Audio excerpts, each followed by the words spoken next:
I hope we are all well, and I hope you can hear me.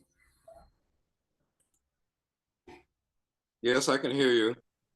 Thank you. All right, thanks, Meredith. I can see colleagues, my apologies for the slight 2 or 3 minute delay. It appears that our tech people sort of had to update the link for today so that it doesn't appear like it is for yesterday. But I'm glad that we are all here ready for day 2 of the Africa US University Networks Conference.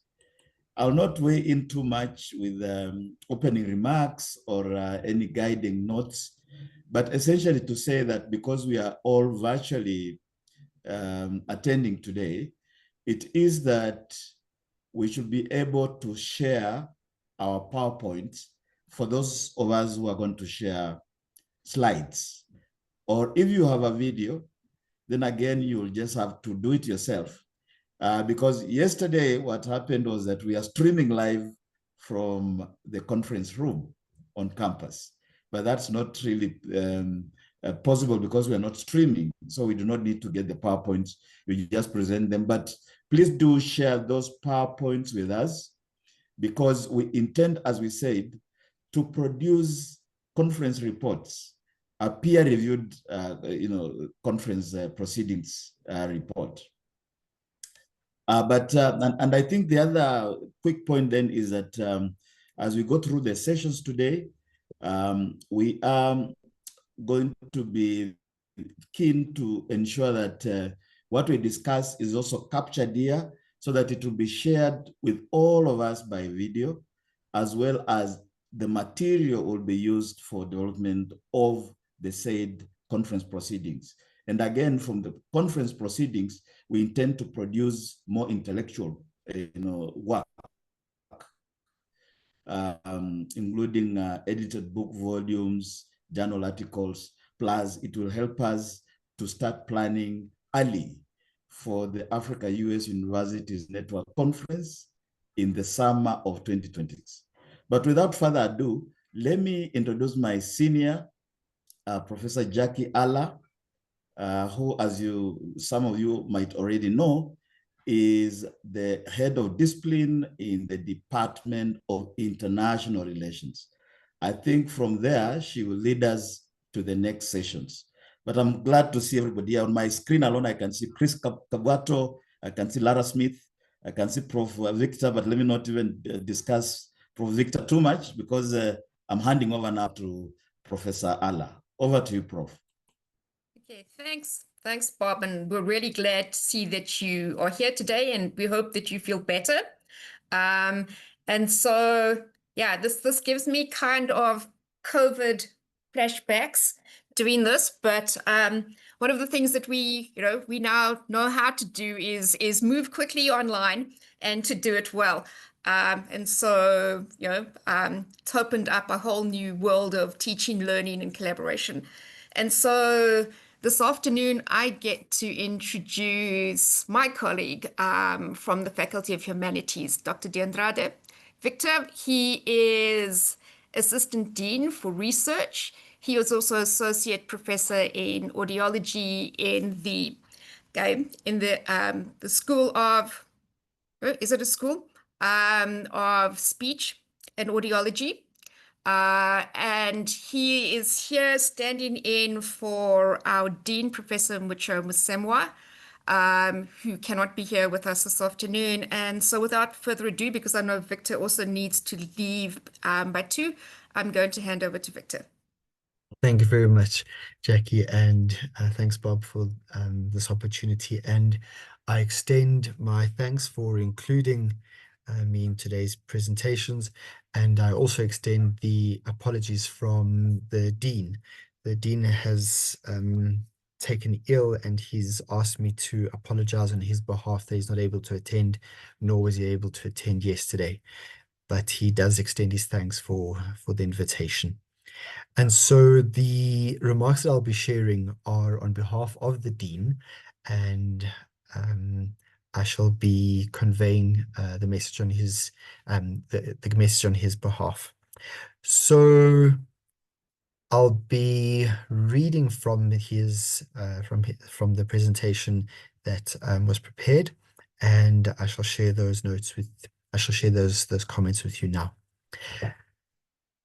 Our keynote speaker, Ambassador Charles Stith, non-executive chairman, the African Presidential Leadership Center, APLC, and the chairman of the Pula Group, Johannesburg, South Africa, partner colleagues from US and African universities, representatives of the historically Black colleges and universities, fellow scholars, ladies and gentlemen. It is already day 2 of this conference, and therefore I'll spare you too much officialdom, but as we say in much of the continent, all protocol observed.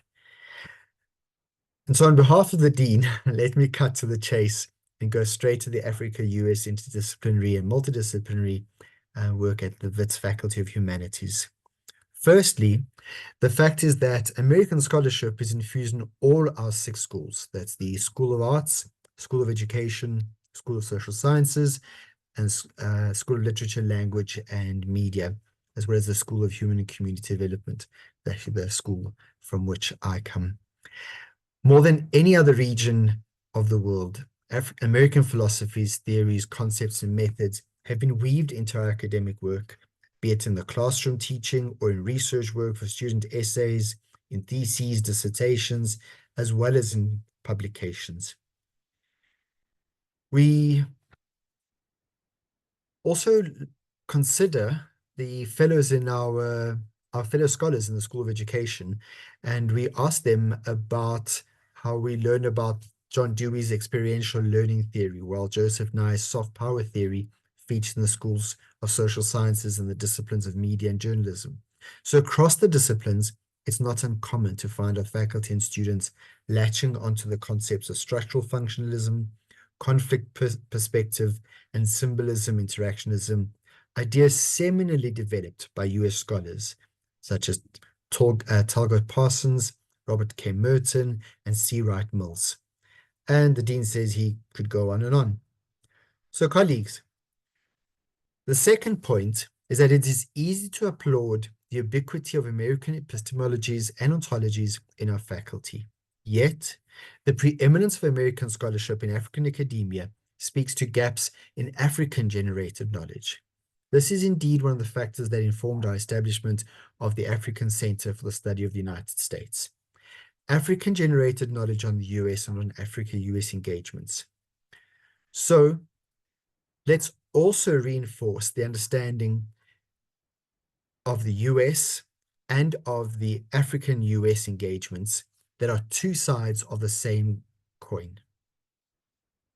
Ladies and gentlemen, to return to how we have strived to address the issue of over-reliance on American scholarship over the last couple of years, let's think about this. We generally approach educational philosophy, self-reliance under the rubrics of transformation in this faculty and across the university. Decolonization, decoloniality, African agency, Africology, Afropolitanism, Africocentricity have firmly entered the lexicon of our higher education system. For us, these are not just buzzwords, but deliberate, sustained, and structured as evidenced in the Wits 2033 strategy, which is publicly accessible. If you ask colleagues in the faculty, you will learn about extensive efforts to decolonize our education across disciplines, to use African indigenous lenses, and to produce knowledge relevant to African realities. You might recall the Fees Must Fall movement across South African universities between 2015 and 2016. And arguably, it was perhaps the most intense at Wits. It was a wake-up call, and it involved rethinking our sources of knowledge, including blanket dependence on global knowledge sources. If you walked just a short distance to the William Cullen Library, so if you were on campus, you just walk over the library lawn to the William Cullen Library, or access the Wits White Space, our digital repository of research, you will see an uptick in African knowledge by our students and our faculty. Fellow scholars and students, the third point is that the decolonial turn in our approach to teaching and research should not be construed to mean complete abandonment of American scholarship. To the contrary, critiques of knowledge from the global north often take the form of reinterpretation of some of those theories and methods. In some respects, as in the case with the departments of literature, languages, media and journalism, film and television, theatre and performance, music, it is inevitable to challenge the representation of Africa. After all, the disciplines deal with words and images through which the world makes sense. It's also the way the world makes sense of Africa, the stereotypes and all. This should be treated as an opportunity to open candid intellectual discourse between US and African scholarship. Ladies and gentlemen, the representational vector brings us to the more pragmatic fourth point as to our faculty's approach to US studies. We are truly multidisciplinary. Let me share some examples on behalf of the Dean from our departments in the hope that we can grow this into budding partnerships. For example, in international relations, United States foreign policy is an elective course for undergraduate students focusing on the development and implementation of US policy toward Africa. In sociology, the labor in the global economy is a core master's course with a focus on comparison of US and South African industrial sectors and responses to labor in the two countries. In journalism, media studies, and film and TV, various units offered in these disciplines have big focus on aspects such as the US media system, US big tech, US media and politics, US cultural industries, amongst others. Our colleague, Bob Wakisa, has taught and supervised postgraduate studies in some of these courses. In the Department of English and in the African Literature departments, the American Literature in the English department consists of 3 independent modules focused on American cultural history offered in the BA Honours Degree program, and the African Literature department offers modules on Black intellectual traditions across the continent and the diaspora. While in the History department, at a postgraduate level, the themes in African American history in the United States includes African slave experiences in the Middle Passage, the economics of slavery in the American South, the Harlem Renaissance, and the Civil Rights Movement. Colleagues, then, as you can see, there is no shortage of opportunities for partnerships across teaching and research in these and many other teaching and research domains. Let me conclude the Dean's remarks with this 5th point, that of practically filling gaps and bridging interest.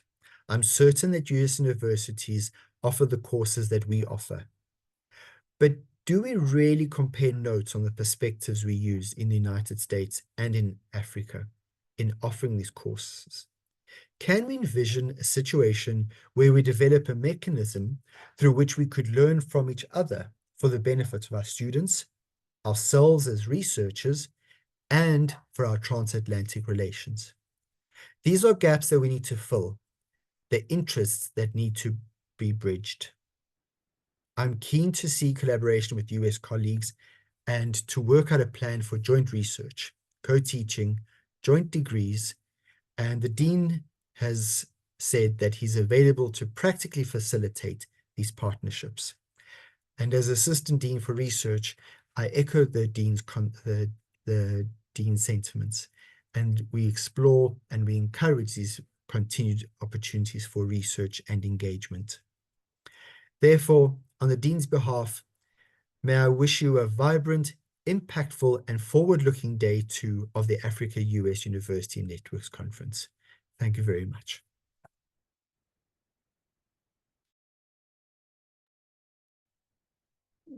Thank you, Professor De Andrade. I think that this is, it's a great perspective to hear from the Dean, especially that we're looking back at the moment on 10 years post Fees Must Fall and the decolonization of the curriculum movement. And I'm actually sitting at the moment writing a piece on reimagining the state.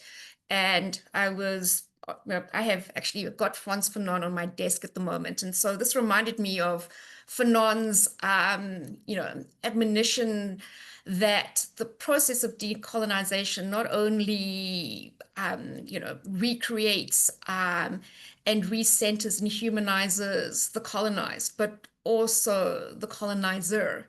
And so knowledge, an exchange of knowledge from both the global north and the global south, from the United States and different parts of the world, benefits both sides. It rehumanizes, it reinvigorates, it reestablishes, it recenters the world. And given, my field is international relations, and you can see at the moment, international relations is a bit troublesome at the moment, coming up with ways in which, we could meet, and have this form of cultural diplomacy would be a very, very optimal way to go, because politics among our leaders at the moment seems to have a few issues.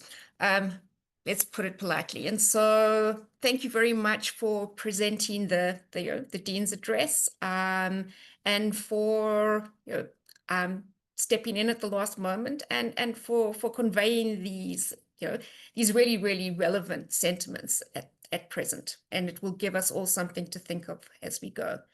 So I'm going to hand back to Bob Thank you very much. for him to comment. Thank you. Equally, Professor Alla, I want to echo your sentiments that not only has the Dean made a good job of the speech in terms of covering the key domains of our area of research and teaching, but also in opening his arms to the possibility of partnerships. As we well know, deans in faculties, I guess, around the world, certainly at Wits, play a crucial role if you are undertaking any partnership. The dean has to be involved.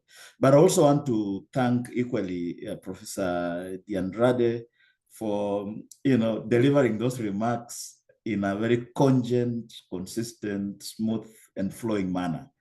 And so that, I think, helps us to frame the discussion going ahead. As we've heard loud and clear, Wits at the faculty level is ready for partnership. But now we'll transition to go into one of the other sessions that speaks practically to how do we go about, for example, establishing American studies. And I'll just give you a backdrop to this very briefly.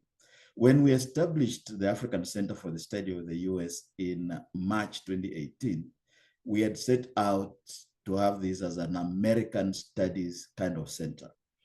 Our drive was to eventually introduce American degrees, just as there are American degrees mostly at postgraduate level around the world. But as soon as we launched, guess what? The departments and faculties from the US and around the continent that were very interested in this center were those that are in African studies. So we quickly realized that actually there was a need to connect the African Center for the Study of the US to African studies. And of course, African studies, as we shall see later, is also a very large and nuanced field, which has Africana studies, Black studies, African American studies, and so forth, which we need to unpack. But I think I am weighing in too much here.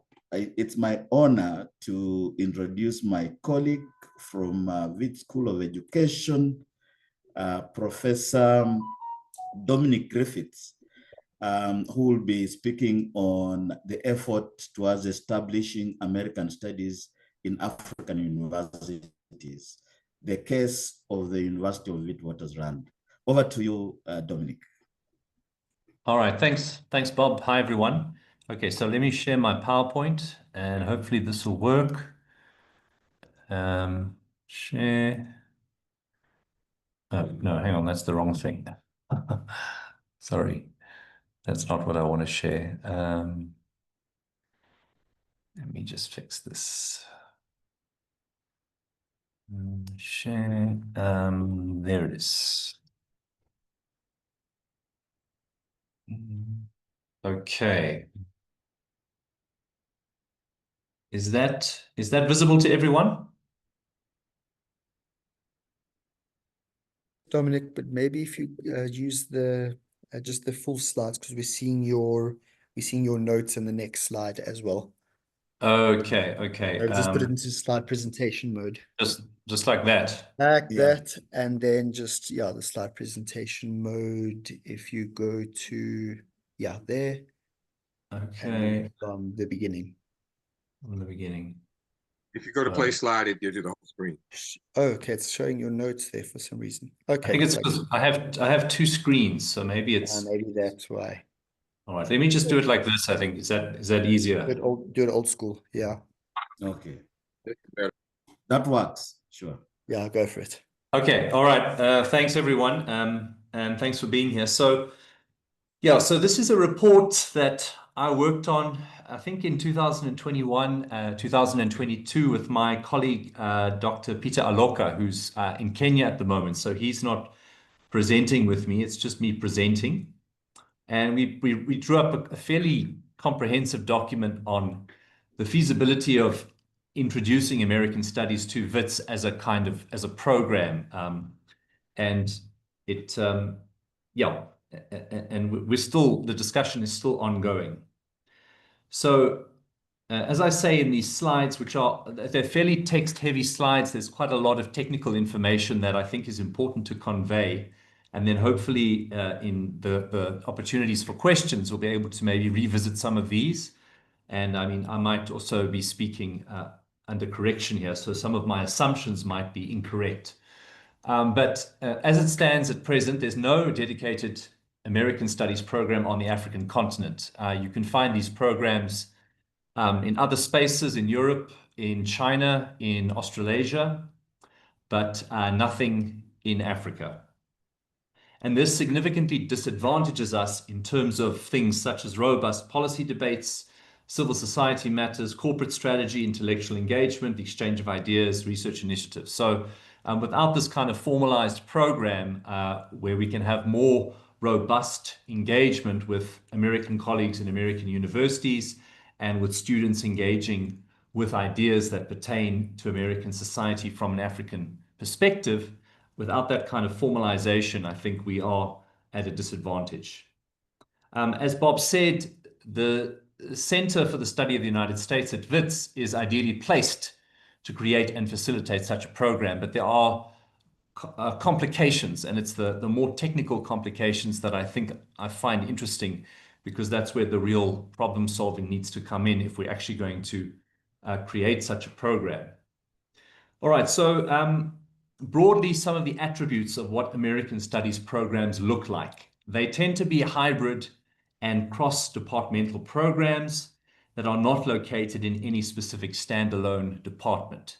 So you draw from various people and various expertise in various spaces in a faculty or in a university in order to put together an American Studies program. Even in the US, it is not common to find a fully formed department which treats American Studies as a standalone discipline with its own permanent academic staff. So there's a kind of fluidity in how American Studies programs are designed and created. So this means, in my third point here, that American Studies programs often do not have direct control over their staffing, specialization, long-term goals, but are reliant on the availability of faculty tenured in traditional departments to staff courses. Okay, and now the key here is, of course, it's much easier to facilitate this kind of arrangement in the United States because there are many available expertise across disciplines. So a lot of people in history, in political science, in philosophy, etc., will be working on things which are about America, and thus will be able to lend their expertise to the creation of an American Studies program. We don't have that here because our expertise tends to be more Afrocentric. So there are moments and spaces and opportunities for American Studies, but it's not the core of what we do at Wits, and it's not the core of what many of us would call ourselves experts in. We're not experts on America. So this suggests, I think, that this kind of hybrid model that is common is not going to work at Wits. And I will, in fact, be advocating for, ideally, the creation of a Department of American Studies, but I'll talk about that in due course.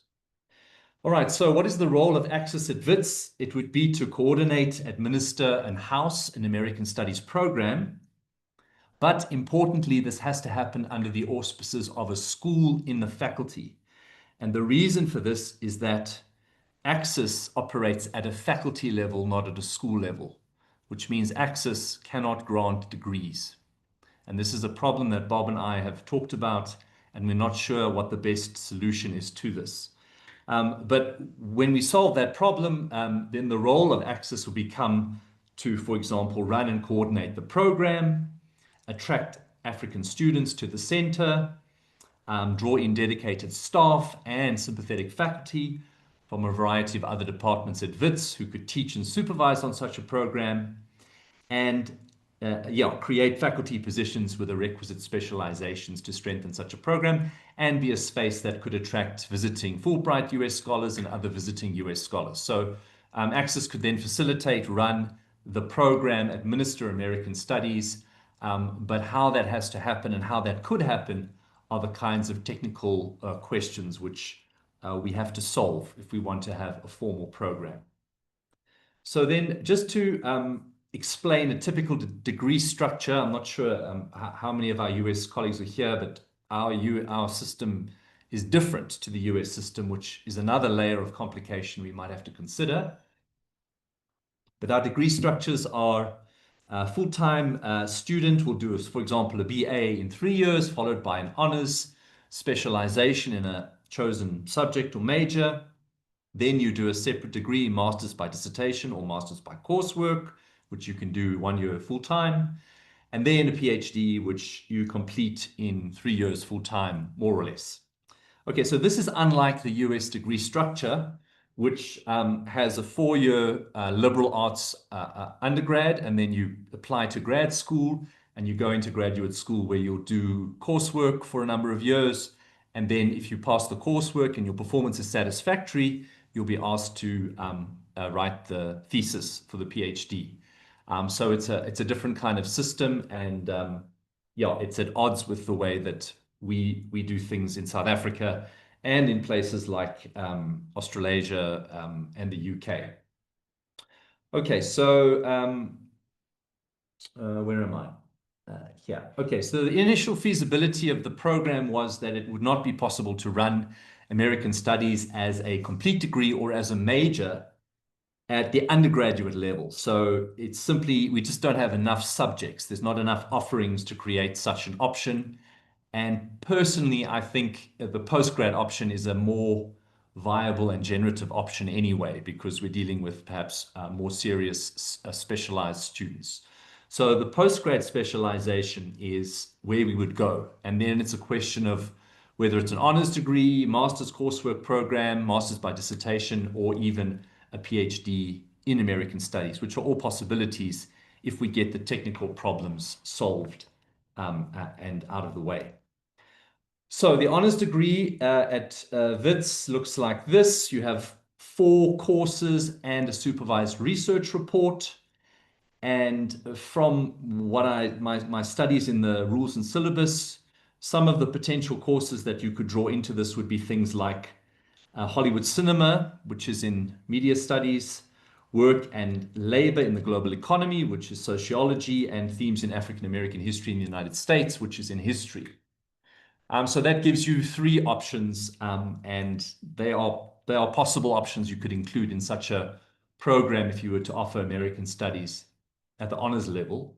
But you need to also do more MADs, major academic developments, which means you need to actually put more courses, more offerings into the honors program if you want to give a wider selection of possible themes and topics that students would want to cover.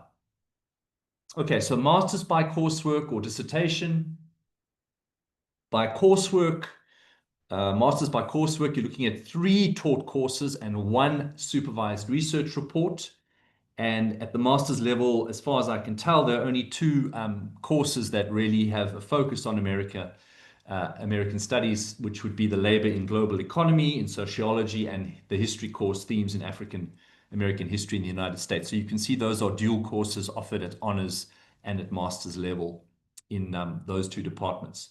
So again, we'd need more major academic developments from humanities departments to create more American studies specific courses and options if you wanted to fill out, for example, a taught master's by coursework.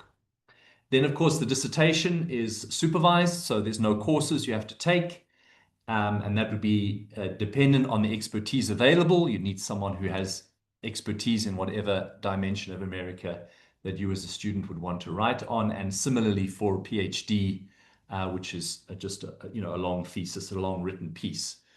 Okay, so that's the sort of makeup, and in a way, as I say here, this is the easy problem. The easy problem and the fun problem is decisions on the nature of taught content. So how we want to think about American studies in the African context, the kinds of things we think would be interesting to do, critiques, decoloniality, however we imagine the program, that's actually the fun stuff, because that means we'd have to create and design more courses potentially, or even an entirely new program. And we could, think about crafting a particular approach to American studies that is Afrocentric, right? So that would be something new, original, something that no one else is doing in the world. And that would really, be a kind of important gesture towards how seriously we take the implementation of this kind of thing. Okay, but there is a minimum 2-year time frame before we could even get to that point, because of the development of basically the course descriptions that have to go into the rule book, into the faculty rule book, in order for us to actually even offer these courses. Okay, so as I say, those are the content development problem is the easy problem, or the fun problem. The hard problem is the structural problems. And these are the ways in which faculties and schools operate. And the way in which they operate means that they don't easily lend themselves to interdisciplinary or transdisciplinary work. It becomes a little bit of a tricky discussion that has to be had. So programs are housed and run by schools and departments within the faculty, and this has implications for funding and the allocation of funding, for student numbers, for publications, where the funding from publications goes, in terms of affiliation, and for obviously the staff complement, people who are available in those departments and what they do and what they teach. The big stumbling block at this point is that Access operates at faculty level as a center. And that puts it in a space where it's not actually working with a school, which means it can't actually offer any kind of degree programs. So Access potentially needs to relocate. There needs to be a reimagination of how Access positions itself, because if it stays at faculty level, unless there's specific dispensations it gets in terms of how it can run a program like American Studies, it's not going to happen.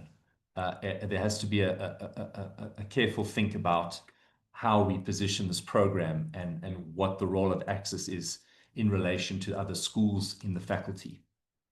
So schools tend to operate autonomously and independently from one another. And so, for example, Media Studies is in the School of Languages, Literature and Media. Sociology is in the School of Social Sciences. Curriculum is in the Wits School of Education. Which means that if we wanted an American Studies program where we're drawing in Media Studies, we're drawing in Sociology, we're drawing in Philosophy of Education, we have different schools, and we have to coordinate and arrange between those schools and determine the expertise from those schools and who's available and who can do what they can do, and whether they're committed to actually offering subjects that would fit in within an American Studies program. So the schools tend to operate autonomously and independently from one another in the Faculty of Humanities. So interdisciplinarity is not always easily facilitated. It's a discussion that has to be had, and there has to be a clear sense of commitment from the different schools to make this kind of arrangement workable. It has implications for things like fees, because fees are paid to the school and the respective department, or at least in terms of their budgets, and not to Access, because Access is at a faculty level. It's not at a school level. So that's a structural problem. Well, these are all structural problems. All right, some solutions that might be worth thinking about is that the center, Access, needs to relocate to a school. And if that happened, the School of Social Sciences is the only meaningful option, simply because that's where you've got international relations, history, politics, sociology. There's a lot of departments in that space which would be able to, or at least fit within offering the kinds of options you'd need to facilitate an American Studies program. So that's an option. Another option is the creation of a new department in the School of Social Sciences, which I think is the best option. I don't know if it will ever happen, but I think if we had a department called American Studies, then we would actually create a formal space for the employment of dedicated faculty who would be able to run a degree in American Studies, potentially at the postgrad level and even in time at the undergrad level if there was sufficient demand and interest. So I'm going against what is the hybrid model, which you typically see in the US, and actually suggesting that, if there was sufficient will, a new department would be the best way to begin an American Studies program at Wits. Or we give a specific mandate to an existing department, such as history or sociology or international relations, to develop and offer an American Studies program with dedicated faculty. So obviously faculty is an important part of whether or not this can exist, because we would need to potentially hire, scholars whose interests are very much in America, and not necessarily have people on board who could potentially supervise something in American Studies, but aren't actually academic experts, or at least there'd have to be a balancing act there. And then we would need some kind of explicit inter-school agreement and facilitation to make this workable, depending on how we imagine the program and depending on the kinds of options we want to have in the program. Okay, so those are some suggestions for how we could overcome some of the immediate structural problems. Realistically, if there was sufficient will and we were driving this program and we wanted to begin an American Studies program, we have our shortest time frame is 2 years. And that would mean we use the specialisms that we already have. So for example, in the honors or masters by coursework, you need to do 2 related coursework options, and ideally also your research report would focus on the same area. So if we took the sociology module I mentioned earlier, the history module, and we said that the research report has to be focused on something that pertains to America, then you could conceivably say at the end of the honors or at the end of the coursework masters, you have attained a master's in American Studies or an honors in American Studies. But you can't do that unless you have a program. So for that, you have to do the MADs, the major academic developments, which means you have to put in the faculty book something that's called a Masters of Social Science in American Studies, with compulsory courses and optional courses, or a dissertation, or a Doctor of Philosophy in American Studies. So these need to be on the books. And if these aren't on the books, then you're not actually going to be able to say and grant degrees to people that say specifically this phrase, for example, Masters of Social Science in American Studies. So in terms of a short-term solution to actually begin this process, we'd have to do major academic developments, and we have to get this into the university rules and syllabuses for the Faculty of Humanities. And once this is officially in the faculty rule book, then we can actually say we offer this as a program. And this is not something that is happening at the moment. So, if there is will behind this, if the dean says, please begin this process, then this would be, I think, the first logical step in trying to get something going that could be considered an American Studies program.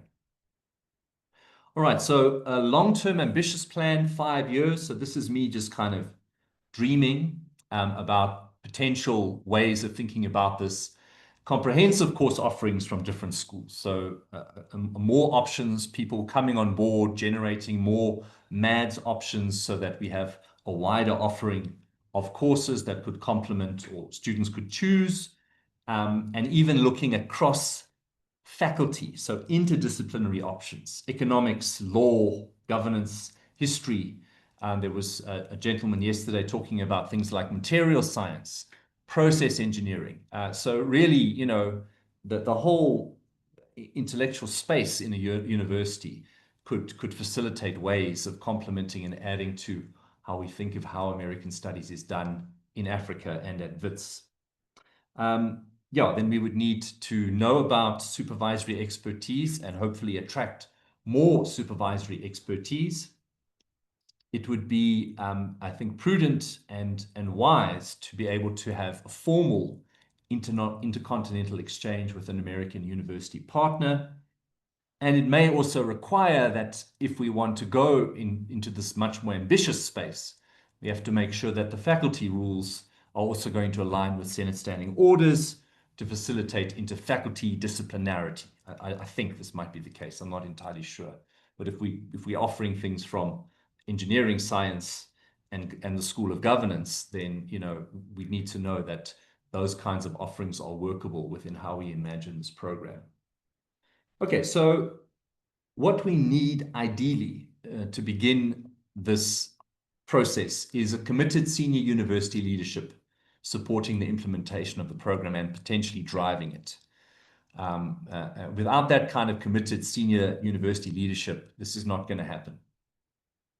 So it certainly needs to come from the Dean's office, but it should also come from the DVCs as well, so that there is strong, committed leadership at the senior levels that are going to ensure that this program gets off the ground. We need willing faculty participation, support and supervision expertise, and that does exist in various pockets across the Faculty of Humanities. We would need to formalize the short-term specialism options and potentially begin the creation of new options.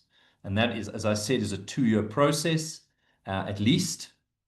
Grants and scholarships to attract initial student cohort would certainly help and would be a strong draw for potential students. And a US partner university for exchange and engagement. So those would be, I think, some of the important short-term things that we would need if this was actually going to become something workable and realistic. What we would want, ideally, is significant grant funding. And I know this is something that Bob is always trying to get, but we would need a big chunk of money, such as the MasterCard Foundation or a US Embassy grant, something that would really, you know, financially underpin this process. And that obviously would make it a lot easier if there was money for example, the strategic permanent faculty appointments and, you know, kind of funding models that will allow students to study in the American Studies program. I am actually another way of thinking about this, or another option, which is certainly an attractive option, is a long-term exchange program with a US university partner. So I'm actually currently a supervisor on the WESAF program, which is Wits Edinburgh Sustainability something fellowship. I can't remember what the A is. But basically, it's a exchange program between the University of Witwatersrand and the University of Edinburgh for a master's and for PhD. And this program is made possible because of a significant amount of MasterCard Foundation funding, which has enabled us to initially have 48 fellows across Africa doing a master's at Edinburgh. And from those 48, we now have 24 PhD fellows who are doing a joint PhD between Wits and Edinburgh. And that means that I'm a supervisor at Wits and there's a supervisor at Edinburgh, and the student is visiting Edinburgh occasionally and visiting Wits occasionally, and all the kinds of administrative tasks, examination tasks, and processes are sort of split between the two universities in terms of this PhD program, which is a great opportunity for the students and also workable because we follow the same degree structures, whereas US universities don't. So we'd have the graduate school dimension on the US side and the honors, masters, and PhD dimensions on this side. But that's not to say that's not possible. We would just have to figure it out. But thinking about something like an exchange program where Wits students in American studies could complete a credit at our partner university, and the US partner students could also earn credits from Wits in our program, for example, would be a fantastic thing if that could happen in time. So then, the formalization of an American Studies department with interfaculty offerings. So that would be, I think, really an ideal outcome if in time we could even begin to talk about American Studies as a formal department in the Faculty of Humanities. Right, yes, so that's me done. That's my slides finished. So I'll stop sharing and I'll please welcome any questions or comments from everyone in attendance. Thank you very much, as always, Dominic. I think colleagues listening must be getting the picture of how degree programs are established here at Wits. But I suspect very much that these structural approaches on both the content and the development and the financial and the support levels happen in almost every university in the world. A course doesn't just appear out of nowhere.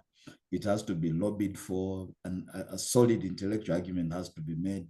And I think, as you demonstrated, that there is need to basically touch on all bases, as it were, concurrently. And of course, when we first talked, Dominic, a few years back, you quickly, very politely too, told me you're not going to start an American degree program here in Flash. Please exercise some patience and caution and so forth. But so we'll entertain a couple of questions. If there are any, you can just raise your hand. I haven't seen any comment in the chat.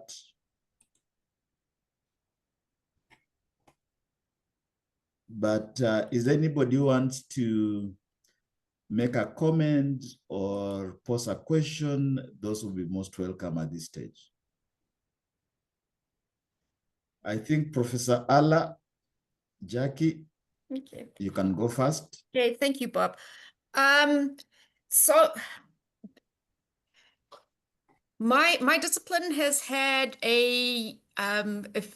some experience in these types of programs, but usually all the partners are within the university. So we have a postgraduate development studies program where all the disciplines within social sciences contribute courses to the program.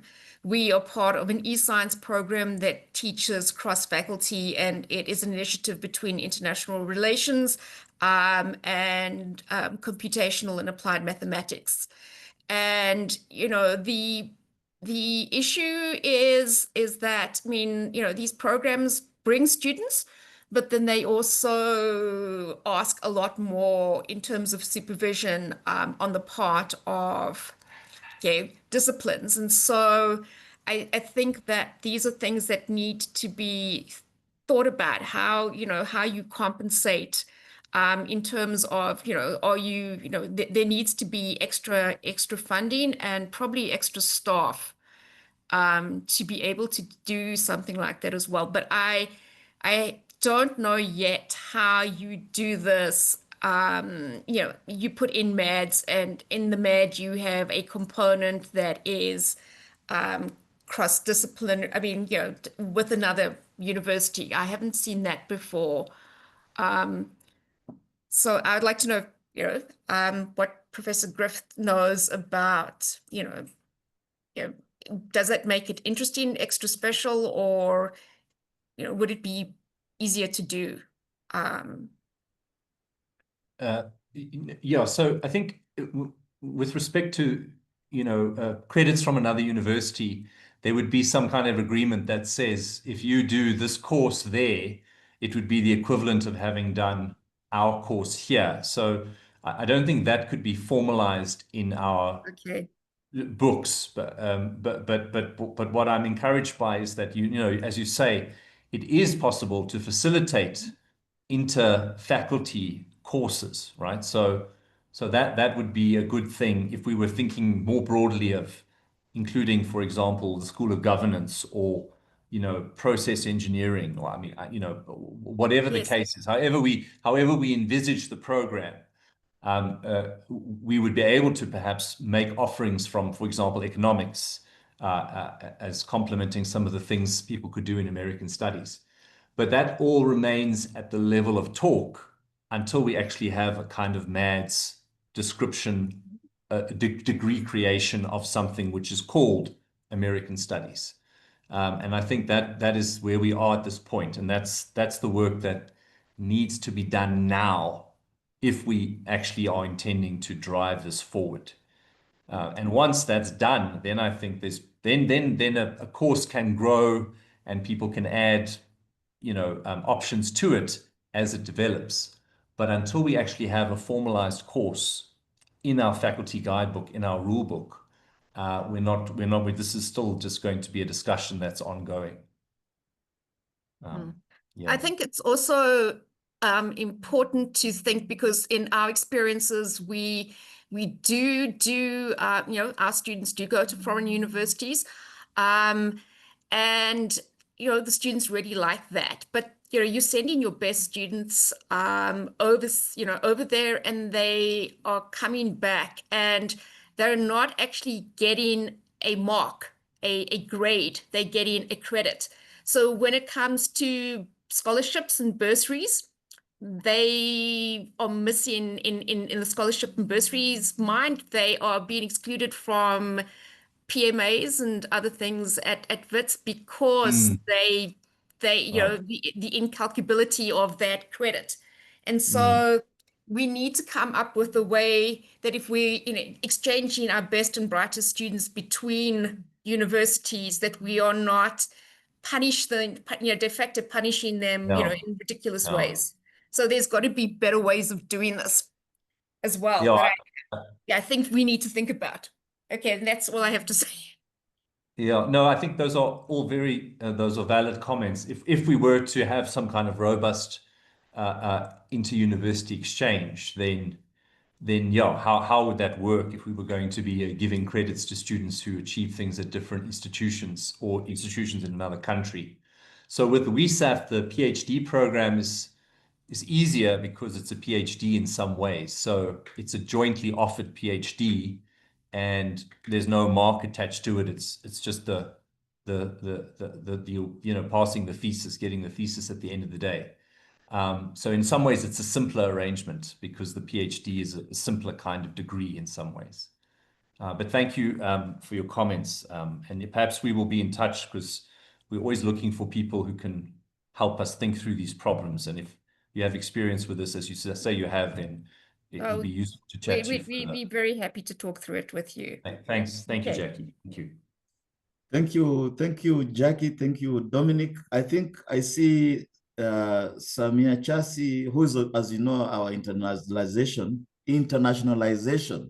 and partnerships director, but also is an educationist. Over to you, Samia.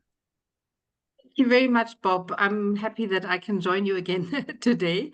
Thank you, Dominic, for your presentation, and you've really gone into a lot of the detail of what is required, which I really appreciate as someone who often sits on the receiving end, of initiatives to say, now we need to see how we can practically implement this. And coming to that last point that you made, and also, Jackie, the point that you raised, I think it's really extremely important that you talk about credit transfer in advance, right? So ideally, the institutions should identify courses or modules in advance, that the students will get credit for, because you might know in terms of the setup at Wits, it's actually not my office that handles or implements study abroad. It's the International Students Office, headed by Geeta Patel.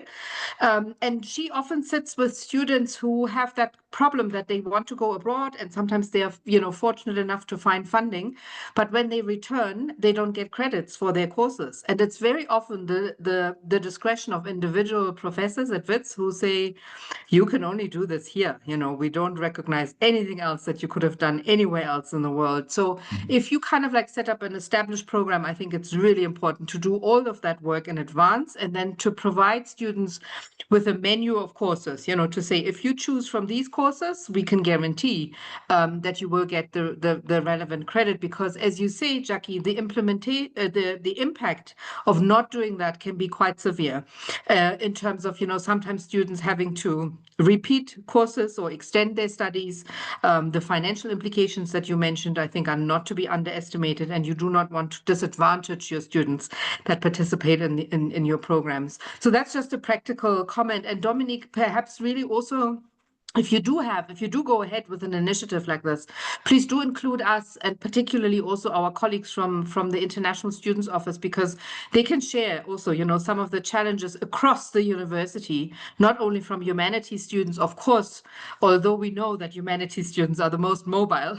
So a lot of the experience exists in your faculty, but I do think it's important to have that conversation to say, what are some of the barriers to mobility generally that we can help, remove right from the start. And the other one that the other comment that I want to make is actually a question to you, Dominic. I wanted to find out, I mean, this initiative of establishing American studies, or this potential that you are exploring, is this something that is primarily driven by your colleagues, academic staff, or is it also a student demand? I'm just wondering if this is something that students have brought to you to say, we are interested in studying this, perhaps as part of the Axus, framework and the engagements.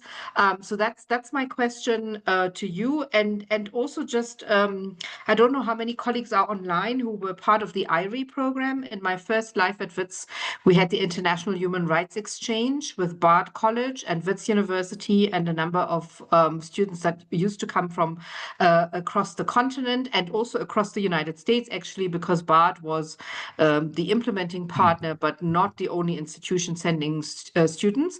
And this was a semester exchange program, so not for a degree, but very structured and very established, multidisciplinary, in the sense that both humanities faculty and CLM were involved, because it was law. And so I'm just, putting that out there to say also there are experiences that you can learn from if you have not already. And I know that there are a few colleagues in the School of Social Sciences that are still around, that were part of IRE and how that was run.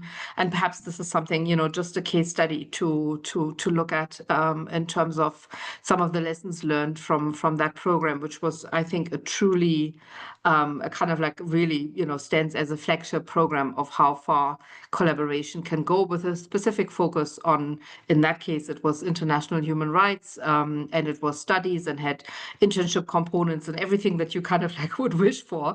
And so I just wanted to mention that, but I'm sure there are colleagues here who are fully aware of that. So thank you, colleagues.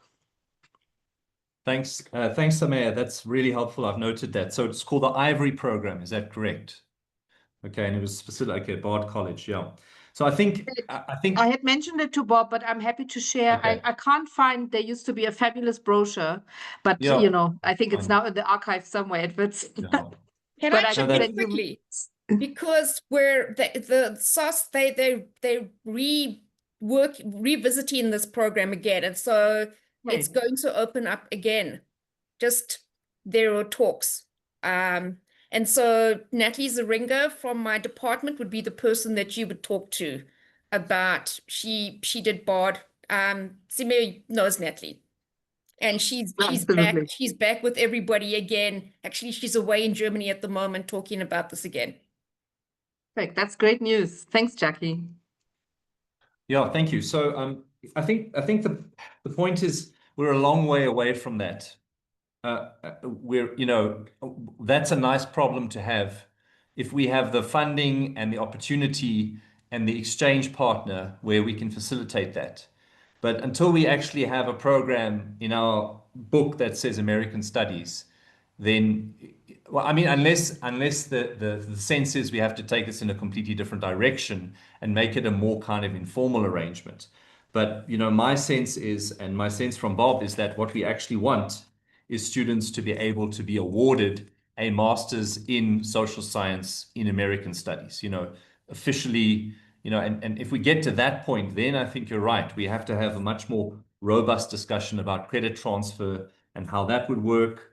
But yeah, certainly that's a comment we'll take on board. In terms of who's driving this, I think it is Access that's driving it. It is part of Bob's vision for what Access's purpose is. And I think it would ensure the longevity of Access if there was a formal program. And I think it's a case of, build it and they will come. So if we create the program, especially if we can get funding to support an initial cohort of students, it's going to start small, but once it's established, it will run, I imagine. I mean, I don't know, I hope. In a way, that's not my problem. This is my problem is this. It's like, how do we do this now? Anyway, thank you, Samaya. Right. No. Thanks, Samia. Thanks, Dominic. I think these are very good points of feedback as we work very hard towards this goal. I think Jose Jackson Mallet, our colleague from Michigan State University, has also a question here. And what is the likelihood for collaborative graduate program in American Studies between US and African universities? She has a couple of points there. One, students enrolled, graduating from a specific university, and so following their regulations. Two, courses taught by academics from both institutions. Will they get credits? Three, research, joint supervisory committee of academics at both institutions. I think that would be the question. I think, Dominic, you can respond to that. And I can see one hand from James Ham, North Carolina Central University. We'll give him an opportunity. Even though we are running out of time, I think this is an important discussion. We can allow another 2 minutes to kind of wrap up that. Yeah. All right. So let me be quick. So in terms of the comment, yes, I think those are some of the questions we're already grappling with now. And certainly what I've realized being part of the WESAF program, which is the Wits Edinburgh program, it's being driven by Professor Roxana Ousmane, who's a DVC. And because it's being driven by her, it's going to work. And because there's MasterCard Foundation funding riding on the success of this program. So what I've seen in that program is that if you have the right kind of if you have the right kind of senior leadership wanting to see something happen, and there's funding behind it, then it happens, and then it can happen. And all of these problems, these technical problems, can be resolved in discussion, in compromise between, for example, Wits and the partner university. So yeah, those are questions that I don't know the answer to yet, but that they could be answered in due course if there was the right will driving the kind of program that I've been suggesting. So I'll just take that last question as well, Bob. From James. Sure. This is Mr. James Ham from North Carolina Central University. Over to you, James. Thank you, Dr. Kesson. Thank you, Dr. Griffiths, for this presentation and great discussion. This constantly is a topic amongst our students at our U.S. institution to make sure that through their international experiences, that they get college credit for the experience. And that has, before they can embark upon this experience, it has to be approved by their academic advisors, their department chairs, and the overall deans of their departments. And they have to work with our Office of the Registrar to see what courses are equivalent to the courses they are taking at the international institutions so that they can get credit for it. We purposely do not want our students to be delayed in their graduation time frames and their time at the institutions because of taking a course abroad. It needs to contribute to the overall experience of the academic experience at our institution.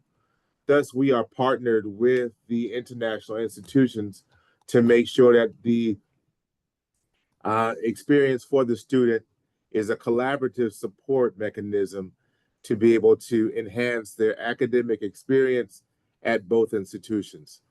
Thus, we are all vested in the students to make sure that this happens. Thus, you can see from that description, everyone is vested in making sure that the students not only have a great experience, but get the academic experience and credit to go toward their academic time at both institutions. So thank you for this. There are a number of U.S. institutions that have this same process. So I'm glad you're having this now in South Africa, but I'm welcome. I'm happy to be able to continue talking with you and sharing some of our own experiences here at North Carolina Central University. Thank you. Thank you, James. Dominic, you, James. You can respond in a summarized fashion so that we transition. Yeah, no, just to say thank you for your offer of assistance. I think you're right. We shouldn't have to reinvent the wheel here. These are questions and problems that other universities have already grappled with, and they've also come up with solutions. So I think if we get to that point, hopefully we will, where we are able to facilitate course offerings that are with US partners, we would have to then grapple with how we solve these issues of credits and etc. But thank you all very much for your comments, yeah, thank you.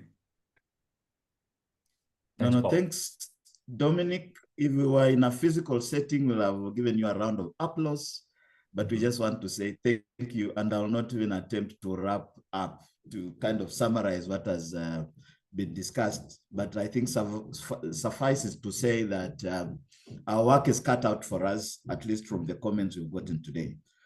I think moving on in a very related topic, we have as a center, African Center for the Study of the US, one of the mandates that was given to us when we were established was to assist with establishment of centers in other African universities.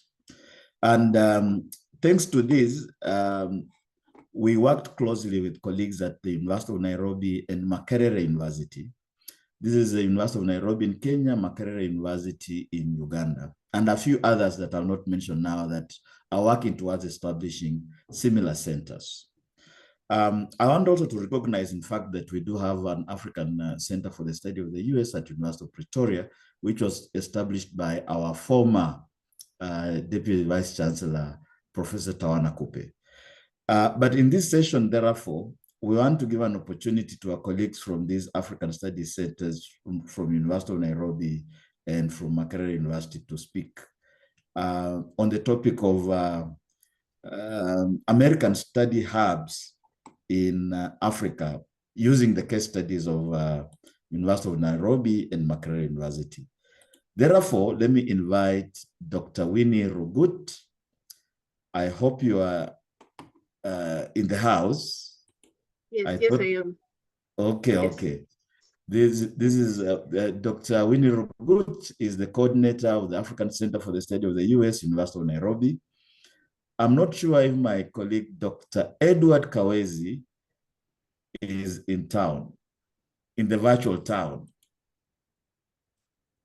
I thought he was struggling at some point because I saw him come in and out.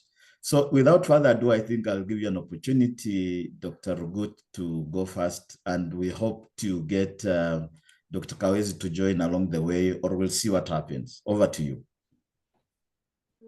Okay. Thank you so much, Dr. Wekesa. I hope you can hear me loud and clear. My name is Dr. Winnie Rugut, as rightfully introduced. I work at the University of Nairobi at the Department of Diplomacy and International Studies. And I'm really, really happy to be here. I followed the conversation yesterday, and just listening to Professor Dominic today for the where I entered the session. This has been a very rich conversation for us at the University of Nairobi, because we are in the same business of trying to understand US-Africa relations. So very excited to be here. And also I want to begin by saying thank you, Dr. Wekesa, for inviting us here and the good work you've been doing. Can I say mentoring us through this process of setting up a center for the study of the US. So just a little bit of context about our center at the University of Nairobi. We were established in 2022, that's 3 years ago, or maybe 2.5 years ago in November. And the Center for the Study of the US at the University of Nairobi was born out of a common interest between the University of Nairobi and University of Witwatersrand, led by the guidance of Bob Wekesa.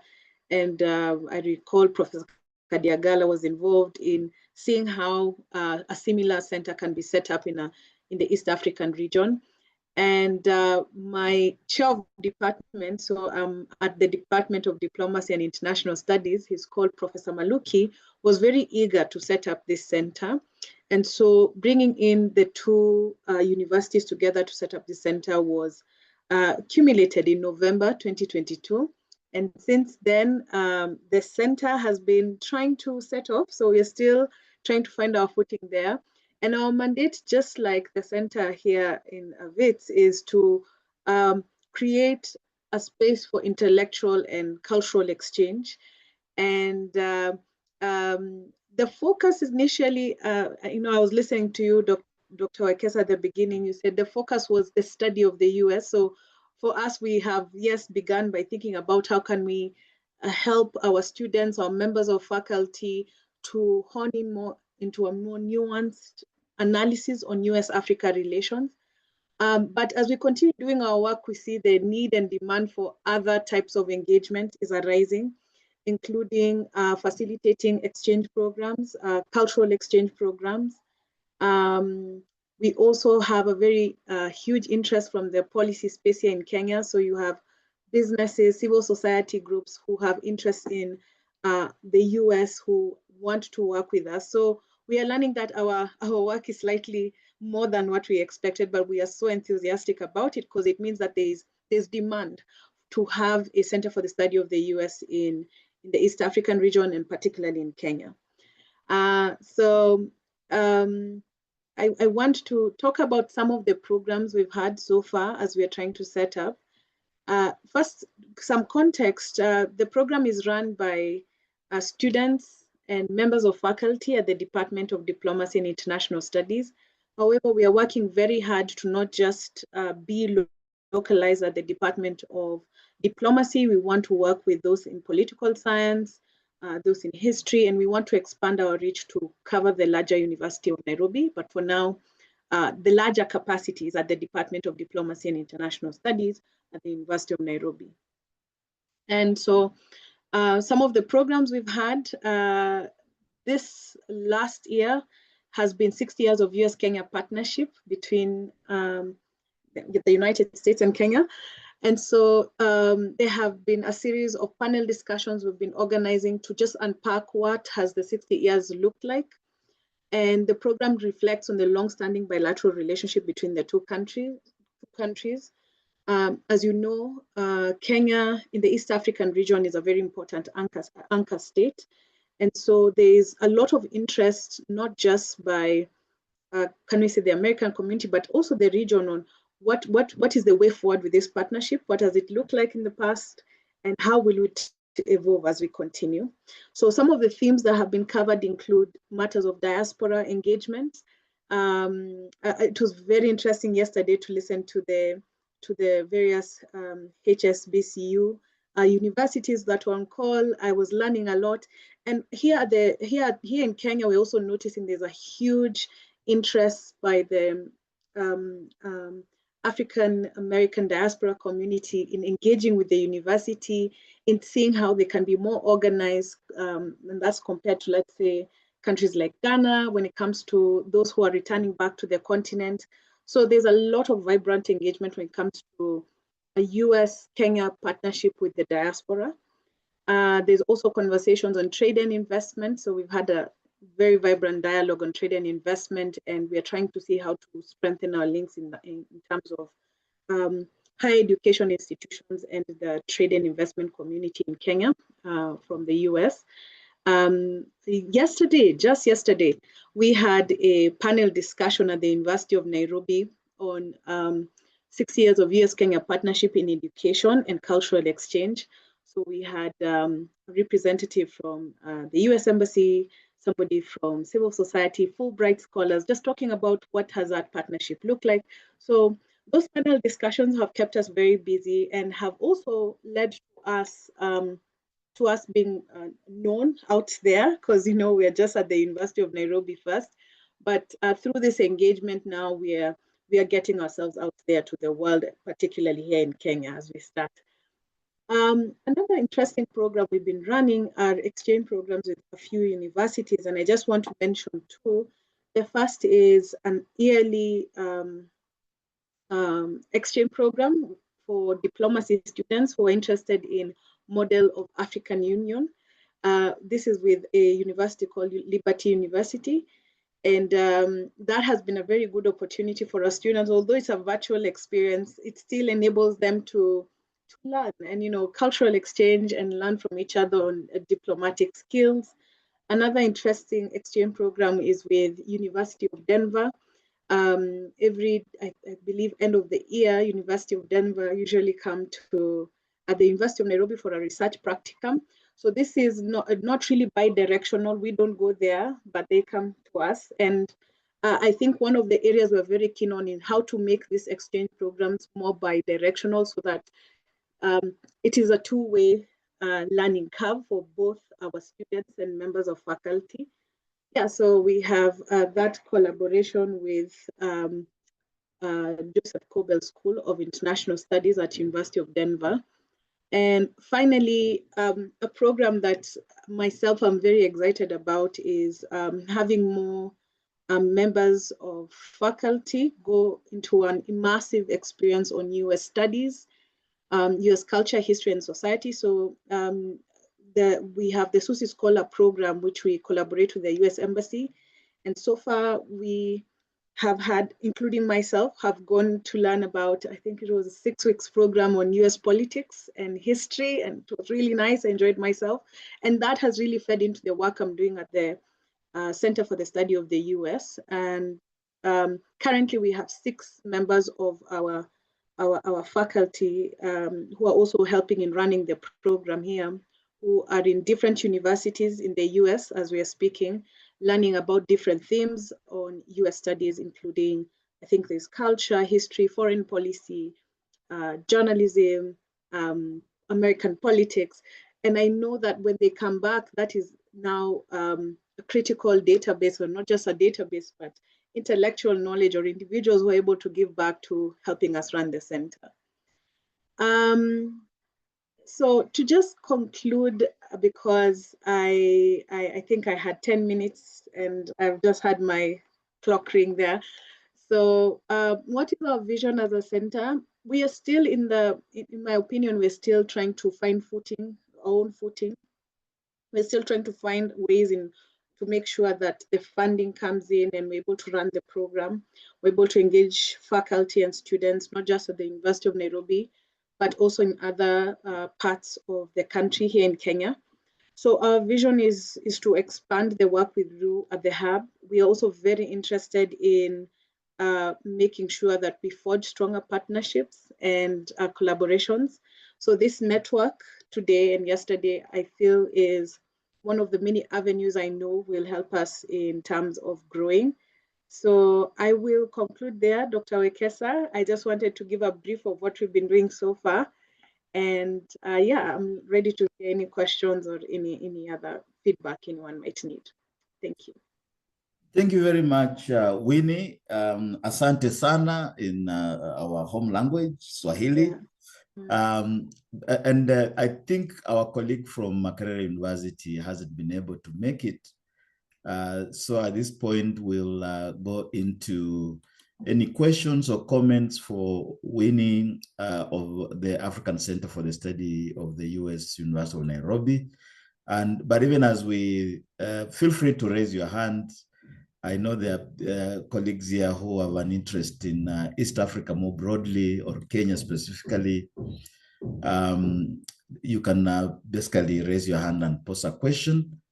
As you do that, I just wanted to underline and highlight the fact that in the past couple of years, many of our centers, now about 4, we are hoping to get to 5, including those in West Africa and so forth, were supported by the US government, US Embassy. I know this for University of Nairobi, for our center, as well as in the case of Makerere University, particularly providing seed funding that then helps with the, launching activities. I think that is now almost a closed door. From what we are hearing from our contacts in US embassies around the continent. So I wanted to pose this question to you then, Winnie, on the basis of that. How do you then survive, ensure sustainability, ensure longevity, and your programs if we do not really have the support at these very formative stages of US government? Is it even desirable to start with? But anyway, look, you can answer it the way you feel works best. Yeah, for us, it's a learning curve on how to get funding for sure. But my team is very optimistic we can survive. There's a huge interest in making sure the center runs. And it's not just by the US Embassy, clearly times are changing.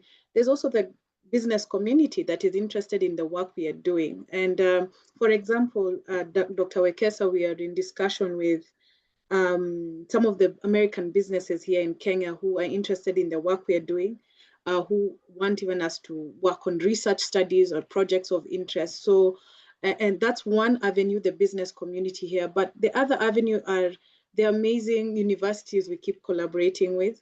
Those are also avenues for us to do joint research, and that could also lead to opportunities for funding.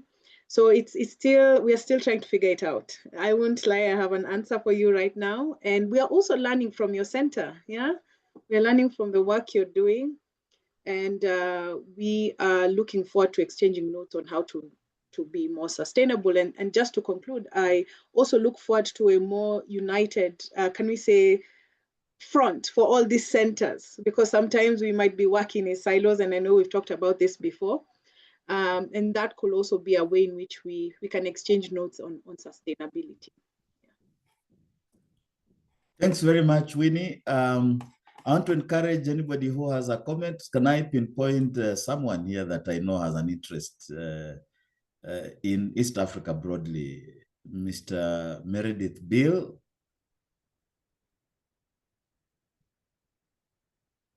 Meredith, is that too much of an ambush? I think Sean Franco Chewa, you can actually pose your question or comment. You're welcome. Can you hear me? Yes, we can. Hey, Dr. Wekesa, good morning. Good morning. Yeah, my name is Jean-Francois Chewa. I was born in Cameroon. I've been in the US now for almost 12 years. And it's an opportunity for me. I'm so glad to be here. And I really like Dr. Winnie presentation. So I came here as I got double master in history that I got in Cameroon, history of international relations. When I got here, I took another master in French and Francophone studies, and now I'm a PhD student in educational leadership while working full-time as a correctional educator supervisor. So, and we have created at the level of the university here, the Graduate African Study Association. And then we have brought it to the national level. So I'm the president of the African National Graduate Student Association.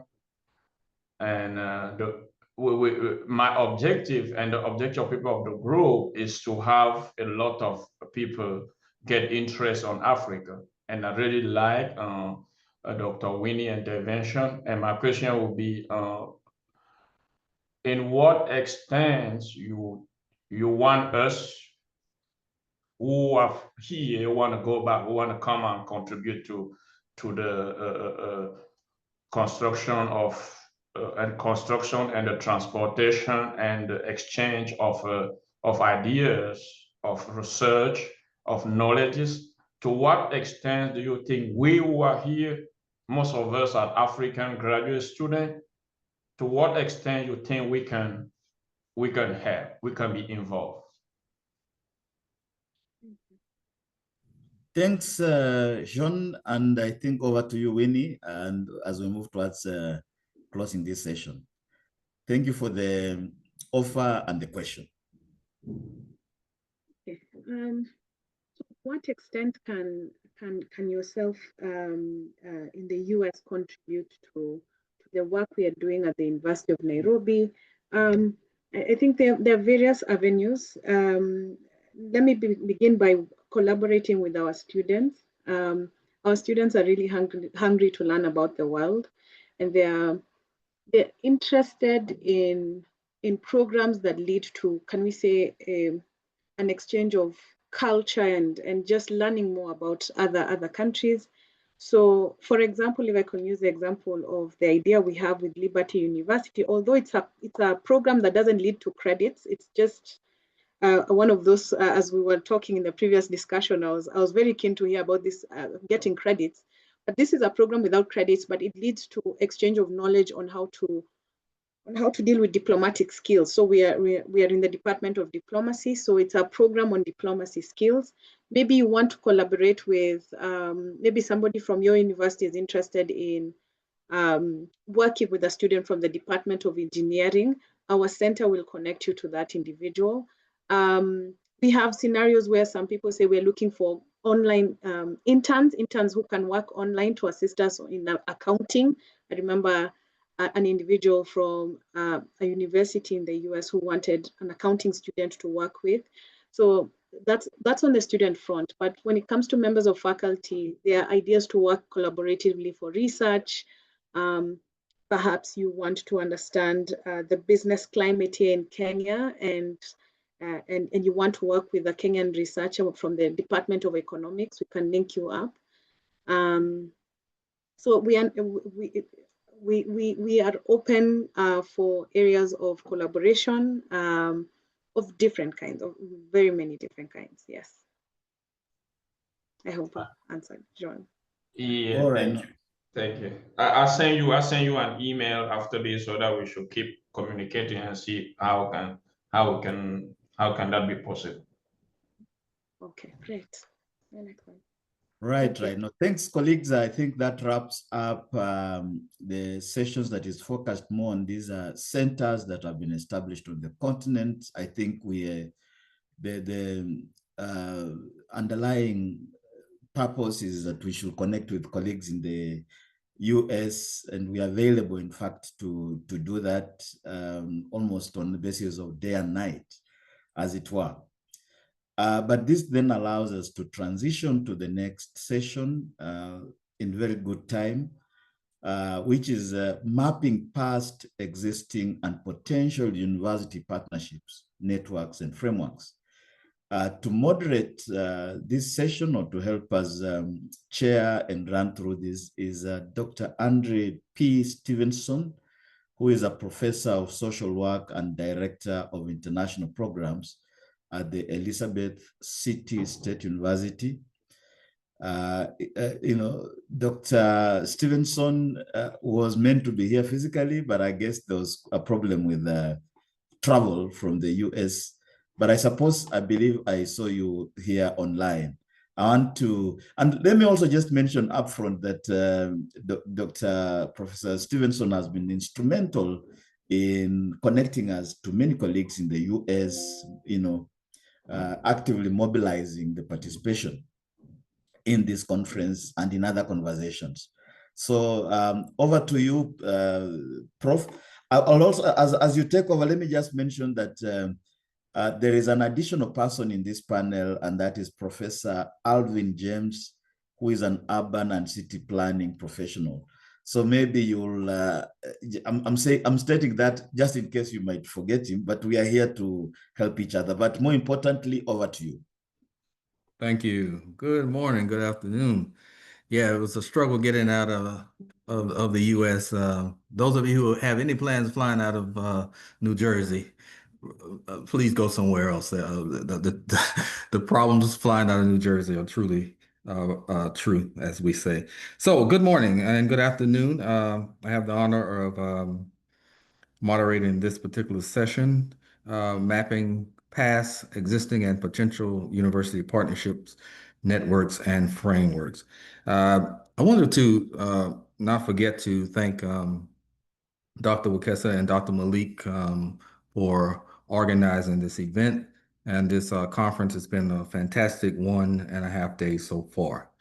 So getting right to it, our panelists for today are Professor Mohamed S. Camara, who is chair of the Department of African Studies at Howard University, and Professor Ousmane Sene, director of the West African Research Center in Dakar, Senegal. I had the opportunity of being in the presence of this good man a few months ago with some of my colleagues from HBCU's international programs on a Fulbright. So it's so fantastic seeing the good professor again. And Professor Alvin James, urban and city planning professional. So we'll start with Professor Camara, followed by Professor Sene, and then Professor James. It appears that we have 30 minutes, so I'm going to ask, if possible, that our panelists have their remarks from between 5 to 7 minutes, and that will allow us time for questions and answers. So, Professor Camara, thank you.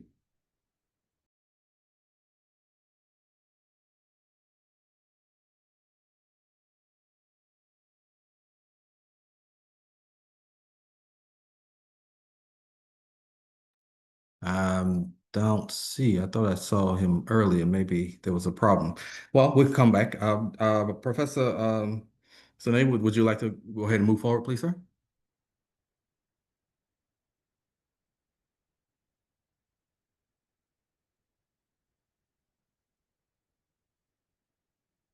Professor Ousmane Sene, would you like to go ahead and move forward? I don't see Professor Camara. Sorry. Yeah, I can start.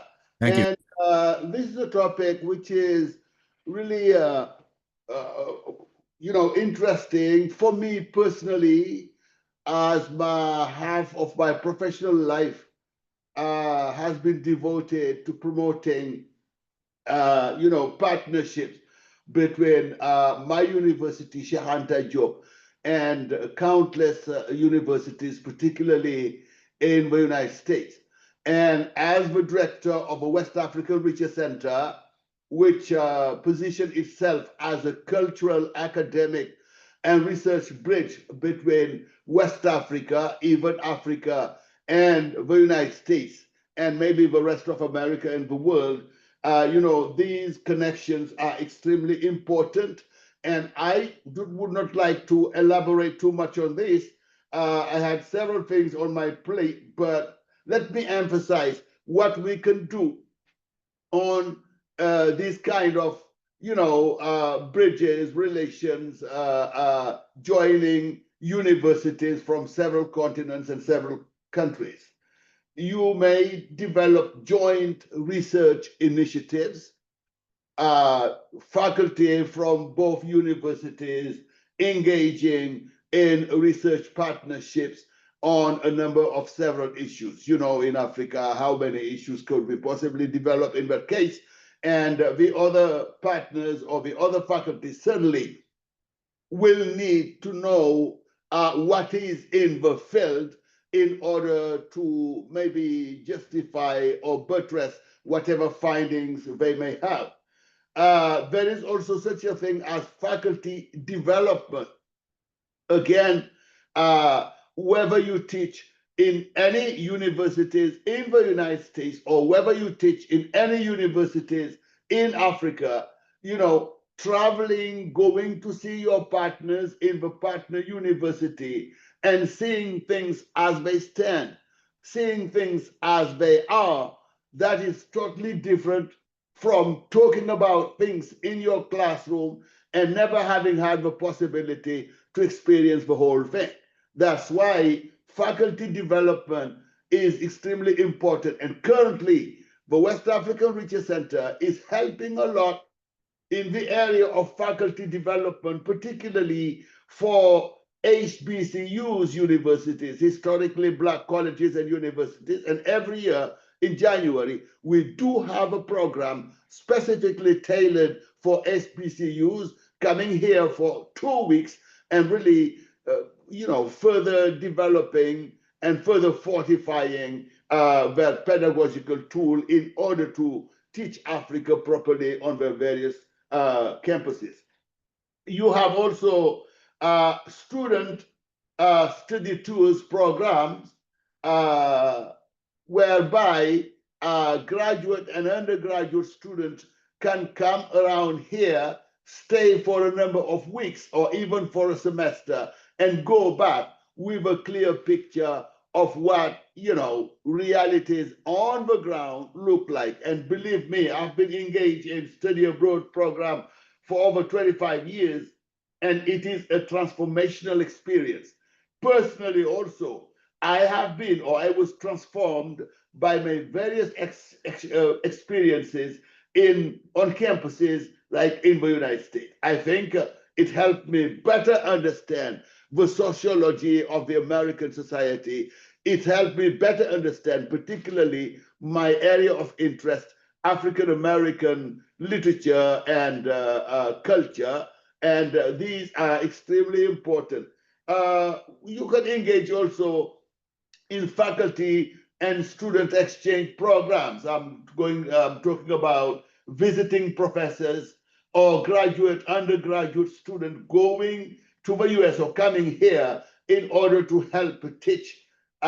These are cultural, social ambassadors. They carry their countries, they carry the background of their countries with them, getting them in the classroom and teaching a course which is related to their country and to their cultural backgrounds. You really have the physical representation of that which you want to learn. Currently, I can tell, and I'm going to wrap up on that because we don't have much time. You said 5 minutes. I have a roster of the universities and research institutions we've been involved in, having them come with their faculty, with their students. If you take 2022, we had no less than 8 institutions. 2023, more than 12 institutions. 24, around close to 15 institutions. New York University, Lafayette, Duke University, George Washington. You have a whole roster here. And this has been very positive experience. And I think we help, by doing it, we help the other side understand what it is more like here. And by going there, we do that. But by bringing here their faculty and their students, we do contribute in that, hectic university life. And I would recommend that institutions go to a step toward developing this kind of exchanges. My experience has been extremely positive, and I think that is something to be promoted. Thank you. Thank you very much, Professor. That was very enlightening. Can we move now to Professor Alvin James, Urban and City Planning Professional? Welcome, sir. Thank you, Dr. Stevenson. Let me preface my remarks by also thanking Dr. Akiza and Dr. Assad for this incredibly complex initiative to pull together so many different people to talk about a subject that is so promising. Today has been very enlightening for me to hear about what are some of the considerations that go into forming within the academy itself, the kinds of things that have to happen in order to nest, if you will, something of this nature. it's helpful to understand one dimension. It's also created a number of questions with respect to what I think is trying to happen, which is there are a number of different institutions that are trying to come together and figure out what can be the best scenario for their students. I do think the students' perspectives are going to be extremely important, as this is an investment in their educational future. I also think, from a standpoint of focusing on the framework side or component of what this particular discussion is involved in, what's going on in the world in that particular location that a student is going to be visiting. There are many changes happening within the United States itself, geopolitically, economically. There are all kinds of changes that are occurring within the financial framework, excuse me, of how programs get funded in the future, educational, health, and et cetera.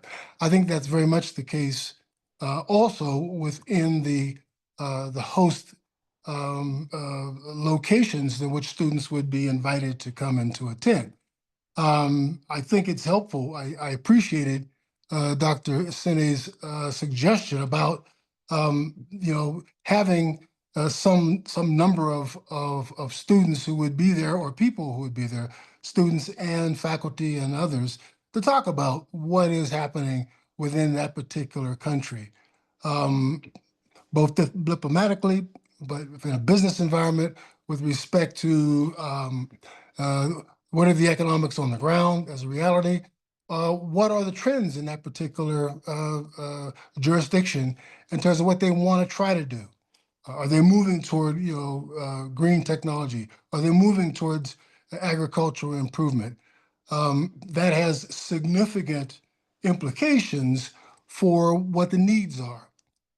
Likewise, I think students can prepare themselves in preparing to come, say, from America to Africa, to come prepared, talking a little bit about their own knowledge of what's happening in their own country.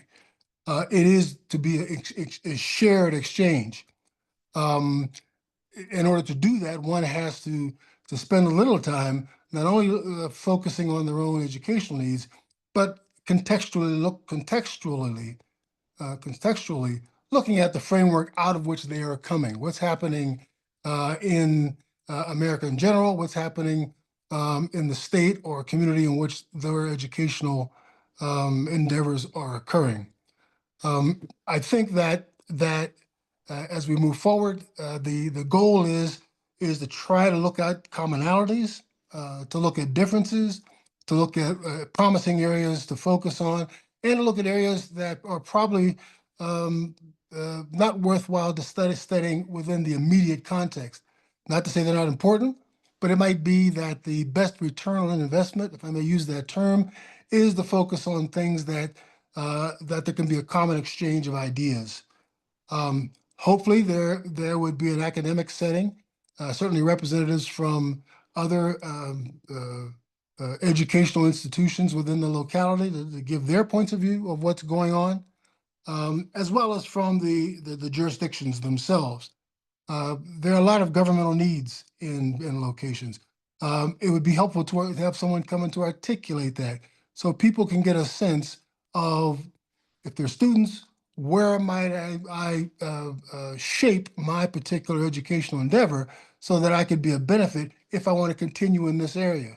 If I don't want to continue in this particular area, I want to be able to be enriched so that I can come back and share with others who aren't necessarily involved in a particular cultural exchange of what they might expect if they should choose to want to do so in the future.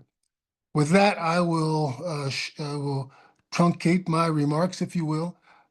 Yes, I am a land use professional. I spent a great deal of my profession in the area of doing projections, long-range projections. The first 2/3 of my career was involved in looking at how to solve problems on a macro scale, and these were fairly on-the-ground kinds of questions. I began my career looking at how do you solve handling solid waste management for New York City, Connecticut, and New Jersey. which were three, which is as you would know, Dr. Stevenson, being from New Jersey, northern New Jersey is extremely impacted by the density of New York. And we came up with ways of how to deal with that kind of a situation in ways that hadn't been dealt with in the past. I won't go into the details of that, only to say that the communities should also understand that they are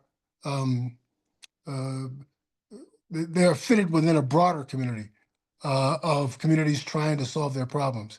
And that would be very helpful, I think, for someone to understand what the regional context is or the area-wide context is for the particular destination in which one is endeavoring to study. With that, I'll conclude my remarks and be happy to answer any questions you might have. Thank you very much, Professor James. By the way, Elizabeth City State is in North Carolina. Everybody thinks it's in New Jersey. Oh, I It's okay. apologize. It's all right. You threw me off by mentioning trying to get out of I think New fine. Jersey. No problem. No problem. So is Professor Camara here? I still haven't seen. If not, we'll go right into the questions. All right. Thank you both for your very thoughtful and inspiring presentations.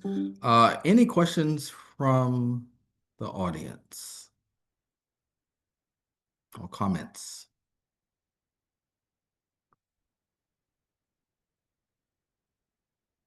Well, while we're waiting, I will go ahead and pose the question. You mentioned shared exchanges and the importance of frameworks. So, and this question is for both of you, of course. How do you ensure that partnerships are equitable and mutually beneficial rather than extractive or symbolic?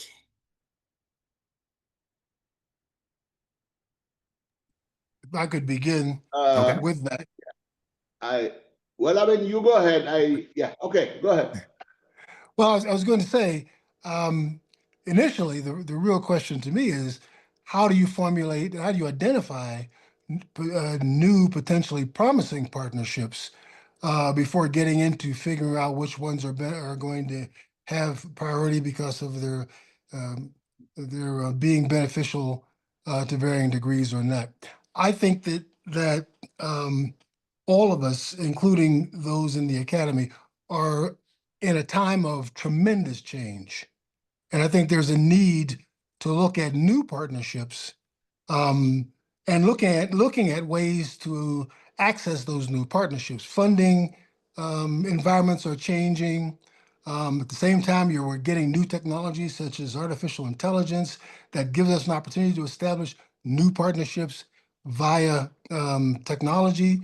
So I think it's the initial step, as far as I would see it, is how do we begin to look at new partnerships that promise fruitful collaboration. And then I think the next step would be which ones of those might be more beneficial with respect to our particular outreach. Different entities are going to have different levels of benefit depending upon where they're coming from and who they're trying to connect with. Yeah, thank you. May I add a few words? In my particular case, or in our particular case with work here in West Africa, well, the partnership can be said to be win-win, and every one of the partners will be putting on the table the kind of contribution they can provide. If, for instance, a US university plans to bring in their faculty or their student for a particular stay of 2 weeks, I guess our contribution here at work would be to make sure that we are going to flesh out a body of activities which are going to help the student or the faculty get a better picture of how things run and operate in the environment they are visiting. And you can go from classroom activities to field activities. The idea is they have objectives That's why they engage in the trip. After all, they take a plane to fly over the ocean. And that's why also they put in a budget. So it's up to us to make sure that at the end of the day, they tell us we are extremely satisfied, and that's what we want to hear when we go back home and we go back to our classrooms. We will be teaching this stuff or these things better than what we have been doing so far. And that is the basis of the collaboration. And I think it's a win-win game if, for instance, we were not satisfied with a partnership, or if our partner was not satisfied with a partnership, we would not have it from 1 year to another, running for so many years. So this is it. Every side of a partnership will have their needs and requirements, and it is up to the other partner to bring in whatever is required. So I think in that case, it's a win-win game. And another thing I would like to work on is to offer our experience over 3 decades, or even over more than 3 decades, receiving academic people from the US and the rest of the world. That as you said, Dr. Stevenson, there are so many questions dangling there in the air. But if you have the project to visit academic trip, it will be up to us to start the discussion and the conversation, filling you in about your many questions, because you have so many peripheral questions, going down to fleshing out a schedule of activities over the number of days you will be spending, and just giving you an idea of how all this will be budgeted. And we stand up and ready to go through Zoom, to all types of communication means, in order to fill you in, so that you know that when I go, these are the things I will be learning. But also, and I'll finish with that, when I go, I expect this logistical problem to be solved for me. Like when you land at the airport, what are the arrangements for you to just exit the airport after custom and police? When you are at the airport, how are you going to be driven to your hotel? If you have students, they need to go to host families. How is this arranged? When you are here, how will you adjust to the local culture, cultural orientation, etc., etc.? All these are provided by the partner for, visiting partner to be comfortable and to be able to take their plan and come. You need to convince them, and to show and tell them what is available for them. Thank you. Thank you. Professor James, I saw you unmuted. Did you have a follow-up comment? I did.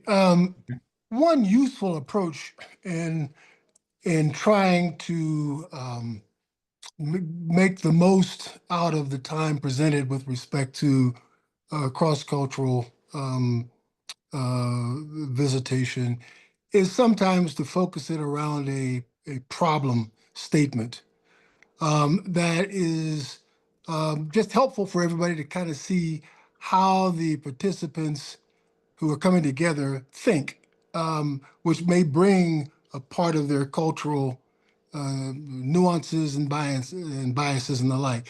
Something relatively, fairly neutral in terms of any political nuance, but could help people to say, well, in my particular society, these are the kinds of ways that we would deal with that particular problem. And at the same time, it might have the side benefit of actually lending new insight in how to resolve a particular problem. There's a relatively small amount of time available with respect to coming together, and it's not to say that should happen to the exclusion of learning what else is going on culturally. But I've often found that focusing on a particular project helps everyone to use whatever skills they have and helping to address whatever concern the host community is trying to address. Thank you. Yeah. Thank you. Yeah, if I may venture one perhaps last remarks, we don't have much time. You know, the classroom most of the time is telling. Partnership would go along to reinforcing telling and showing. Because after all, when you have a partnership, it means two sides different from each other, but needing each other, meeting and sharing and doing things together. That's why the partnerships, whether they involve the faculty or the student, or whether they are in the shape of even joint research project, they are always useful and they clarify the situation and they make everybody much wiser than they were before. Because there is something to learn, and the learning process will not simply be talking.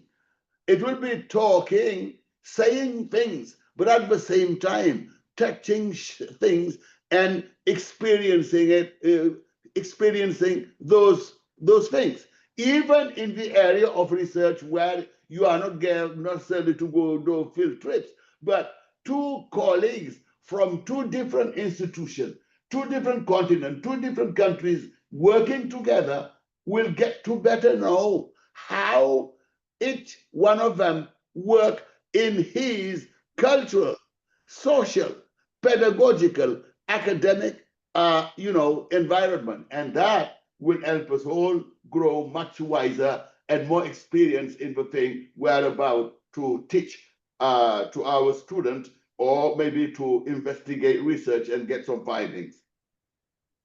Thank you very much, Professor Sene and Professor James. We had a question and a comment, but it is now 9:30 and I don't want to impede on anyone else's presentation. So thank you both for your presentations, and we'll turn it over to Dr. Wakesa. Thank you again. Right. Thank you. And thank you. And let me also mention very, in passing that Professor Ousmane Sene is also on the board of the African Center for the Study of the US, our board. I think it would be remiss not to mention that, because when you go to the next board meeting, you'll be like, I was on the call and recognition was not quite at the level expected. And thanks, Professor Stevenson, for ably moderating, chairing this session. And at this point, we transition to the next session. Our colleague who was to moderate this session is not available, is from Wits Business School, because this is a very much a finance, economics, markets kind of session. In the program, you'll see that it reads Connecting Universities to Markets, Pathways for Business, Economics, and Entrepreneurship, Education, and Connections.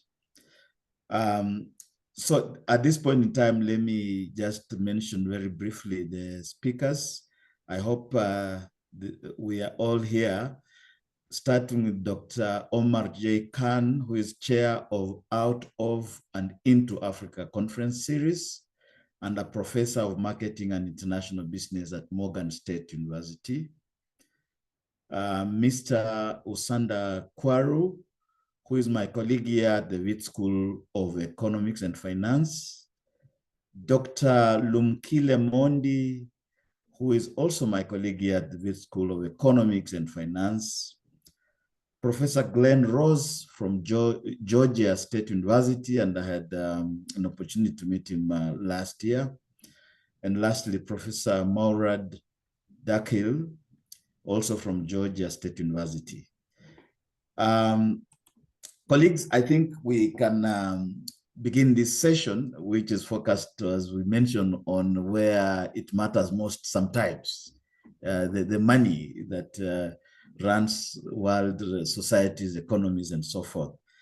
I will perhaps invite first Dr. Khan to start us off, and then I'll go to the next speaker. Most welcome. Wonderful, wonderful. Good morning, everyone. Good afternoon, wherever you might be, where the time might be different. It's a pleasure to join you all here at this great venue. And we're talking about in this session about connecting universities to markets, pathways for business, economics, and entrepreneurship education, and connection. And I feel I was introduced as the chair also of the out of and into Africa conference series. This is a virtual conference series. And I want to, at the same time, while I'm talking, have the PDF up of the latest sort of, flyer for the conference behind, so everyone can see that as well. I've been told that I can just share it. So let's have a look here. All right, there. And I think, can everyone see that? Okay. So that basically is I believe that this is a great instrument. An example, a prime example of, in fact, connecting academia to the to markets and entrepreneurship activity as well, because one of the primary features of this conference are selections of panels of active entrepreneurs from South Africa, from West Africa region, from East Africa as well. We've had people from Nigeria, South Africa, Tunisia, Kenya, Egypt that have engaged in such panels of active entrepreneurship, and multiple, of course, as it is a proper academic conference. There are many papers dealing with entrepreneurship. Particularly, I have seen on the tech side lots of academic activity that relates to linking the technology environment and opportunities therein that may be present within the larger African continent, and different and more specific regions within it related to technology and academic activity. So there's a lot that has happened over. Then this is the call for papers for the current one, the 2025 out of and into Africa. But there's been a lot of activity throughout the entire conference series. Now, myself, along with a couple of colleagues, began this or first had a out of and into Africa conference in 2018, going back a long way, and it was live back then, and we had it at the campus of Morgan State University. It was a small conference. It was the first of its kind, sort of, and we had it live, and people came in. And we immediately felt that there were some, obviously travel issues at that point with some of the participants coming, especially from African countries. And what happened was, when we tried to have it in 2020, of course, the COVID pandemic hit, and travel became an impossibility immediately in 2020, and so we moved online. But the great benefit that occurred was that pushed us to move the thing online. When we moved this series online, not only did we solve, you could say, the problems of travel that were occurring in the 2018 conference, but also we were now able to reach, we were able to extend our sort of platform far into smaller institutions across the African continent, which may not have even the travel budget to participate in conferences held here in the United States or Western Europe.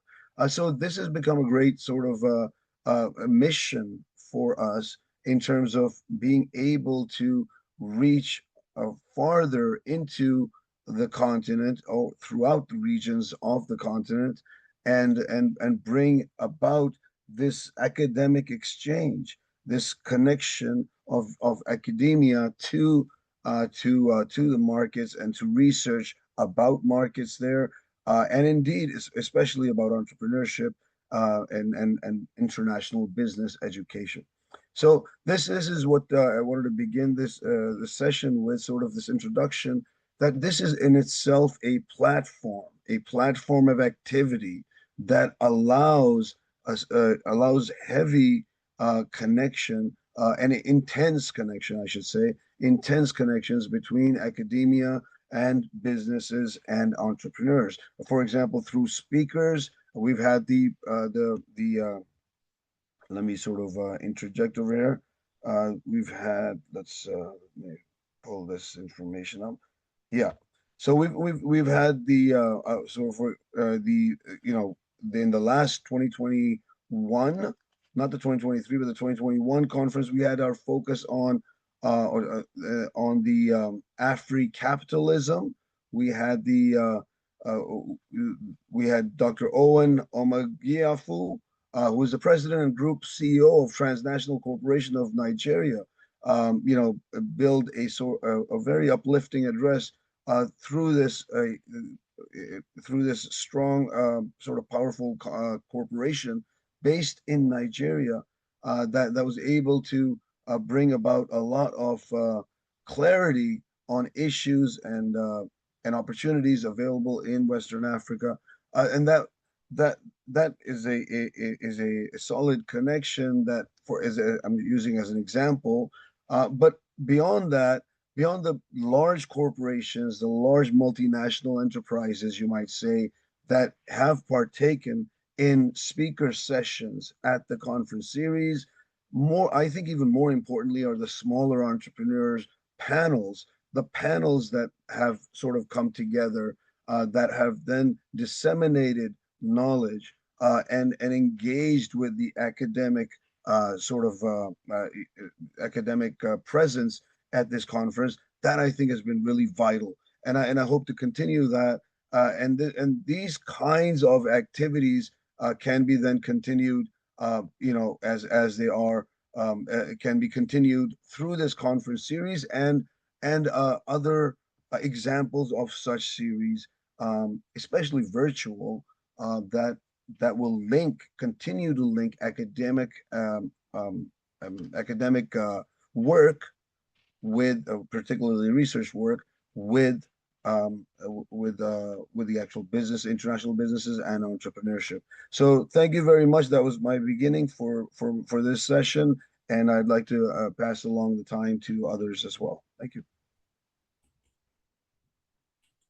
Thank you, Dr. Khan. I think the use of the image was itself a very good teaching device, because we could all see, where this has come from almost visually. I now want to invite my colleague, Usanda Kwaru from Wits School of Economics and Finance, and to vary the discussion a bit, I think Mr. Kwaru will then be able to introduce the rest of the colleagues, because this is a partnership between Wits and Georgia, the university in Georgia. That's the Georgia State University. So Mr. Kwaru, you can take over from here. And I wonder how we can remove the pull down. Okay, the image? Yes. Okay. Because I think these colleagues like very much the idea of out and into. Let me see if I can do it from here. Right, that worked. Yes. Perfect. Okay. Right. So I think, and I think these colleagues also have a presentation. So here we go. Over to you, colleagues. Okay, thank you a lot, Dr. Wekesa. Hope I'm very audible that side. Okay, thank you for this inviting us to this conference. Very great presentations so far. Okay, as you have mentioned, my name is Usanda. I'm in the School of Economics and Finance at Wits University. Just a minute, just a second. I think you could use presentation mode so that the images are more visible, at least. Okay. That's right. great. That works. Yes. Right. Sure. Okay. Yes. Okay. So today we actually will be presenting a practical initiative that connects a Southern African University and the US University. specifically Wits University and Georgia State University. Okay, so on my side, I will do the introduction and then I will hand over to our team at Georgia State University to basically provide further details about the program, including the benefits and the future plans. Okay, so I've been part of this great program for many years, connecting Georgia State University graduate and undergraduate students who are doing research in various areas in South Africa. So I was connecting them, I'm basically connecting them with South African academics or specialists on those areas that they are researching. So it's a mentored research collaboration. So I'm excited to introduce also our team from Georgia State University. So who are actually the engine of the program from the US side. So that is Dr. Glenn Ross, who's a clinical associate professor of economics at Georgia State University. And is actually director of the program, which is called Economic Studies Abroad Program in South Africa. And also Dr. Mohamed, who's a professor of international business, also at Georgia State University. As I've mentioned, elaborate further through the presentations, giving details on the program, and then also touch on the benefits and future plans. And before I hand over to them, let me also introduce one of our members, who's also our colleague here at Wits University, that is Dr. Lumkile Mondi, who is a scholar and a senior business executive in the actually, before he joined us here at Wits, he was mostly in the private sector as a chief economist. So he's got a very strong network and experience in the private sector. So he brings a private sector angle to the program. Let me also not forget to thank Dr. Wekesa, who we all know and is our host, for inviting us to the conference. He actually presented in our program last year. I remember detailing factors and events that have shaped and continue to shape the US-South African relationship. Without taking long, let me hand over to our colleagues, our team at Georgia State University to do the presentation. Thank you. Okay, Yusanda, I'm going to start it off. First of all, I'd like to thank you for inviting us to participate in this program. And the way we're going to conduct this is that Dr. Dockley Murad will be, in managing the PowerPoint, and I'm going to do the first few slides, and then Murad will finish up. So I'm depending on him to work the slides properly for me so I can keep on track. But that's okay. So let me give you a little bit of history about our program.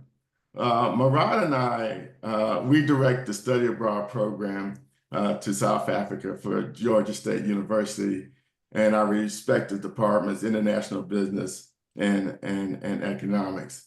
And it's a study abroad program that's associated with a companion course where our students learn about various aspects of South Africa before we visit the country.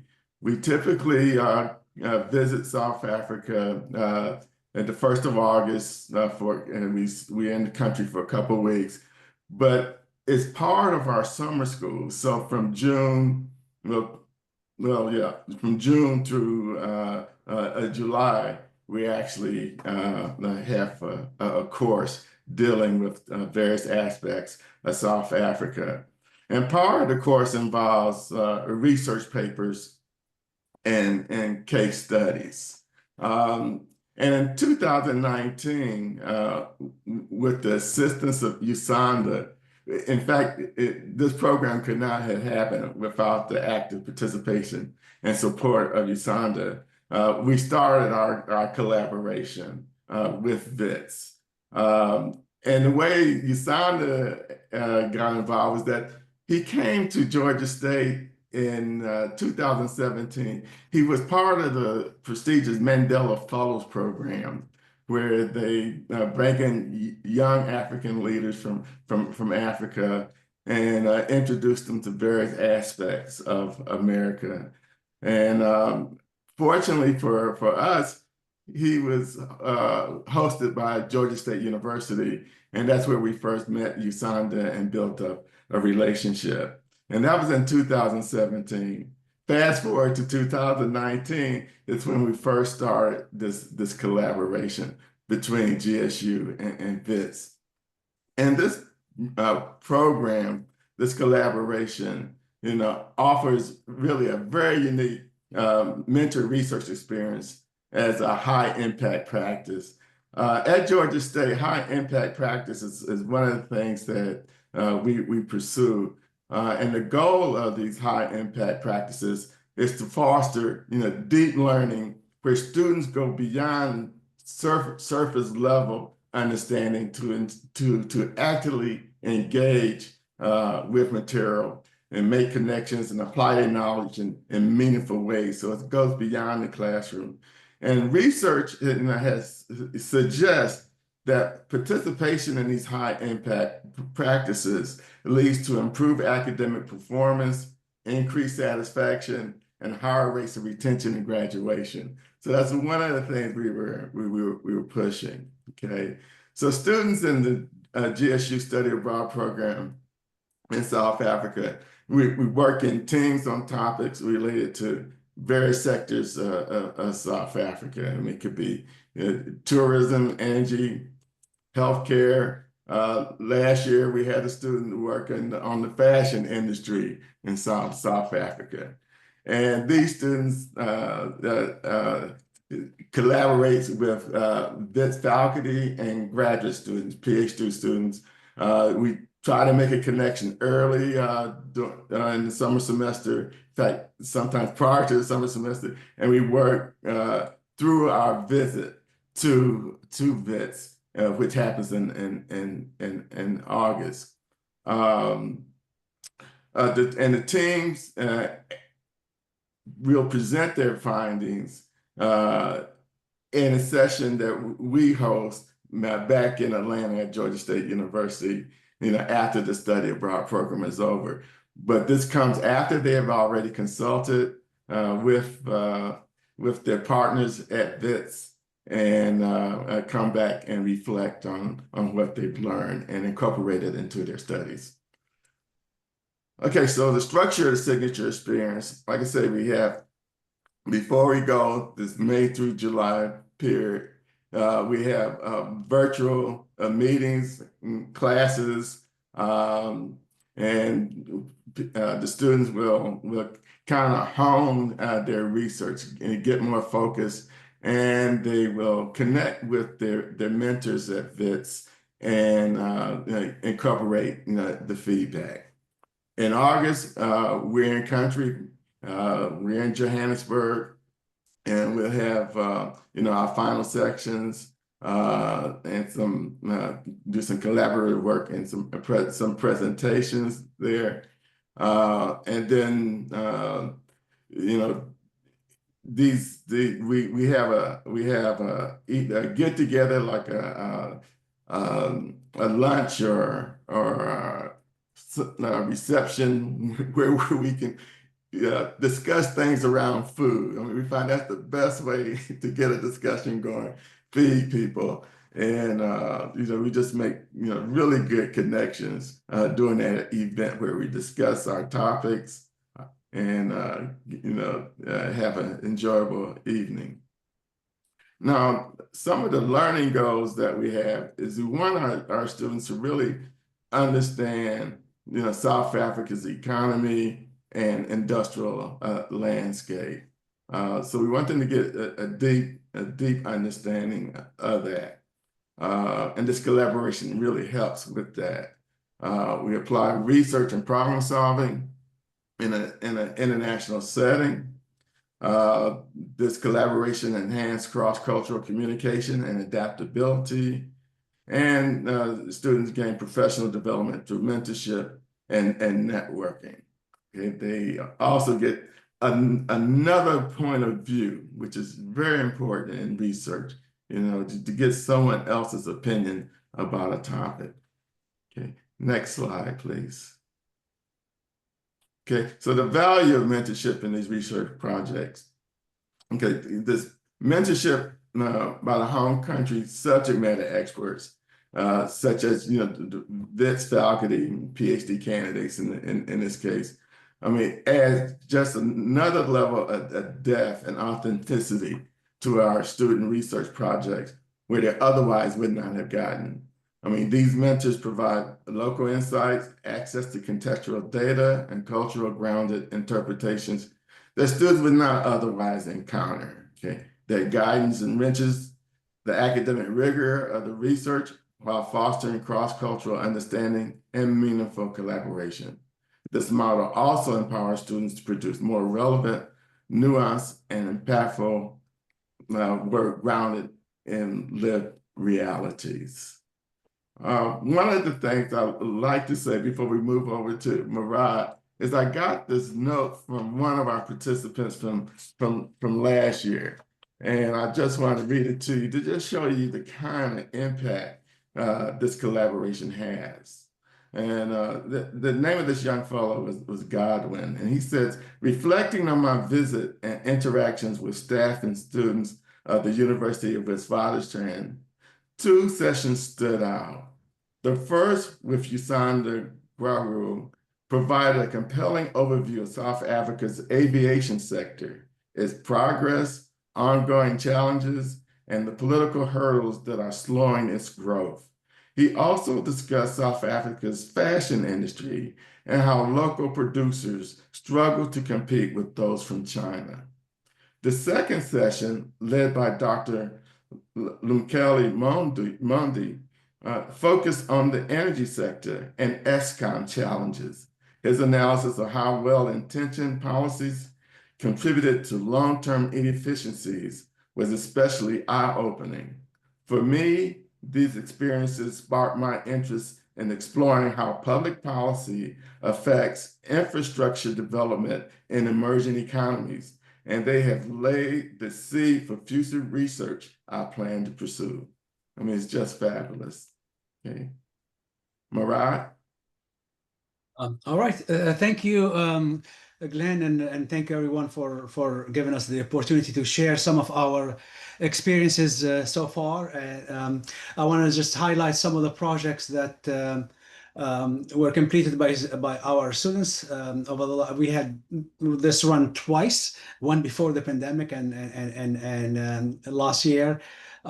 We had project that focused on Eskom and power challenges in South Africa.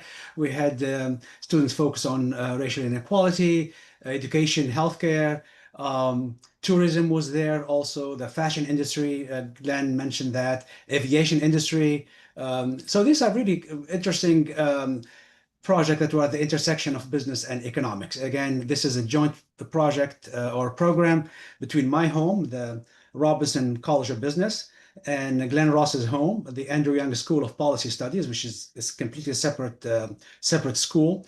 And the projects are impactful, meaningful, and really deal with the important issues, financial issues, economic issues, and some of these are socioeconomic and historical in nature. So these are the type of kind of questions that do require or would benefit from contextual knowledge and deep refined context, embedded within the South African economy and political systems and social systems.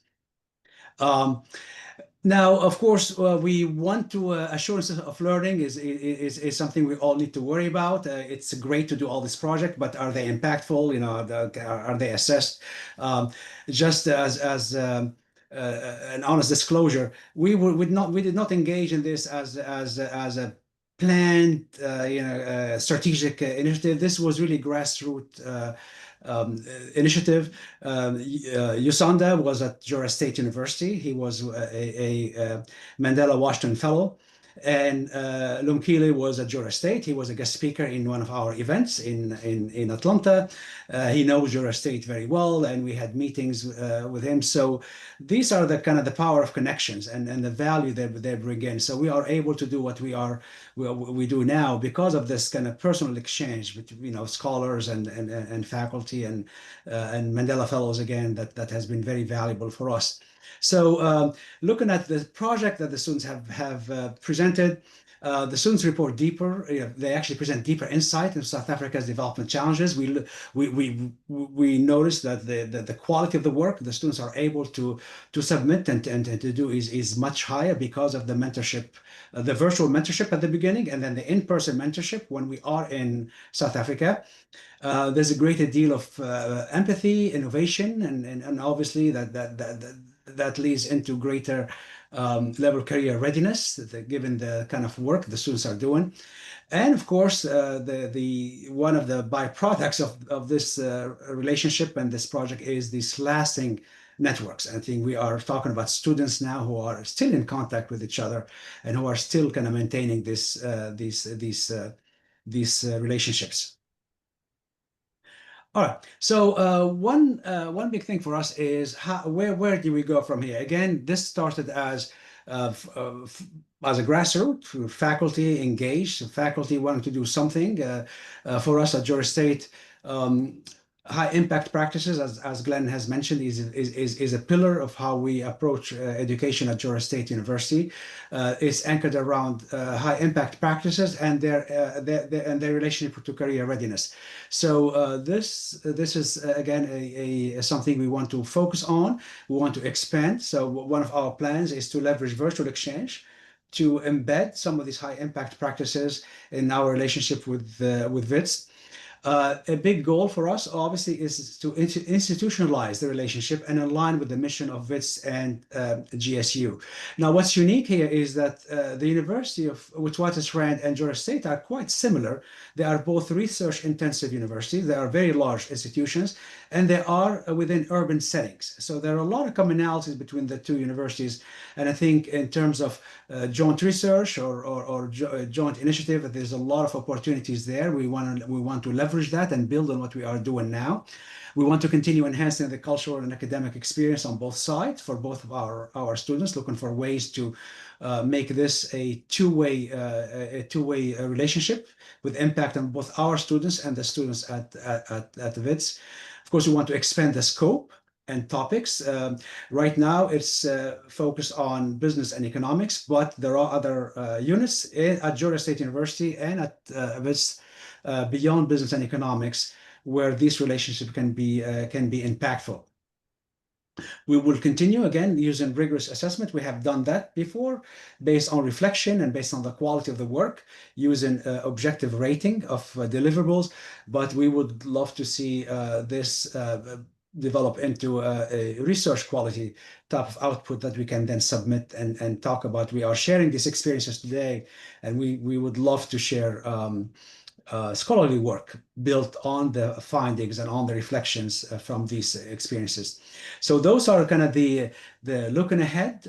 We are already started. We have the Mandela Fellows who are here with us today at Georgia State University, and I will share some of the photos here.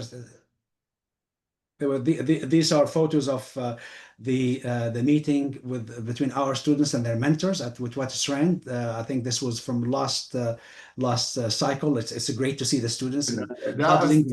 That was 2019, right? This one, 2019. Okay. Okay. Thank you for correction. And I think this is last time, right?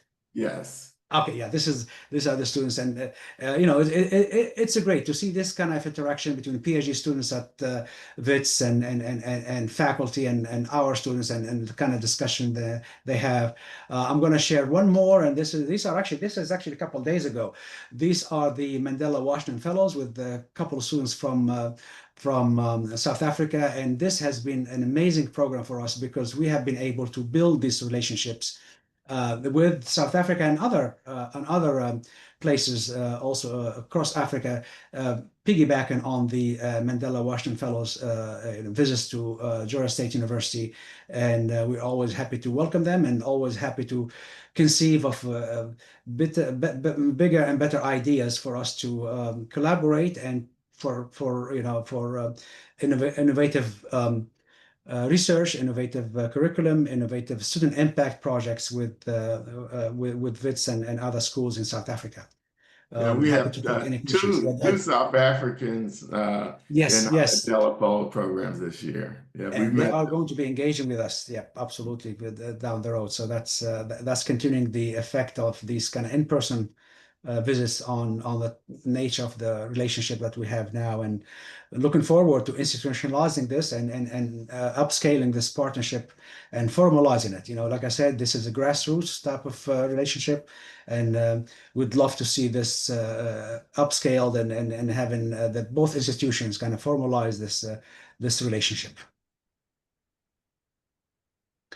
Happy to answer any questions, and I'm sure my colleagues are also glad to answer any questions on their part. Thank you. Indeed, we will be happy to have a conversation.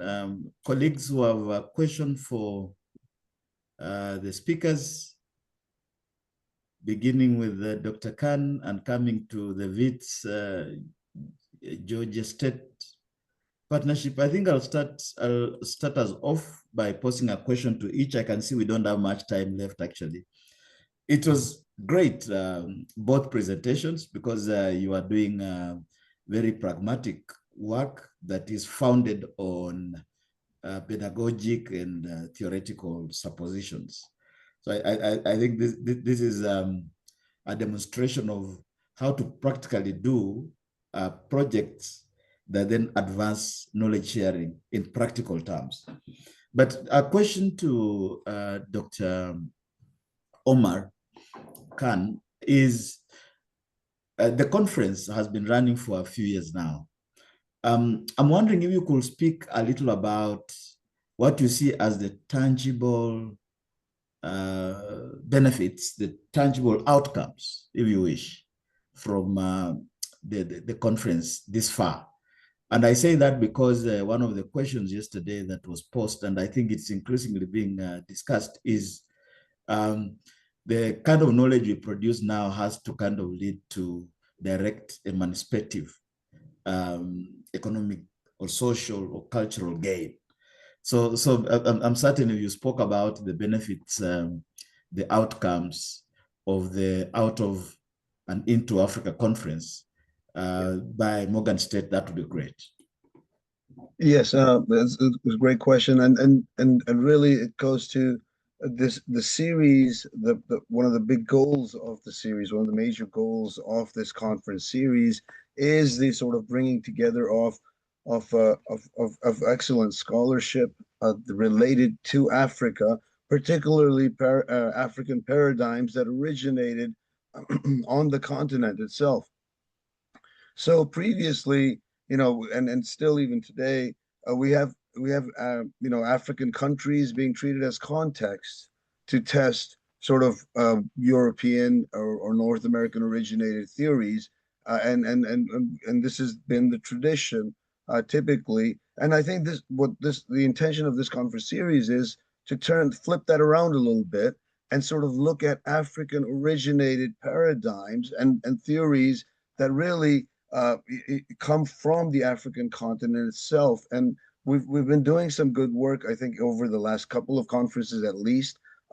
We've seen great presentations develop.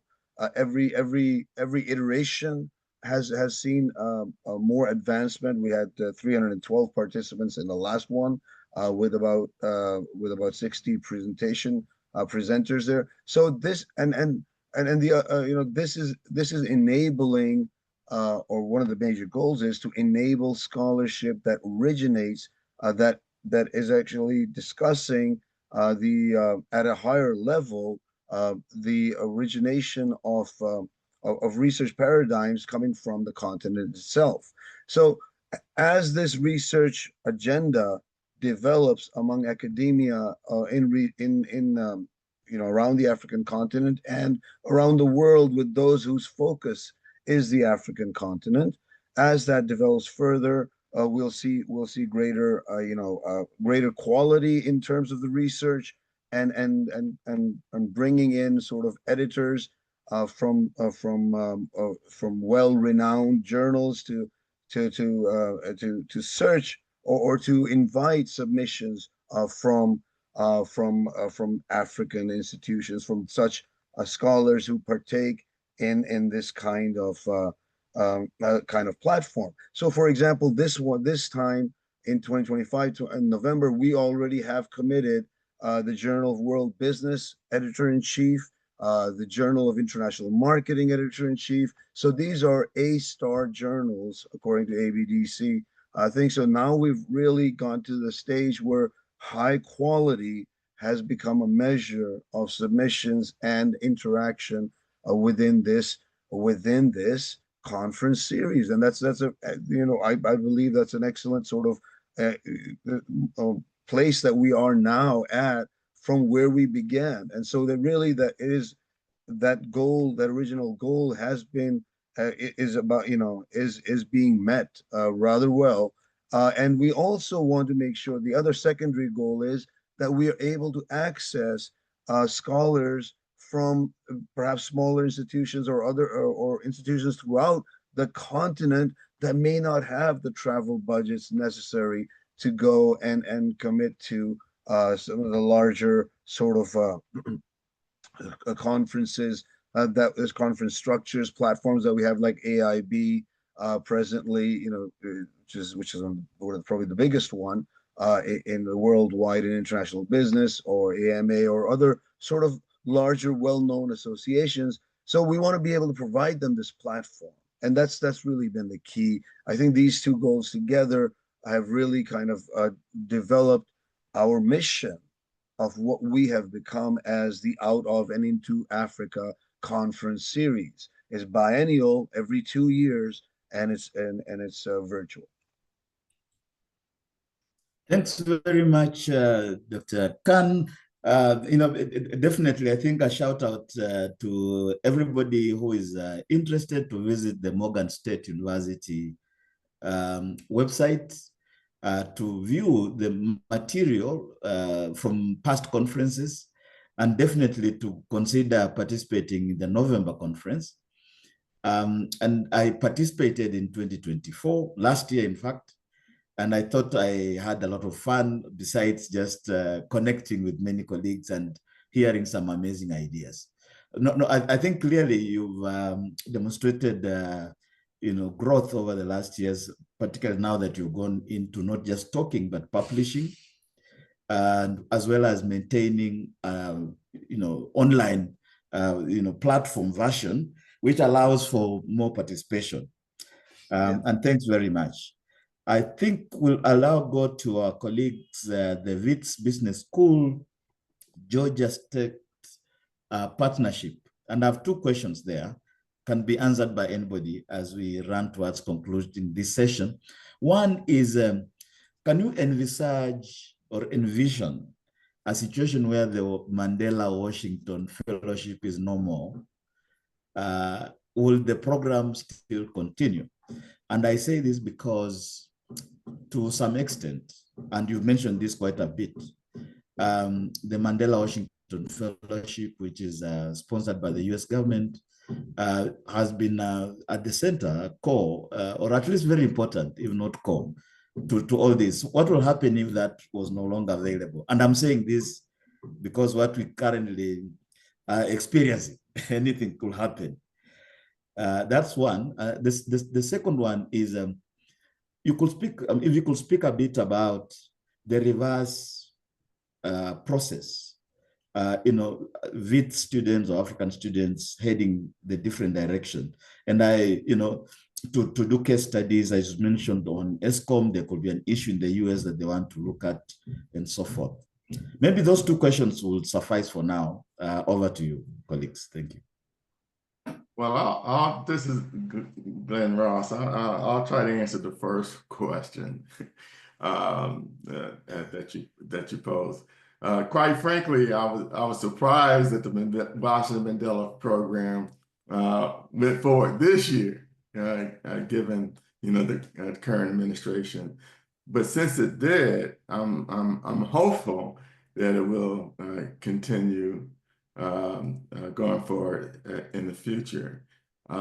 If we do not have the Mandela Washington Fellows Program going forward, I mean, that's a missed opportunity for the United States. I mean, the relationships we've built, over the years with these up and coming young professionals and leaders is invaluable. And how do you put a price tag on that? And to cancel a program like that would be so short-sighted. But I'm not putting it past that administration. My only hope is that since it didn't get canceled this year, I'm kind of think that it may be not one of those programs that is really paid a lot of attention to, and it can kind of go under notice. But you don't know. Certainly. Thanks. I think let's remain optimistic. Basically cross our fingers and hope for the best. Yes. Because I'd like to answer your second question, if that's sure. We actually did look into that specific kind of two-way exchange. Of course, cost is a very big factor for coming to, for many South African students to travel to the US and take classes. It's very expensive even for American students to go to American universities. So that's a challenge. However, virtual exchange has really come in, as really a lifeline for us. As we speak, I'm working with a colleague from University of Pretoria. We have, over the last about 6 years, we had our students take classes together with the students from University of Pretoria. And this cycle, we have 120 students from Pretoria who are matched with my own students and my colleague students, about equal number. And we've been doing that every semester. So we have touched about, I'll say about 1,000 students so far, between Pretoria and Georgia State University. So we have a very extensive relationship in South Africa, in Cape Town, in Pretoria, in Wits. But that project with the Pretoria has been supported by the Department of Education. The Department of Education funding disappeared, but because of the relationship that has existed, we are continuing independently. So we might not have the luxury of travel or the graduate assistant, but our college has been very generous. They assigned us a graduate assistant to support us. We have about 4 or 5. So we actually are able to sustain this extensive relationship and still continue impacting thousands of students between Pretoria and Georgia State, independent of the funding from the Department of Education. And I think all of us here, at least those who are from the US, are looking at alternate ways to support funding, because we can no longer count on US government and private funds, company funds, university funds, but we are continuing and we are thriving despite these challenges. Just to reinforce the point being made by Murad, the institutionalization of relationships between Wits and trusted university is critical, because once we do that, then it provides a platform for us to explore the virtual low-cost form, whereby our students at Wits, at the main school, School of Economics and Finance, and the business school can also look at opportunities of sharing program working together, using the successful method that Pretoria has done with Georgia State University. So I think the urgent thing for us as Wits is to get and move very, very fast around institutionalizing that relationship with State University, and then move forward to explore and develop that mutual relationship so that we can really cement that relationship. And I'm hoping that also working with Dominic Griffiths earlier in the presentation that he made, that as we do so, we'll be able also to see how we can link with humanities to develop those interdisciplinary programs that Dominic was referring to. And if possible, as I was saying, a true private sector funding, MasterCard Foundation, and many others, who can, over time, having institutionalized, having done the virtual exchange programs, and then use that as a platform to access funding and do something where we can have movement of South African students going across and vice versa. That's how we see it. And thank you so much again for the platform. Thank you, thank you. I think we are, in fact, on a virtual platform because Prof. Lumkile, as you know, we had a water outage. And so I've seen a comment here from a colleague mentioning that virtual connections should also be as valued as physical ones. I think that's an important point to consider. And at this stage, I will now move very quickly to hand over to my senior head of Wits School of Arts, Professor Renee Smith, who will take us through the next session. Over to you, Professor Smith. Thank you, Bob. Just checking whether or not our next speaker has joined. Is Larry Shaw on the call? I know him pretty well, and I see him here. He's great. So thanks so much. So I'll just do a brief introduction, and then really it's over to Larry. Larry grew up in Johannesburg, is a graduate of Wits, where he was active in NUSAS, immigrated to the US in 1973, received a PhD from Stanford, and was active in the anti-apartheid movement. He's a professor in the Department of Film and Media Studies at Hunter College, where he teaches a course on South Africa and has produced a documentary film, RFK in the Land of Apartheid, A Ripple of Hope. He's currently working on a documentary on South African and American anti-apartheid movements in the 1980s. And we're really pleased to have Larry with us today, talking about connected struggles, how to get American students and TV audiences interested in South Africa. So Larry has explained he will just be talking through the presentation, and hopefully he's got 20 minutes. Hopefully we'll have some time for a discussion. Larry?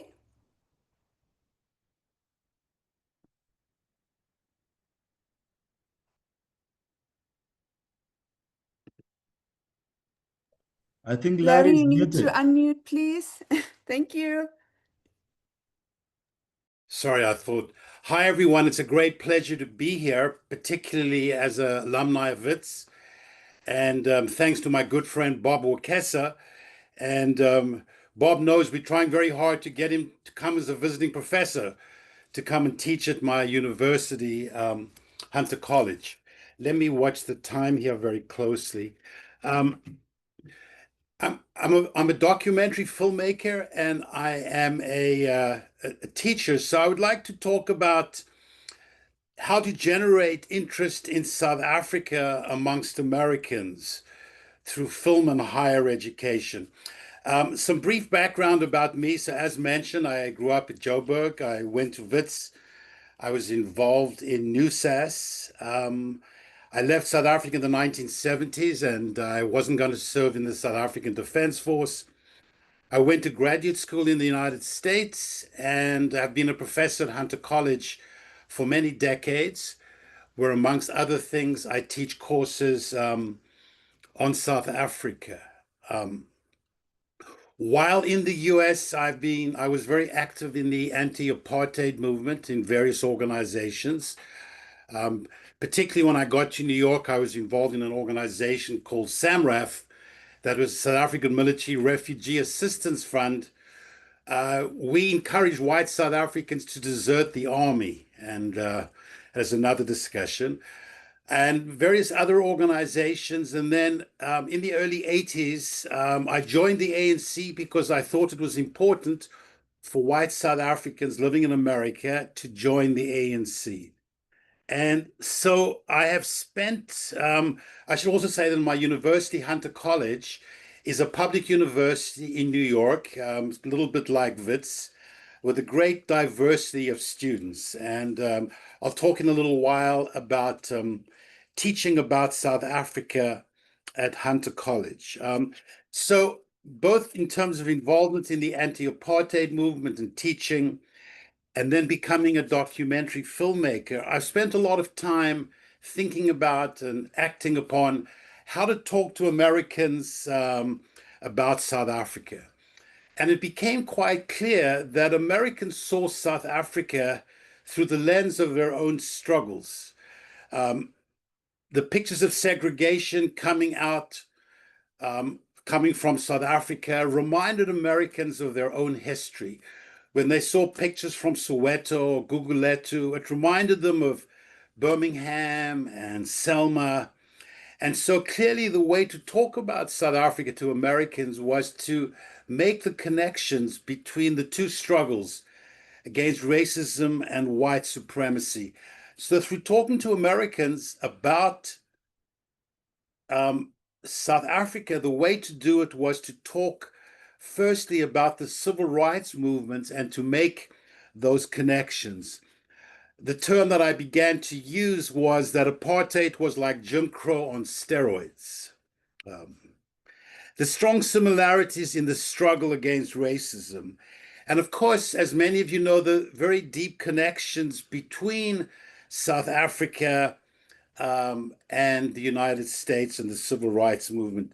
John Dube, the founder of the ANC, came to the United States. He studied at Oberlin College. He met Booker T. Washington. He was very inspired by him. He took some of his ideas back to South Africa.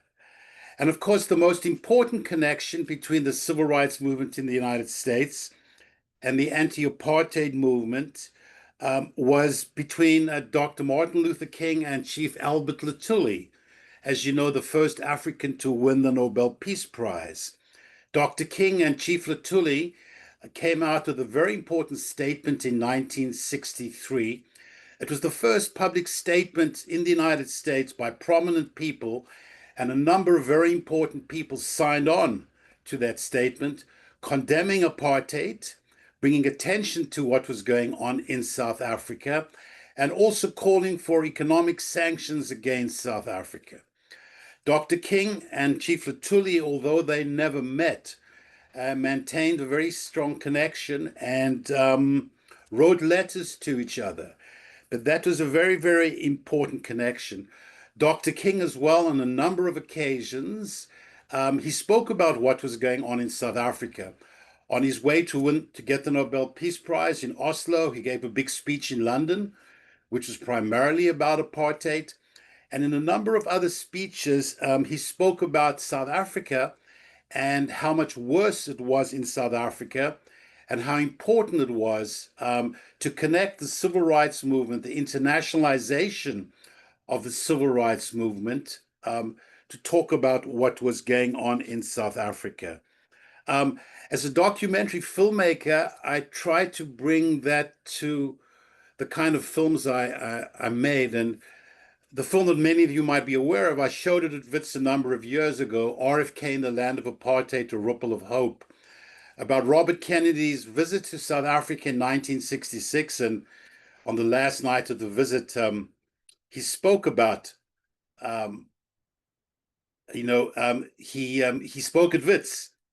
And it was a very, very moving situation. But the important thing, it became clear to me that in order to talk to an American television audience about South Africa, you needed to make these kinds of connections, that there needs to be an American connection, both by talking about Robert Kennedy's meeting with Chief Luthuli.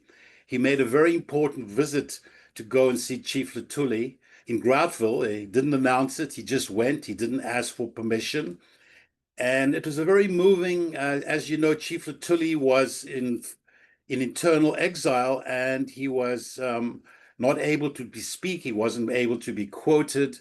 And so by bringing attention to the American audience about someone like Chief Luthuli, and to my surprise, Americans knew absolutely nothing about Chief Luthuli and what an important person he was, the first African to win the Nobel Peace Prize, and how courageous he was, and the struggles in the 1950s, with the Defiance Campaign. So by talking about Robert Kennedy's meeting with Chief Luthuli, it was a way of being able to make those kinds of connections. And, you know, making a film about the apartheid era 5, 10 years ago, whenever I made it, is obviously very different to trying to bring attention to apartheid during the apartheid years. And by being able to talk about Robert Kennedy, and obviously people are interested in Robert Kennedy and his visit to South Africa, it helped to give a particular connection. I was also very fortunate. I was able to interview Congressman John Lewis, and he was very gracious with his time, and he spoke quite extensively about how important the anti-apartheid struggle was and the struggle in South Africa in the civil rights movement. So I was very honored to be able to put a section, important section in the film about Robert Kennedy's visit, about Congressman Lewis, talking about how they were continuously conscious and speaking about and thinking about what was going on in South Africa, and how they were committed to internationalizing the civil rights movement. Similarly, I'm working on a new film.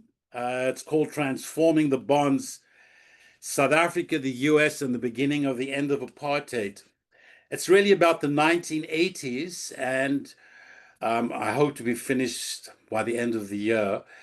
And, you know, it's about the UDF and Mandela at Pollsmoor Prison. But once again, I'm trying to make the connections between what was going on in the United States and what was going on in South Africa.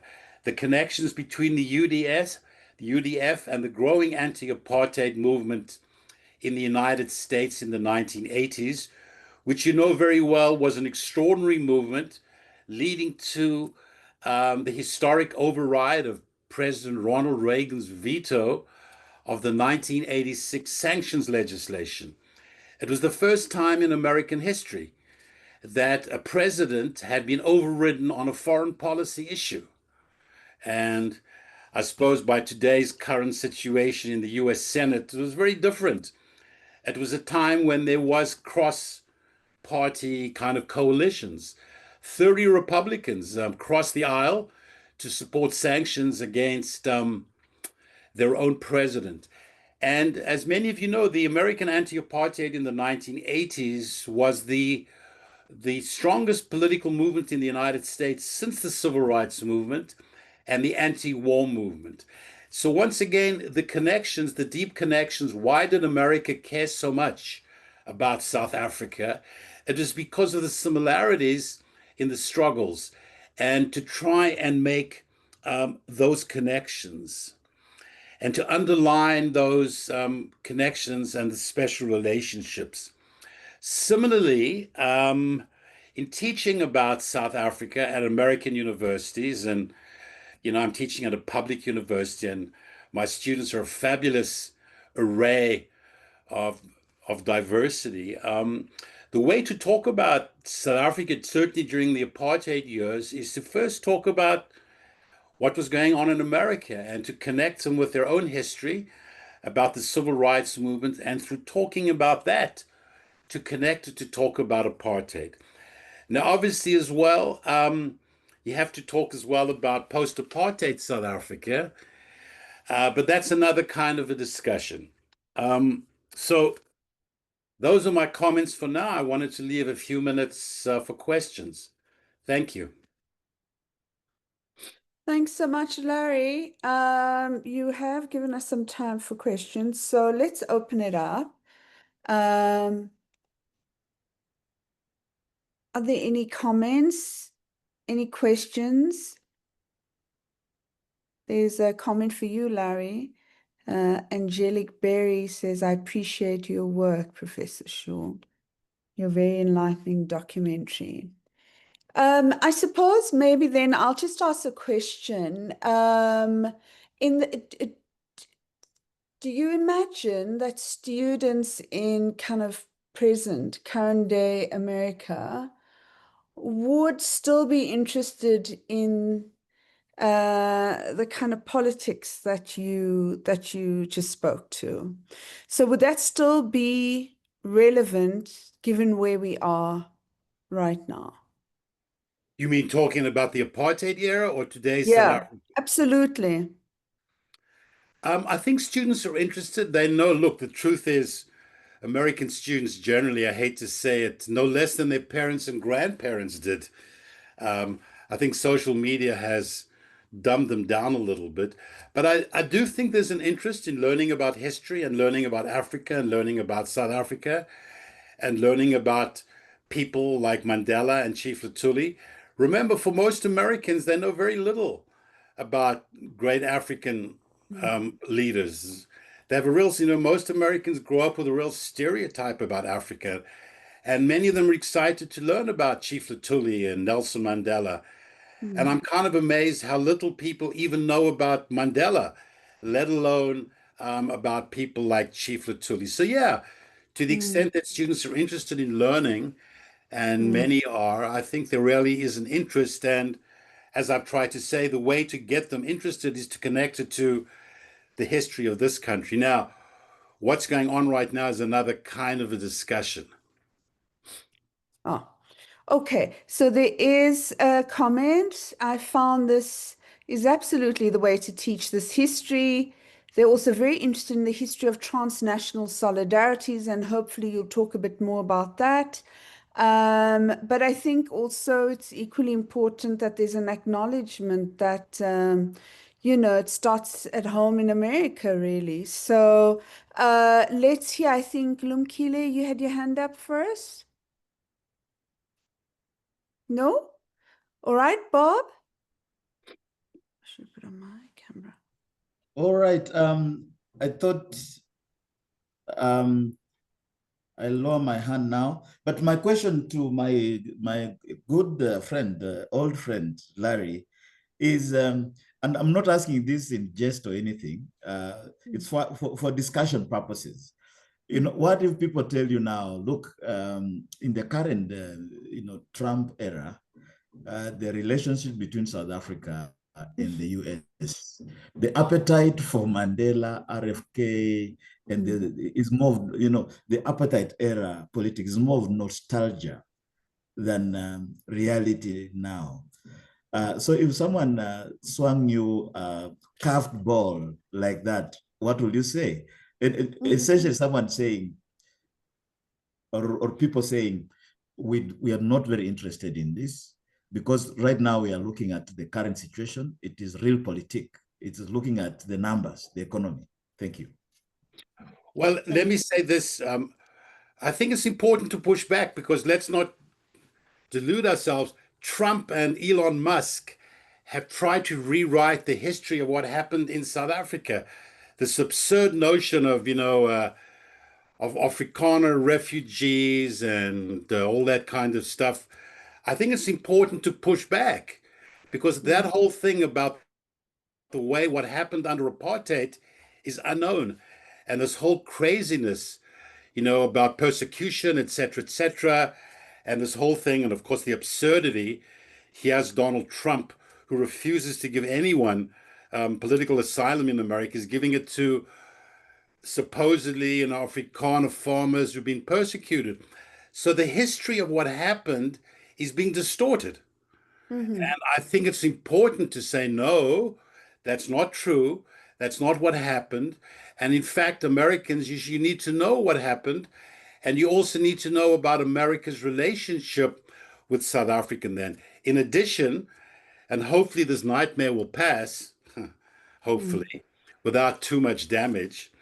Hopefully, it's a reminder to Americans of another time when America cared about human rights and democracy, and America stood for something positive in the world. And America, and led by the Black Caucus, really promoted the notion of America standing for something positive in the world. So no, I think it's important now, in particular, when this history is being distorted, to push back and to say, no, that's a distorted history, and this is what happened, and hopefully America can return to standing for something positive in the world and in Africa. So I think it's particularly important to fight back on that history. Thank you. Let's see if there are any other comments. And thank you for the question, Bob. We absolutely appreciate that. It was intended to just also get us to think outside the box, really. A new generation of students. They'll also be meeting a new generation of South African students who, you know, whose thoughts about America are shifting and changing, who are equally reluctant to engage purely in talk about politics, which they feel, well, some feel, has not really delivered. And they'd much rather talk about that. And then, of course, there are people who would much rather be engaging around what it means to have a constitutional democracy and how to protect those rights. So I was just curious as to whether or not there are some of these, you know, variations in terms of the students who do and who would be interested in you know, in engaging in South Africa politically, and particularly filmmakers. I mean, I think there's just, in many ways, it's what we're grappling with here, right? So and I think Chatty's on the call, we recently held a seminar and on really sort of tied to our history as South Africans. And there's an incredibly popular show on called Shaka Ilembe. And the panelists effectively were saying this won't be shown on Netflix anytime soon because global audiences are simply not ready for it. That people still have an idea of what is permissible, what we should be seeing. And yeah, I just thought that was a really, really interesting observation from people who, like you, are in the business of filmmaking and saying, hold on, actually, it may be incredibly popular in South Africa, and we would love the world to see the many different narratives that we have, but they're not interested. So yeah, yeah, let's see if there are any other questions for you, Larry. Just a quick comment. You know, I Sure, can't speak to Netflix's policy about what films they want to commission in South Africa, et cetera, et cetera. I should say as well, I'm obviously interested in making historical documentaries about the apartheid era and the connections between America and South Africa. I haven't made a film about the current issues. Obviously, that's another whole discussion, how to talk about South Africa, you know, post-apartheid. And the way to talk about that, you know, that's another discussion, compare it to other post-liberation movements and all the usual kinds of things. But it is true, South Africa now, Americans look out, it's just another country. Whereas obviously during the apartheid era, it stood out as a uniquely kind of racist society that America initially had supported. So it is different making a film about the apartheid era. And I think it's important to tell that history and to make those connections and to let Americans know about people like Lutuli and Mandela. But it is a separate discussion about making films about what's going on today. There's no question. Right. You know, I suppose tied to that is if we consider, well, for lack of a better term, the kind of backlash that's been faced in classrooms in one of our film and television courses, there was decidedly open. I mean, we always are open in what we teach, conversations around documentary filmmaking where our students are required to go on a walkabout through the city of Johannesburg to understand it in relation to, you know, it being a mining town and that history. And there were some students who felt incredibly uncomfortable. Now, as teachers, you know, this is what we encourage. You know, feel a bit uncomfortable and then tell your story. But it actually became a really difficult matter to manage because the student was effectively saying, you know, well, a couple of students were effectively arguing that instead of this creating a kind of inclusive space, they were now being made to feel particularly uncomfortable because they were white students. And this is new for us. We've not encountered that before. So we don't know if it's the current political environment, or what has brought this on. But I thought that was incredibly curious, that there's a shift, that there's something happening where audiences are responding potentially differently, even in the classroom, to the way in which they were so much more open to engage with these challenging issues and turn it into stories, to now saying, I'm sorry, this is making me far too uncomfortable. I don't want to engage this history. It doesn't affect me.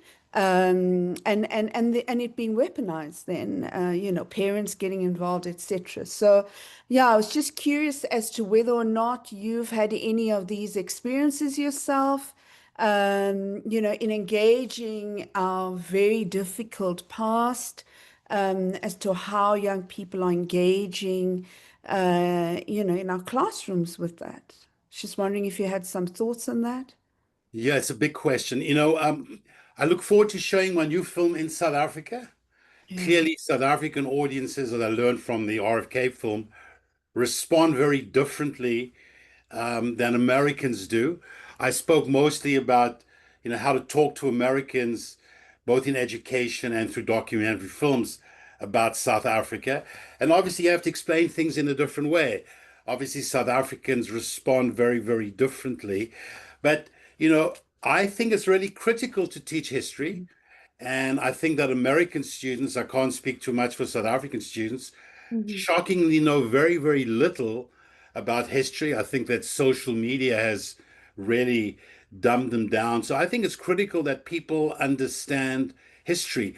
Let me say as well, I look forward to engaging with South Africans. And certainly a part of my new film is very much about Mandela and his time at Paulsmoor Prison, and some really, I think, untold stories. And I know the whole debate about Mandela and what he achieved and what he didn't achieve is a big debate, and I look forward to engaging.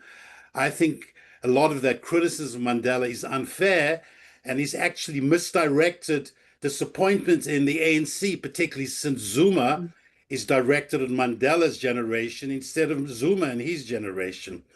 But I look forward to showing the film at Wits and engaging in interesting discussions about the 1980s and about the UDF and about all of those kinds of things. So I think teaching of history is critical, and American students are suffering, I think, quite badly by not knowing enough about history, and it's quite worrying, really. And the arrival of AI doesn't help because they think they don't have to write their own papers anymore. It's another problem. So yeah, I think it's critical. Thanks so much. I just want to have a look and see if there are any other questions. Let me just say, people asked, I haven't been able to read the questions. RFK in the Land of Apartheid is available on Amazon. People can screen it there. And I did show it in South Africa, and I showed it at Wits twice. But if anyone else can't get access to Amazon, write to me and I'd be happy to try and find another way for you to watch it. And I look forward to showing my new film about the 1980s sometime at Wits. Well, we look forward to that. I think we have a hand up. Oh, great. Robin Whittaker. Thanks, Renee. Thank you. And thanks so much, Larry. That was really fantastic contribution and insight, and really looking forward to looking out for that film. And really, yeah, I just wanted to just touch on something that you spoke about. I think it was you, Renee, that was talking about the sort of pushback against feeling uncomfortable. Yeah. And this, I think, is such a critical point of where film and media and storytelling and reading and social media as well has the potential to support us in being able to stay in uncomfortable spaces. Some time ago, I was engaged in a conversation relatively shortly after the elections with a number of people based actually in Congress and Congress-aligned spaces. And one of the participants was talking about going to do a program at, I think it was at Harvard, it was at one of the Ivy Leagues, and the program he was doing was a program around guilt. And he was working with students and talking to them about the experience of guilt.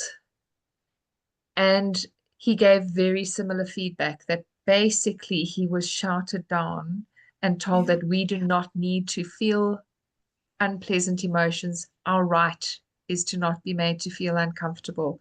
And if we are dealing with an era of time when uncomfortable emotions can be packed away because they're inconvenient and we don't have to feel guilty about anything, that's a real challenge. It's a real challenge to our shared humanity, and it's a real challenge to understanding what integrity and ethics and a deep intentionality on how we show up in the world means.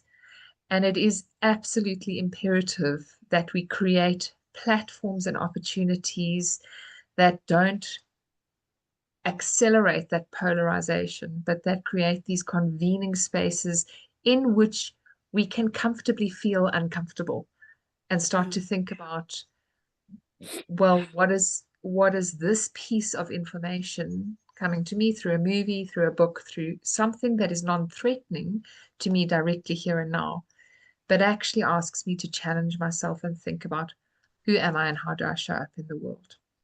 Thank you. Thanks so much for that comment and feedback. Like I say, for us, it certainly is new, Robin. It's, particularly being Wits, students in the arts, we almost expect students to engage with these uncomfortable discussions and our lived experiences. And so this is a new experience for us. And we've been trying to understand, is it tied to bigger issues outside the classroom because parents get involved?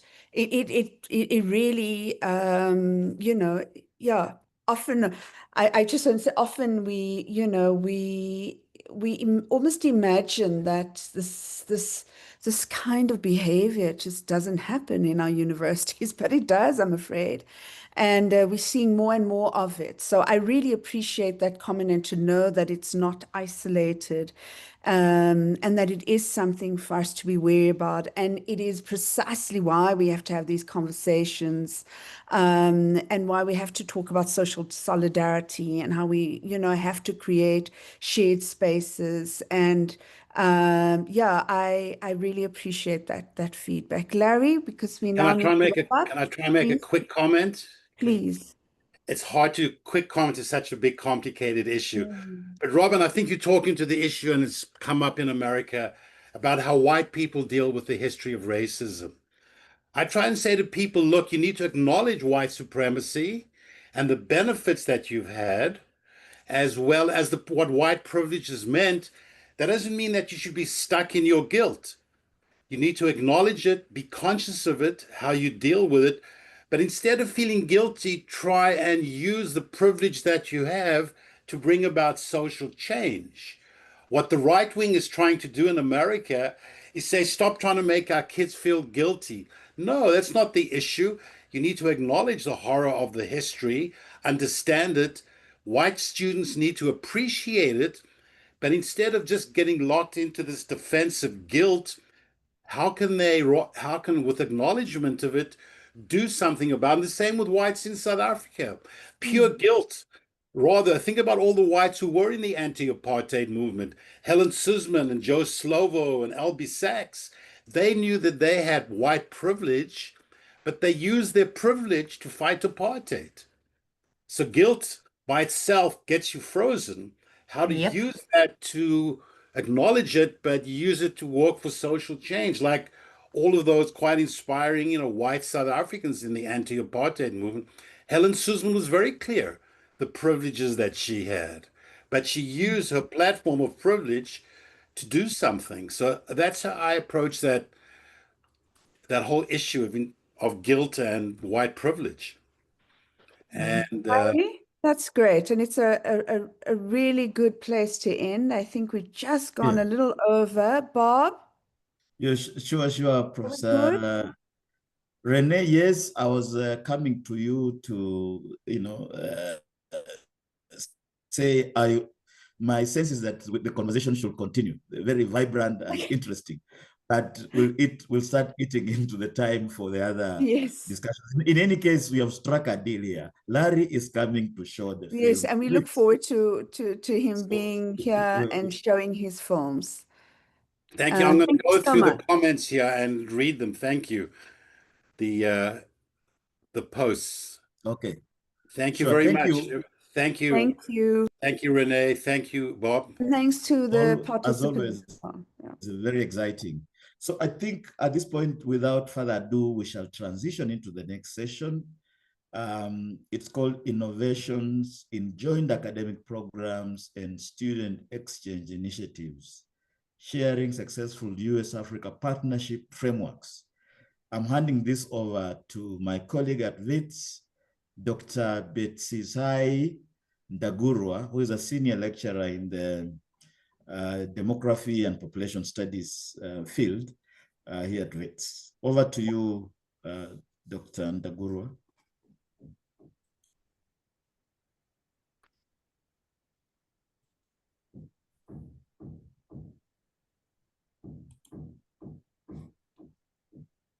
Okay. If Dr. Ndagurwa is not here, we'll have to make a plan quickly, as we say here. Because I don't seem to see him, even though I saw him earlier. All right, I thought I saw his name on the slides. At any rate, I believe we can proceed by I moderating the session. And therefore, I think the few introductory words are basically that for us to undertake joint academic programs and student exchanges, there's need for innovation. And this innovation might already be happening. So we can look to tap into innovative models that are already in place, that can be domesticated, that can be applied in various African US contexts and so forth. And the panelists that we've made, we chose for this particular one, are those that can essentially also share their successful Africa-US or US-Africa partnerships. And so we start off with Professor Jose Jackson Malete, co-director of the Alliance for African Partnerships, which is one of the long-running form of innovative partnerships. And then we'll move on to Mr. James Ham, who is director of the International Office, that is director of the Office of International Affairs at North Carolina Central University. So let's start with Professor Jose Jackson Malete, and then we move on in that fashion. Thank you so much, Bob, for this. That was a very interesting conversation before. I knew that people didn't want to leave that previous session. Let me share my slides. Are you able to see the slides? I hope so. I can see them. Maybe you can shift to presentation mode, which is now on. We are good. Yeah. Okay, great. So I'm going to share in this session about sharing successful US-Africa partnership frameworks.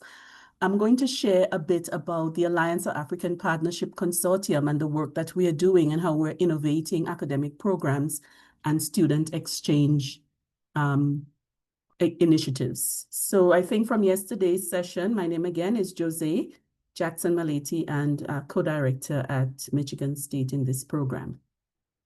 So just as beginning, really that, I think we've talked about this before yesterday as well, that as we are facing all these global challenges, it becomes evident to us that we need to have meaningful and engaging partnerships. And this has never been greater than at this moment in time. And higher education institutions, as we've talked about yesterday as well, that really are critical players in driving innovation, building capacity, and strengthening people-to-people connections across these our continents. And I'm going to share experiences from the AAP network. So what is the Alliance of African Partnership? So we are a collaboration that was initiated by Michigan State University and 16 African thought leaders that came to East Lansing, and they discussed over 3 days that, you know, the way partnerships are structured are just not working, and what we should do differently in order to make these partnerships really work and be successful and sustainable. After their discussions, they came up with this initiative called the Alliance of African Partnership. It was going to be starting as a small initiative. We started out initially with about 8 members and grew based on, you know, liked kind of interests and values, and looking to increase and engage further, but still trying to be very small and nimble. Our focus is on solving global challenges through an equitable partnership model and supporting research, capacity building, co-creation, and engagement. I think in the history of partnerships, we know that typically when you have a global north, global south kind of partnership arrangement, usually, you know, the focus and the power is on the global north, and then, you know, kind of dictating what is happening in the global south. And we were trying to move around that because we know that in Africa, we have you know, the capacity, we have the ability to implement programs, and we have a whole new generation of scientists who are doing great work. And really, we just need to do the work, to get the work done. And this is what the AAP is trying to implement, to make sure that African partners are fully engaged in the process, they have a voice at the table, and that the work is being planned and coordinated in an equitable fashion. So these are the partners, these are the members of the consortium. As I mentioned, it's 10 African universities, Michigan State University, and 1 continental agricultural policy network of institutions. And we worked together over the past 8 years or 9 years. I guess we started in 2016 with this whole process, and have begun, sort of reached into our 2nd strategic planning document that we're implementing right now. Bob, just to verify that the slides are moving. Yep. Okay, great. So yes, they are. Yes, they are moving. Yeah. Okay, great. So our vision really is about transforming lives in Africa and globally. So not just focused on what we can do in Africa, but also especially how is our work structured within the state of Michigan, and obviously globally as well. We are structured around 3 pillars: building bridges, transforming institutions, and transforming lives. And our principles are really what guides the work that we do, or how we do the work that we do. So accountability, equity, inclusivity, sustainability, transparency. While these are just words, they are the kind of foundation on how we interact with our partners and how our work is done. So we work in 7 priority research areas, as we can see here, and moving from agri-food systems all the way to science, technology, and innovation. So we kind of hope that in these 7 areas, everyone can see something about themselves. And if not, well, you know, there are ways in which we can work still together, even if your specific area isn't listed here. And of course, gender and inclusion, a very important component, is overarching in all of the areas. So this is how we are structured. We have 2 offices, one that is based in East Lansing at the Michigan State University campus and in the US. And then we have an Africa office, which is kind of not like a one country or one institution office. We have our staff who are based in Malawi, who kind of formed initially the kind of home office or a local office. And then we also have staff that are based in Botswana. And what we are trying to do now is, so let me finish how we are structured and what the changes might look like. So we have these 2 offices. And then we have the leadership of the AAP is actually the vice chancellors or presidents of the institutions that are part of the membership. And so they form this committee of co-consortium leaders, and they meet regularly to discuss the activities, the programs, what they want to see coming from the AAP. Then there's also a consortium advisory board that provides guidance to, but in particular, our office in terms of are we following, the right procedures? Do we have them in place? How should we tackle issues around gender, for example, and those kinds of issues? We're also dealing right now with our membership, the structure of our offices, and how do we move forward in terms of our governance. So this is a major issue that is being discussed right now. And in terms of the Africa office and how we are moving forward with that, is we are now going to have a co-hosting of the Africa office formally by a bidding process from our members of who would like to host the office, and what does that hosting means may come with, hiring a staff or providing support in, for programs, etc. So we're going to have this now as a formal process and not an ad hoc as we have been doing.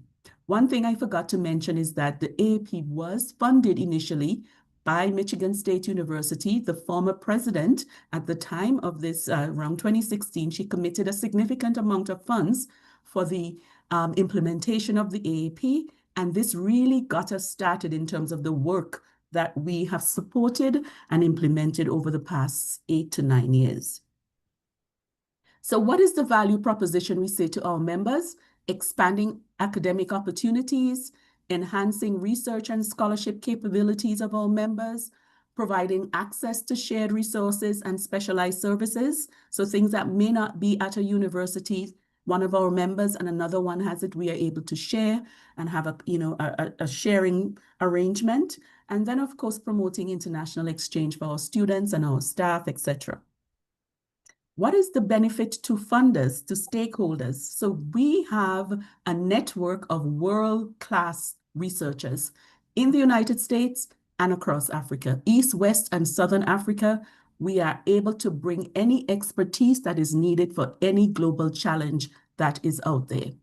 We can catalyze engagement among our consortium members, but also beyond that. All of our partners have, partnerships and relationships with NGOs, with governments, with the private sector. So we are able to have this outward group as well, in addition to us as a university network right now. And we are trying to formalize some of these other types of partners that we're engaging with. But we also are able to leverage North-South, as we typically would, MSU, a US institution engaging in Africa, and vice versa. But also the South-South cooperation has really become a major turning point for how we have seen the AAP operating, where we are seeing the universities, for example, in South Africa, engaging significantly now across the continent with many institutions that they had not engaged with before. And then, of course, AAP is modeling, as I said, this type of approach of equitable, sustainable, mutually beneficial partnership principles, which are so important. And I think there are many different now kinds of agreements and MOUs globally that are being discussed about how we do these types of partnerships. So that's kind of how AP is structured, the kinds of work that we're doing, who are the members, etc. I wanted to just share some examples of the programs that we have supported and some of the stories that are coming out of these programs. So one of the biggest ones that I would say in terms of funding commitment is our PIRA program, the Partnership for Innovation, in Research in Africa.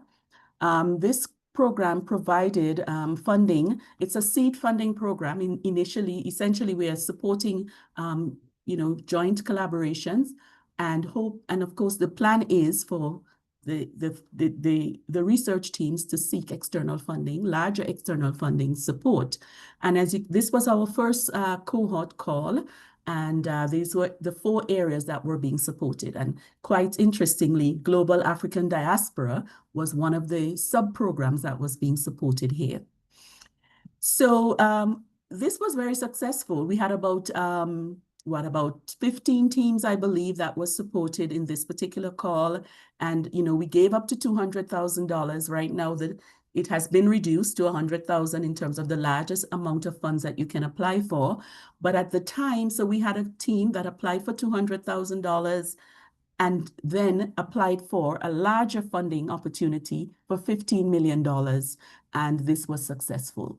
So we are able to fund small amounts of money that we then seed for research teams to get the evidence that they need to apply for these larger grants that are making a big deal across the continent. And so this has been some of the things that we're hoping that would happen after these grants. This next one is how we're investing in people. So not just, we're investing in individuals, in teams, institutions, etc. So this is one that is investing in individuals, and this is called our African Futures Research Leadership Program. And this is really was targeting at the time early career women researchers, which we know at the time, well, even now, where women scholars are really at very low levels in terms of African institutions, about 20, maybe from 6% in some countries to 40, 50% in other countries, with women scholars in terms of who are the researchers who are doing the work in African institutions. And so we targeted over maybe 4 cohorts focusing on early career women researchers. And then now, in our 5th cohort now, we've opened it up to our male colleagues, especially male colleagues who are supporting women scholars in their endeavors. So the African Futures Program, as I said, we're in our 5th cohort now, which means 50 scholars across the continent have passed through our program. And this is just one of them. This is one of our success stories. I mean, she would have succeeded anyway. This is Dr. Mama Bolo, who is at the Gordon Institute of Business Science at the University of Pretoria. Absolute fantastic scholar. She was in our cohort in 2022 to 2023. She's now a full professor at UP in 2024. So she got that last year. And what did the institution do to keep this scholar? Because we were looking at her as a possibility, right, of joining us as looking at youth entrepreneurship in Africa.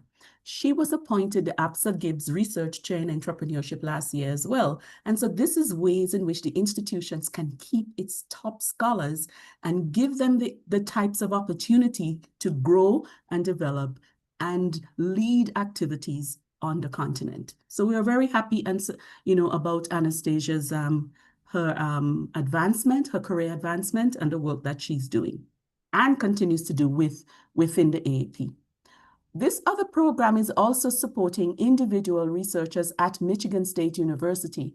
So we are not only looking at what can we get from African scholars, or what can we give to the African continent, I should say, but how can we learn from African scholars as well. So we have a group here of early and mid-career academics at Michigan State University. And this is a program, the Africa Global Partnership Scholars Program, which is helping new researchers who have not engaged in Africa before to give them the opportunity to engage with scholars who could mentor them, support their international research, and allow them to grow as international scholars that will eventually become research leaders in the areas that they are working in. And so we have this first cohort of 6 scholars, and we're really excited about the work that they're doing across different countries and different institutions.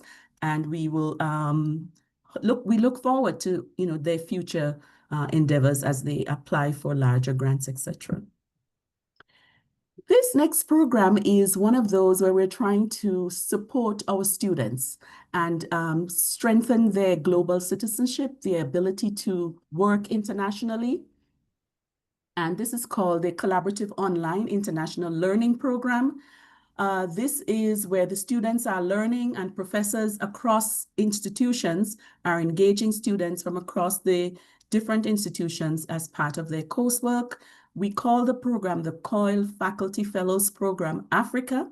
We've had 2 cohorts of this program so far, and we definitely see that it's a low-hanging fruit. It's a not too expensive kind of program.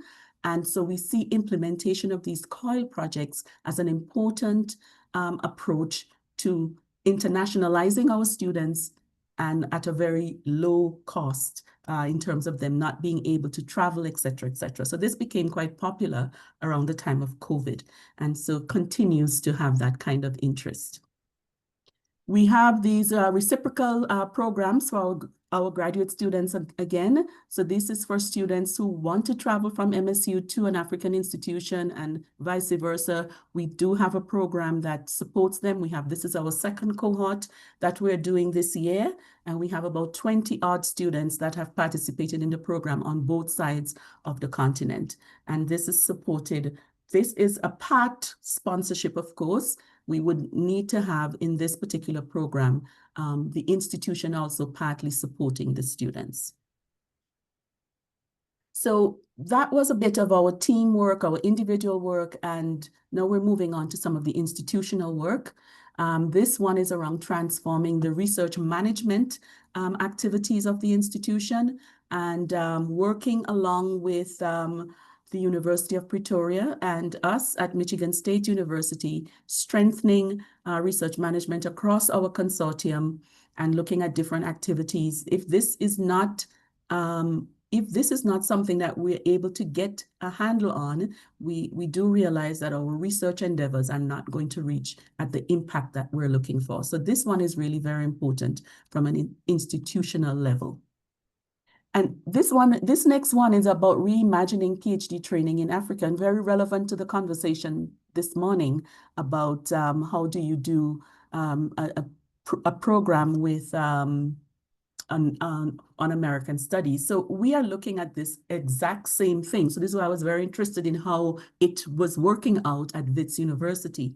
So we have convened our graduate deans from the AAP member universities and trying to understand what are some of the challenges with the enrollments in graduation, et cetera, and supervision in particular around graduate students at African universities, and how are we going to be part of the solution for the African Union 100,000 PhDs in 10 years.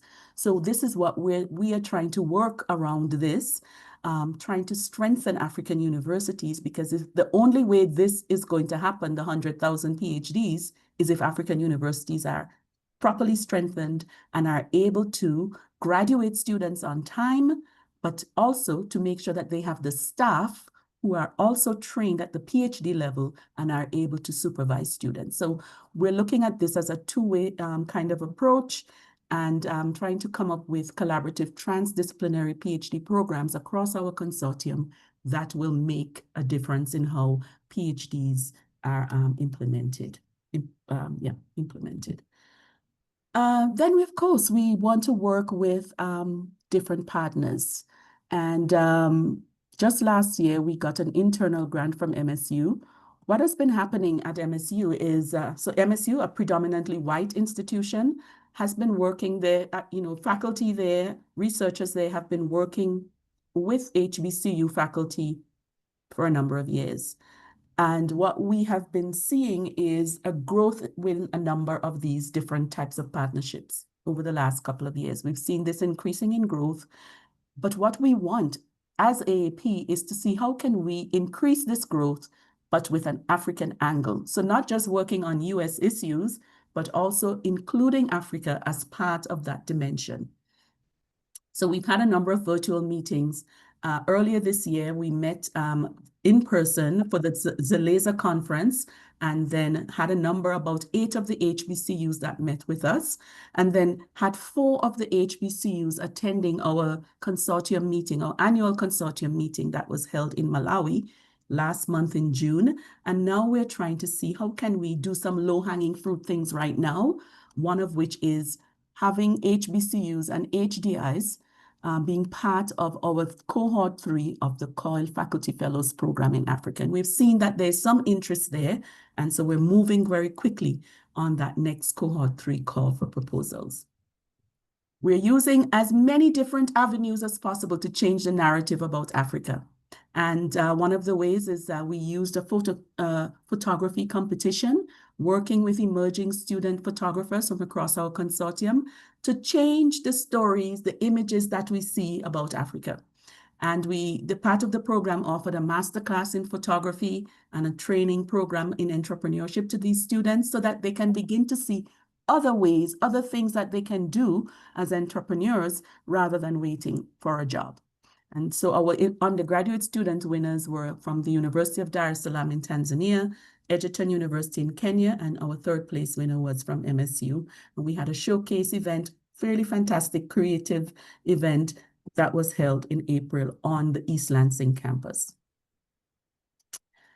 As I mentioned again, engaging with all different types of partners are very important to us, and trying to get, business, the academic world and society to engage.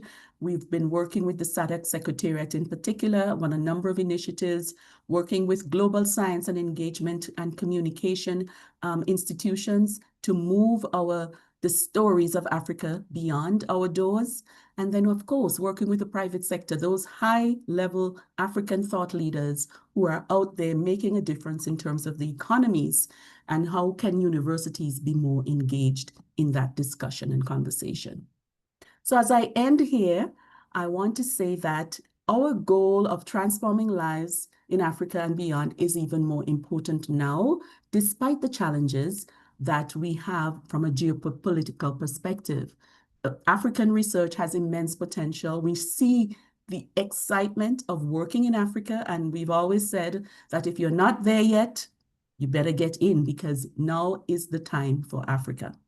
The AAP model that we feel we now have a proof of concept of what can work, what works in terms of being respected, being trustworthy partners, etc. It really demonstrates how inclusive and strategic collaboration can drive change.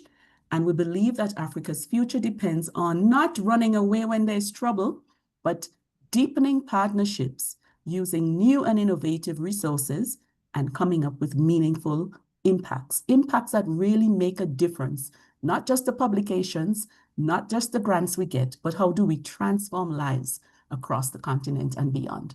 Thank you very much, and I look forward to any further questions. Thank you very much, Jose. I must say I'm very proud of associated with you from 2019. So I'm not imposing myself on the success story of AAP, but we've collaborated, including during COVID when we did all the new diaspora and so forth. And I'm saying that because if you look at the comments there, everything is thumbs up, excellent, good work. I like this. So there's quite some good response there.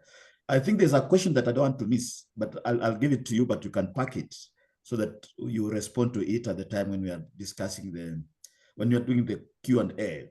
And that is, what are the geopolitical problems that you are facing? You ought not answer it now because we are moving to Mr. James Ham, North Carolina University. So over to you, James, then we'll have a good discussion later. Sure. Let me see, can you all see my screen? Yes, it's coming on. Yes. All right, perfect. Well, greetings, everyone. Good morning, good afternoon. Dumalang to everyone. It is a pleasure to be here. Thank you, Dr. Wekesa and Dr. Assad, for including North Carolina Central University in this presentation and opportunity. Our institution is what we call in the HBCU. I'm sorry, can you hear me? Yeah, no, continue. I think there's someone who unmuted accidentally. Okay. You're right, spot on, yeah. Sure. Our institution is what we call an HBCU. It means it's an historically Black college and university. These are institutions that were created before 1964 that have a population of predominantly students of color, African Americans. There are currently about 107 HBCU institutions in the United States, and we rank within the the top 25 of those institutions. North Carolina Central University, we are very proud to have an undergraduate, graduate, and doctoral programs, as well as to have top business school, law schools, and nursing schools here at our institution. We were founded in 1910. Our founder was Dr. James E. Shepard. And, I build upon the story of in 1908, he was invited to a Sunday school conference in Italy. And he strategically planned his itinerary to go through Asia and Africa en route to Europe.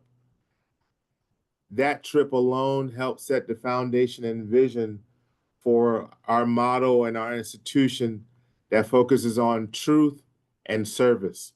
So I want you to hang on to that motto there for a minute as I navigate through our slides and how we align the purpose of study abroad and international service through that motto of truth and service. Let me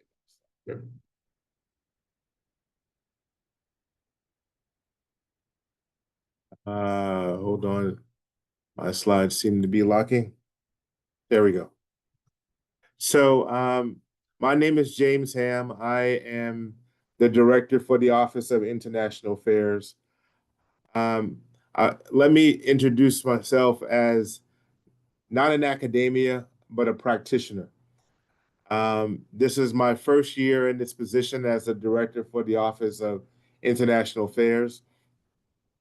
Prior to this, I spent 34 years in the U.S. government, in the military, U.S. Navy, as a diplomat, and in international development. I served as a Peace Corps volunteer in Guinea and Senegal, a Peace Corps country director in Cameroon, Uganda, and South Africa, and as the director for the Office of International Affairs, the director for the Centers for Disease Control in Zambia and Cote d'Ivoire. Africa has been a very important part of my life and development as a leader, as a person. And so taking on this position, I recognize that not only being an alumni of this institution, but to help shape the experiences of our students and opportunities for our faculty on the African continent.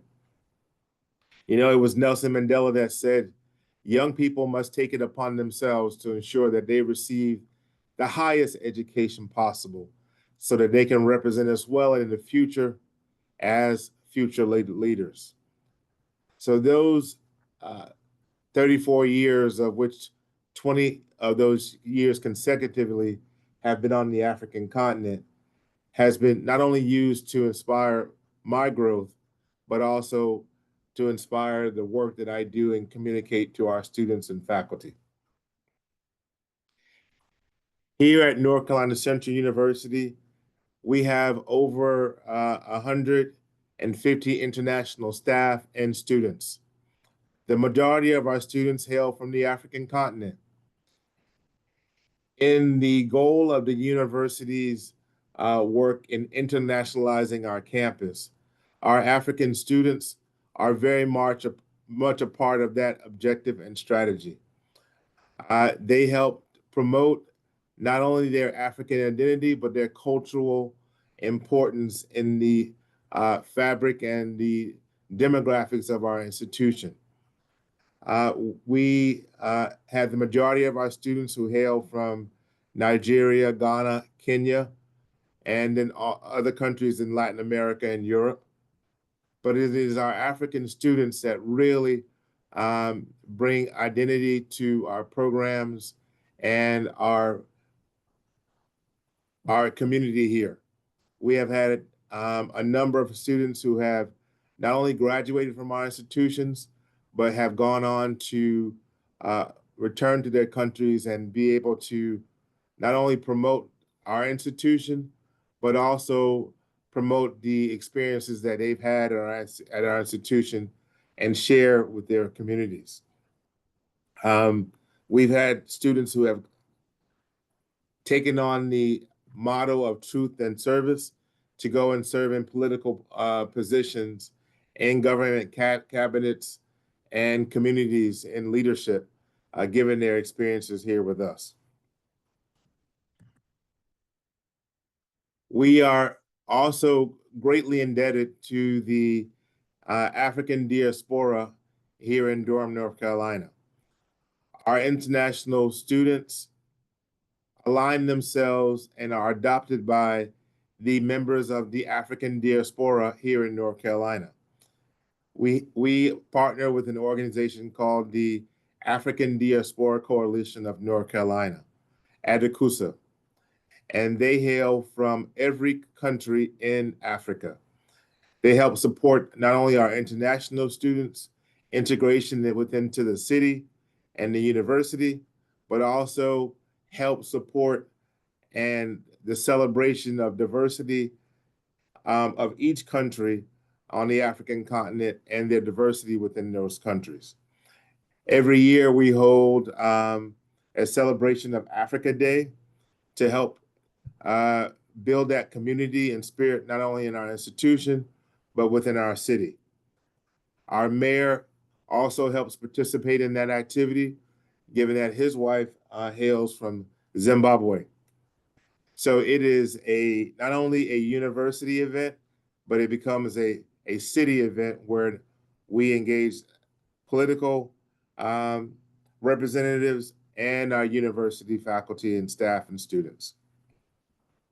This, in turn, helps build the community of international service and internationalization of our campus and all of our activities. We here at North Carolina Central University have study abroad programs to pretty much the majority of the the continents of the world, except Antarctica. We have a number of study abroad opportunities that go to Ghana, Tanzania,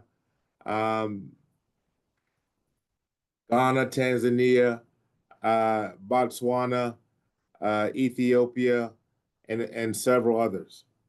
But also, our graduate programs have built-in faculty-led programs to different parts of the world.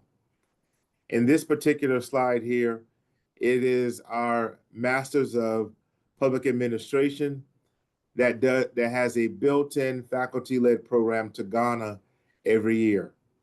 It is customized and strategically planned to give our students an international perspective in their education and their professional development with a global lens on the African continent. Every year they go to Ghana, they work with the government of Ghana and their public administration programs to serve in the community for a period of about 4 weeks. They work directly with the University of Ghana and have a course. They have hands-on activities with government officials and academic preparation also within the faculties that accompany them on this particular trip to help build again, a global lens and understanding of the world outside of their humble beginnings here in North Carolina. This program has been going on for about 10 years now, and so we continue to try to build upon this experience, and now we're having other departments that are incorporating faculty-led experiences in different parts of the world.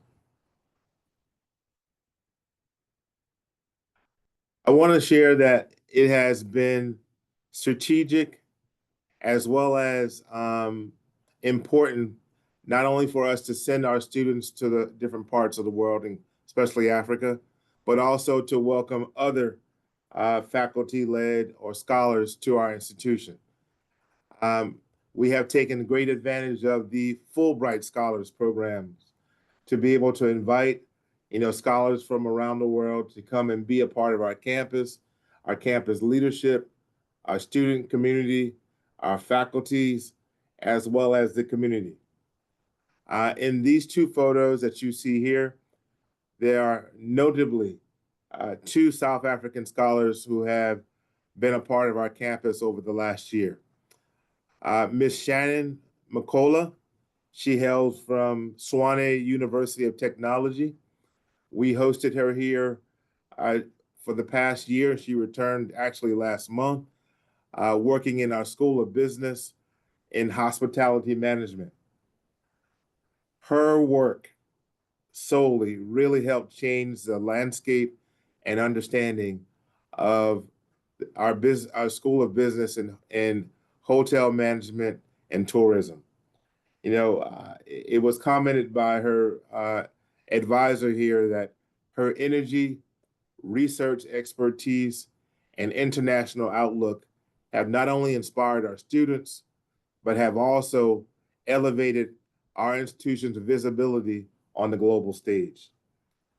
She contributed to research, teaching, conferences, outreach in the community, as well as connection with her own institution for the work that she was doing here. We've also hosted Professor Neo Ramaputi from the University of the Free State, who came here and did several lectures on the history of South Africa.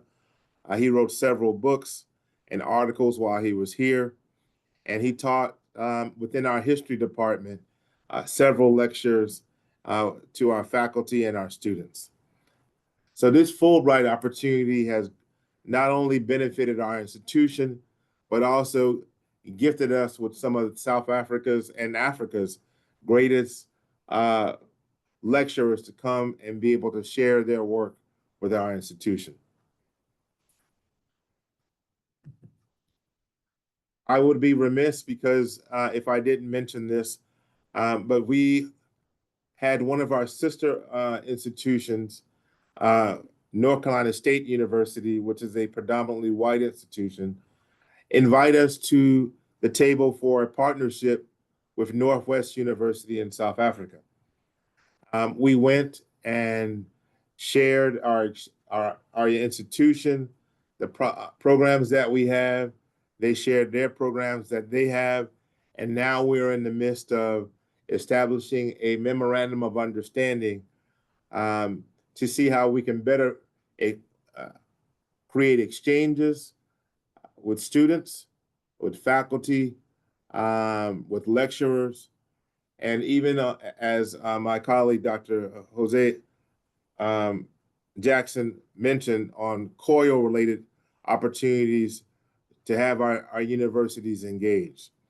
This, again, is a very important part of the concept of our work and objectives in internationalizing our campus. We have been very strategic, not only of aligning ourselves with organizations that impact our departments, but mainly our students. When it comes to the study abroad opportunities via demographics, international students, international opportunities such as this normally have a population that has a high participation of white students doing study abroad opportunities. When it comes to African American students, they are very low on the participation category of participating in study abroad. Research has shown that there are many reasons for that, but we have strategically partnered with organizations to help improve those statistics, especially here at our institution. And when it comes to that, we have targeted a group of young African American males to participate in unique programs to give them the international and global experience. One of those institutions is an organization called Leaders of the Free World.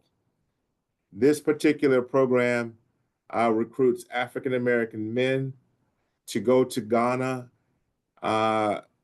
Rwanda, and soon to be South Africa to have an international experience of culture, leadership, and service, as well as academic experience on the continent.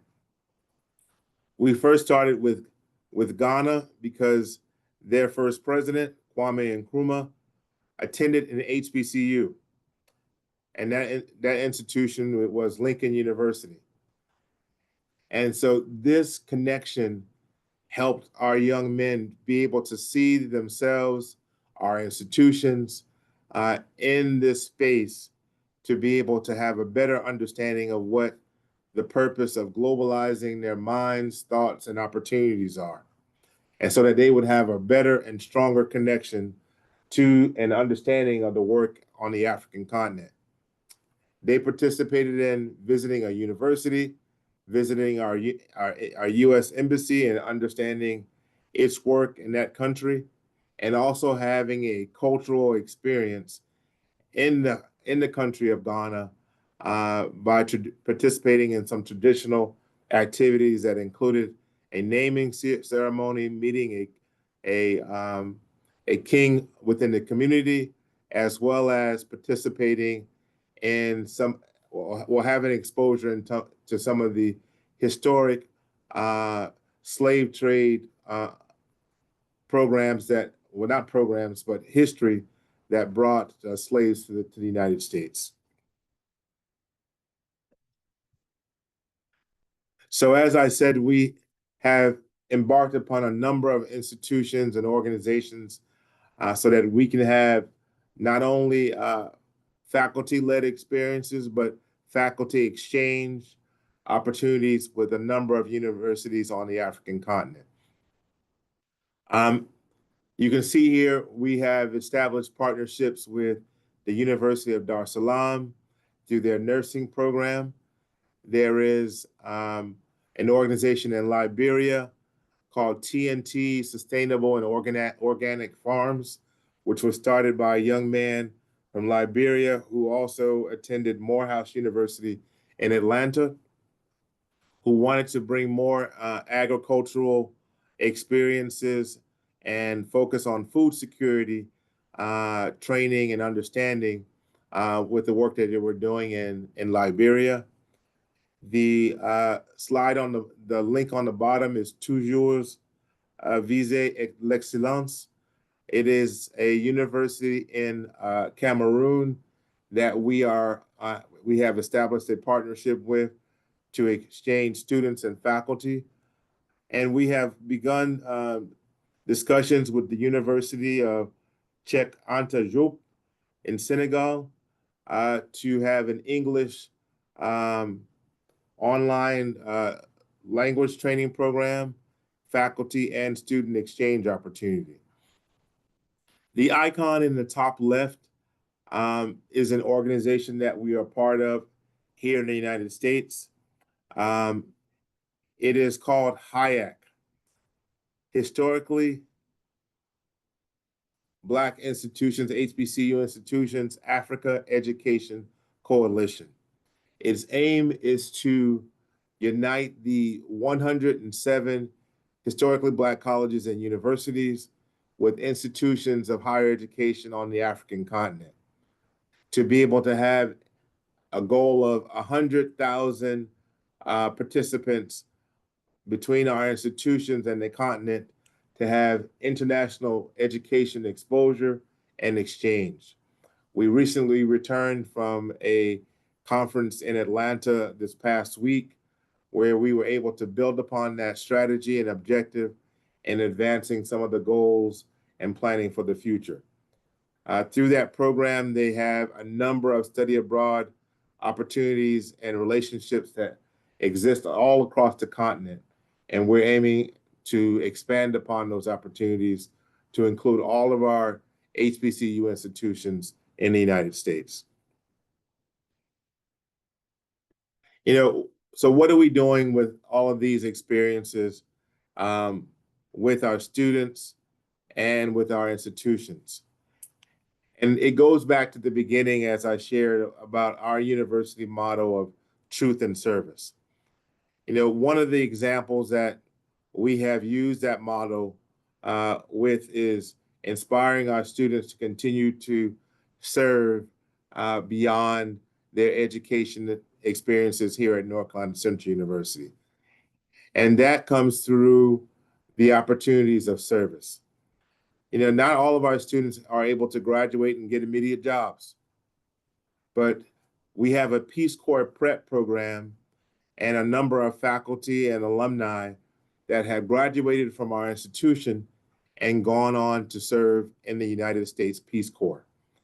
For those of you who are not aware, Peace Corps was started by President John F. Kennedy, and he asked during this important meeting on the campus of University of Michigan, where he challenged the youth by saying, "Ask not what your country can do for you, but what you can do for your country." That expression aligned with our goal of truth and service and inspiring our students to go on to serve through the Peace Corps. Highly recommending a lot of opportunities on the African continent. Here we have 2 students who graduated from our institution in the School of Education and the School of Public Health. The young man to your left is serving as a Peace Corps volunteer in Zambia, and the young lady on the right started off as a Peace Corps volunteer in Mozambique and then moved on to Botswana. They complete their 2 years of service, come back and are afforded opportunities to be able to continue building on their educational experiences through scholarships and support for graduate school, as well as moving into opportunities in international service, whether that be government, profit, or nonprofit opportunities. These 2 will be finishing their service this year. We look forward to returning them back to the United States and being able to support their academic and career opportunities after this opportunity. Again, this is a part of our strategic objectives, not only to globalize our campus, but globalize the opportunities and inspire our students to be able to serve, as well as have a globalized mindset and understanding of the world and what it contributes. I know we are kind of getting close to time, so I'll go ahead and stop here. So I understand there may be questions for myself and Dr. Jackson. Thank you very much. Thanks, Mr. James. There's a comment in the there's a comment right here that says it's amazing that you've done all this in 1 year. and I fully associate with that. But I think at this point we'll entertain questions from colleagues chiming in, joining us from the US and here. So if you have a question for Professor Jose, please do raise it. If you have a question for Mr. James Ham, please do raise it. And you could do that by just raising your hand. Okay, Jean-Francois, I hope, my French is next to nothing, so I hope I'm not massacring you. Right. Okay. Okay. Can you hear me? Yes, we can. Yeah. Hey, Mr. James, I don't know how. I was born in Cameroon, so I'm happy you say that you were there. I hope I was there to crown you, to bring you in the Western Cameroon and give you some sort of traditional, whatever, crown or whatever. It's already done. I've been given a title. Yes. Yeah. So we have created recently, I think these conferences yesterday, I put put an abstract, and I mean, I will not say enough thank you to Dr. Wakese, but now that you're here, I was born in Africa and I came to America with 2 master's degrees already in Africa. And my objective has always been how to put people together.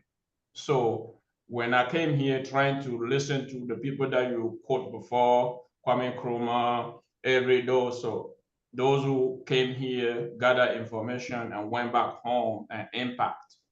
So when I came, I passed another master's degree here at FSU. I'm in Tallahassee right now. And then after that, I was accepted at Florida State, at Florida FAMU for educational leadership. Mm-hmm. And in all the university, I was looking, is it any African Student Association? But I found out that there was African Association, but most of them were undergrad. So I get in touch with one of my Nigerian friends. He's called Alaba. He graduated. He's going to, he got accepted as a ethno musical teacher at the University of Minnesota. So we got together and then we create an African Graduate Student Union at Florida State. And then when I move on to FAM, I create a chapter over there. So now we put in place in National African Graduate Student Association, and I was elected the president. We have almost 50 to 60 members already. And then when I heard you talk, I realized that what I was doing, I didn't do for nothing. So thank you for what you have been doing. And my question was to ask if you have any graduate association at your university. And if not, how can we help to create one? Because our ambition is to make that nationwide connection between African students. Most of them are international. I was so blessed to become citizen. I don't know if I can say I was blessed, but I became citizen 3 years ago. So I'm putting that effort over there to help those who are coming from Africa and who need accommodation. So only here in Tallahassee, we have accommodated almost 200 who came from Africa, never know where they're going to go in for the first week. So we accommodate them for them to get in the society and go forward with their education. And I really want to be in contact with you because the way you say it, sure. you directly in one of our mission. And we will really want to know if there is one over there and how we can contribute to create one up there. Thanks. And I mean, this is a great question, and of course, I'm trying to be now a moderator indeed, because we run over time. So I'll ask the next questions to be short. Angelique, Berry, and my colleague Assad will follow. Yes, can you hear me? Yes, I can. Wonderful. Wonderful presentation. Mine is very short. My voice is a little bit better now. The question is for Professor Jackson Maletti. Did I pronounce that correctly? Maletti? Okay. Mm-hmm. Yes, the question is, what are your current geopolitical challenges? Okay, right. So thank you very much. I think like every U.S. university and our partners on the African continent as well, going through all of the challenges with the executive orders that we have had. MSU, as you might know, we are a land-grant publicly funded institution, and we have had a very strong program in Africa. We still continue to have that. We've been partnering with African institutions for 65 years. We helped to establish universities in Africa. So we have a long history in working in Africa, and we have had our African Studies Center is actually celebrating 65 years this year. The AAP is a new kind of approach for doing partnerships, and this is how we have come about in the last 8 to 9 years. But in terms of the actual challenges that we face right now, we've experienced significant reductions in federal research funding, with an estimated loss of about $82 million due to terminated or suspended grants from agencies like USAID and NIH, etc. We've had program terminations that have affected our staff. Many of our staff in these different programs have been terminated or kind of paused their work. And so this has amounted to about $20 million in lost funding. Operational challenges have led to freezing cuts. So we've, for our financial year budget this year, we've all had, every single unit we've had a 9% reduction in our budgets. And more is coming because we don't know what's happening at the state level and what our funding might be from those different areas. So a lot of funding losses, a lot of changes that have happened to our programs around diversity, equity, and inclusion. What the university has said, it is maintaining its mission, but we know things are changing on a daily basis. We're getting many different responses and things that we need to change. So we do know that many things have to change, and it's just a lot of disruptions. It's a lot of, it has brought a lot of uncertainty from our colleagues, and it has put partnership strains, right? Because our partners want to know, are you a trusted partner still? And while we maintain that we are, and our last consortium meeting last month in June really demonstrated that our continued commitment to this consortium and to working with African partners. But it does, when a whole government brings changes like these, obviously it does bring about these types of questions. And so we are going through one of the major disruptions at our university right now. Yeah. James, I don't know if you have other things to add around that. I'm sure it's no different at North Carolina Central. I think you pretty much said it all, and with the increasing geopolitics in the current administration, it continues to be a challenge to try to separate the benefits of some of our international opportunities with policy changes that impact our institutions and engagement with countries around the world. So that's all I can share at this point in time. Right. Thanks. I think, because Dr. Asad El-Malik is my colleague, I cannot afford not to give him an opportunity, even though we have run over time by quite a stretch. Asad, no, I appreciate it, Bob. Yeah. In fact, I lowered my hand because they actually, in the responses, they answered my question. So, yeah, thank you guys for your presentations. And yeah, I lowered my hand. Yeah, I think we've noted also the question here about have you found that students engaging in the program and experiences have identified any needs around processing their discoveries, how to apply it to their studies and so forth? I think this is a very important question that we have also noted. But I think at this point, it is a difficult task for me to thank Jose and James, rather than give them an opportunity to continue responding to these questions. I think we can make room for some of these questions to feature in our closing session tomorrow. But at this point, allow me, colleagues, to transition to the next session in the interest of time. Both James, I hope I have your permission. James, yes, you are my friends. So this is when I lean on my friends, because I know you. I owe you now.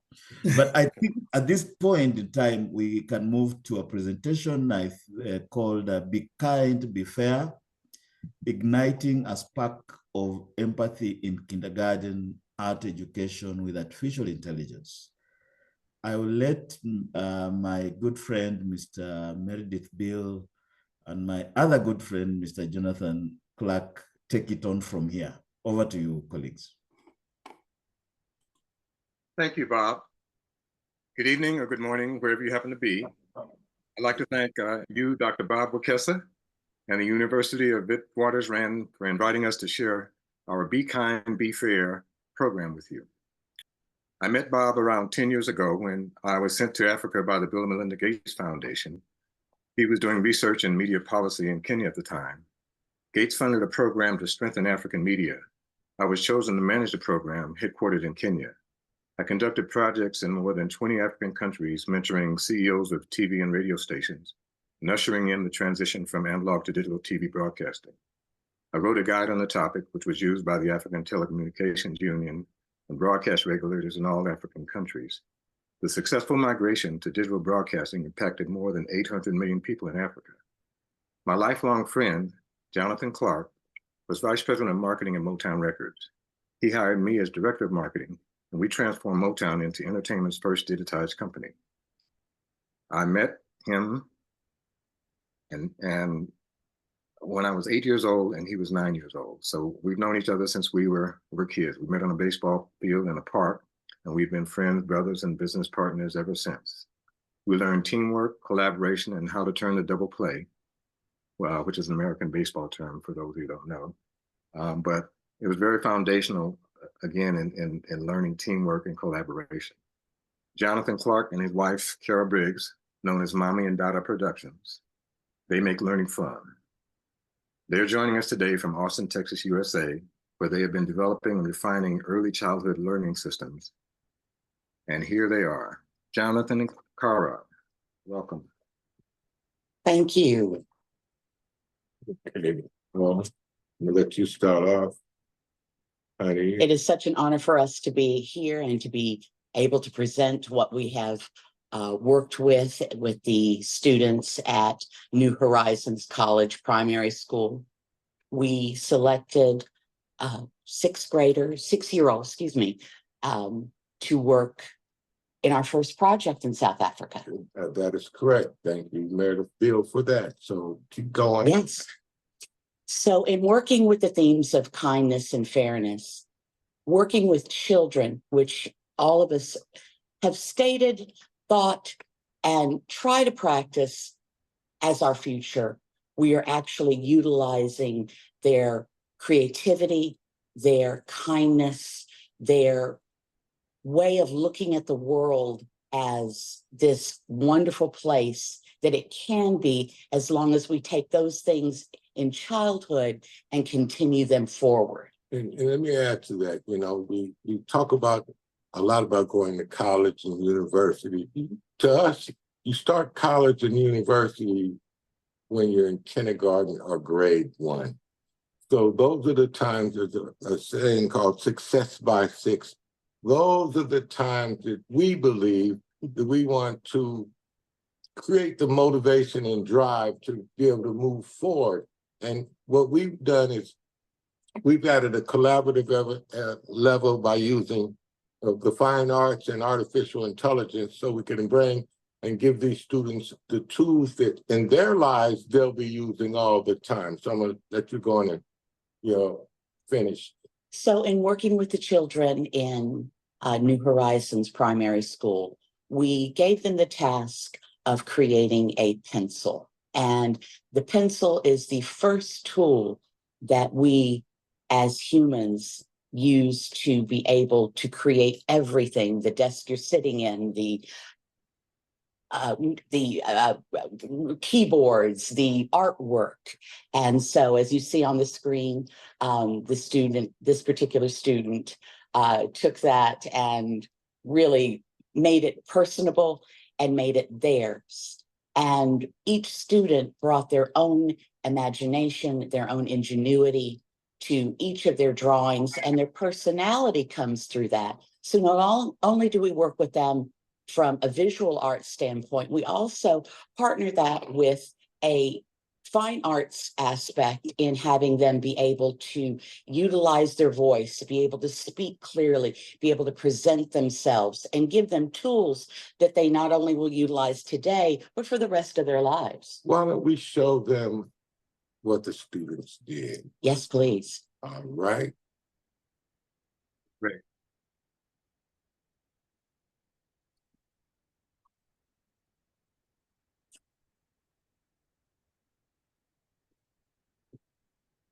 All right, let me get the sound up.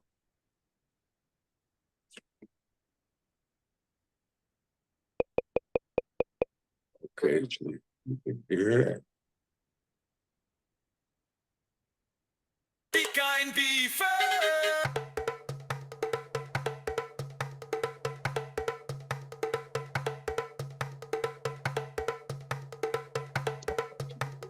Drums maintain the pace of the dance.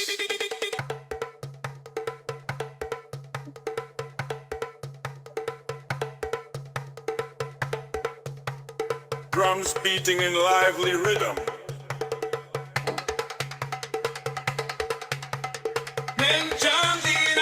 Sounds. Be kind, be fair, be kind, be fair. Be kind, be fair, be kind, be fair.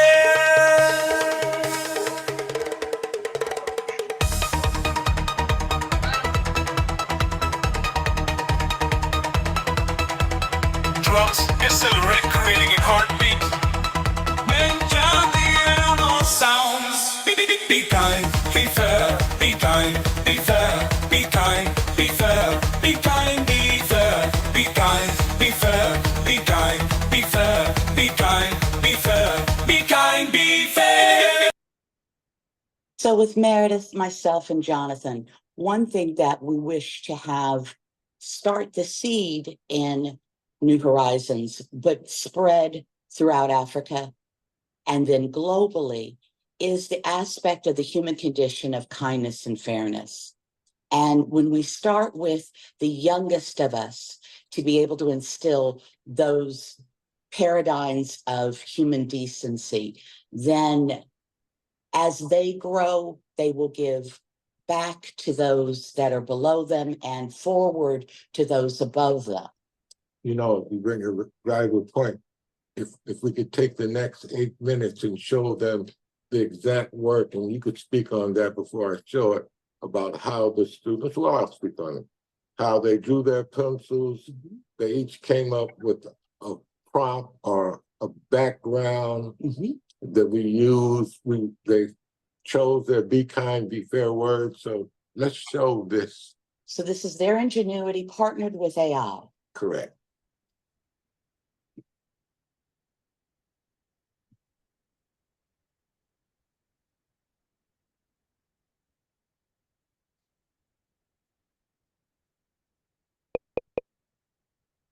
All right, technical difficulty. Let's see here.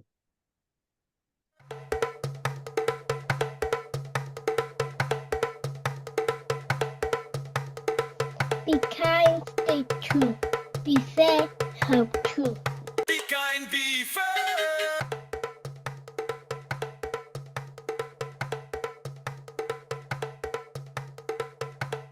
Be kind, don't delay. Be fair, find a way. Be kind, be fair.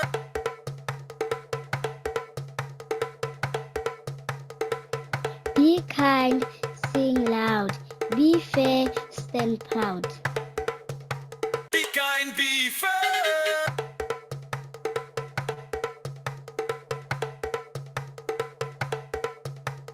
Be kind and live. Be fair, no fear. Be kind, be fair.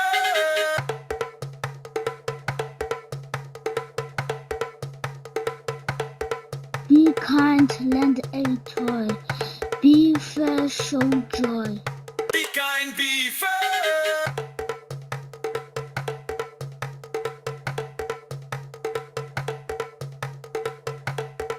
Be kind, share your light. Be fair, shine bright. Be kind, be fair.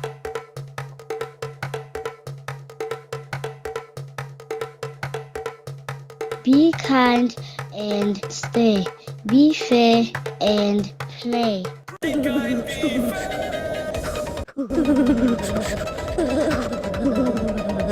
Be kind and share. Be fair, show you care. Be kind, be fair.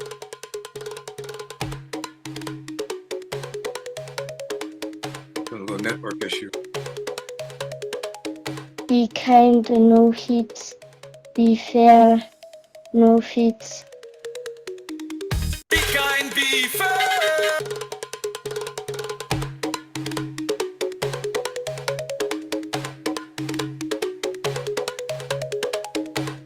kind, stand tall. Be fair, help all.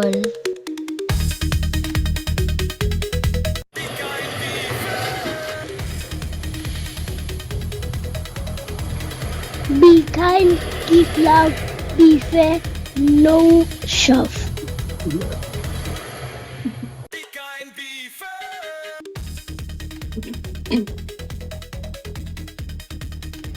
Be kind, let's try, be fair, don't cry.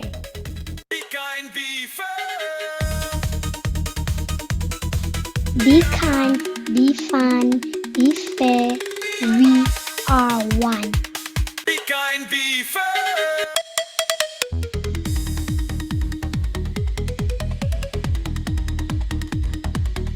Be kind and grow, be fair and you will know.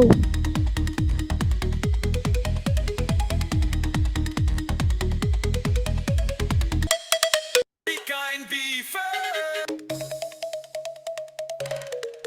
Be kind, share more, be fair, open the door.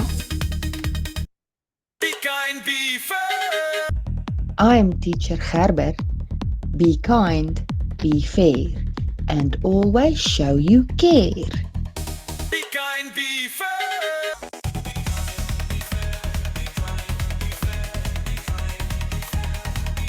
Be kind, keep a smile, be fair, stay a while. Be kind, be fair.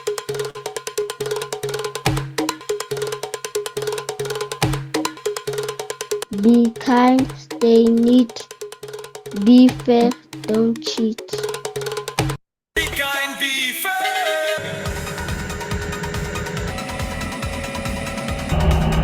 Be kind, say hi, be fair, let's try. Be kind, be fair.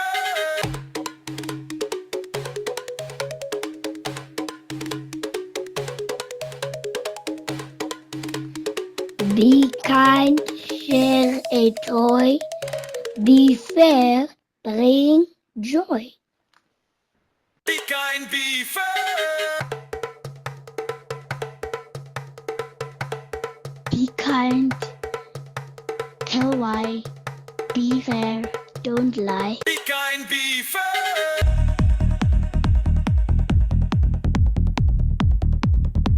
Be kind, give a cheer, be fair, lend an ear. Be kind, be fair.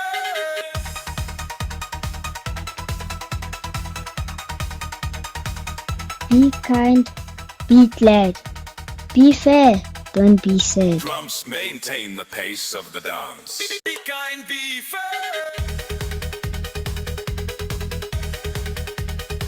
Be kind, show respect, be fair, do not neglect.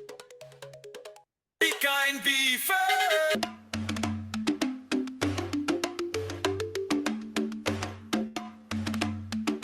Be kind, help out, be fair, stand out. Be kind, be fair.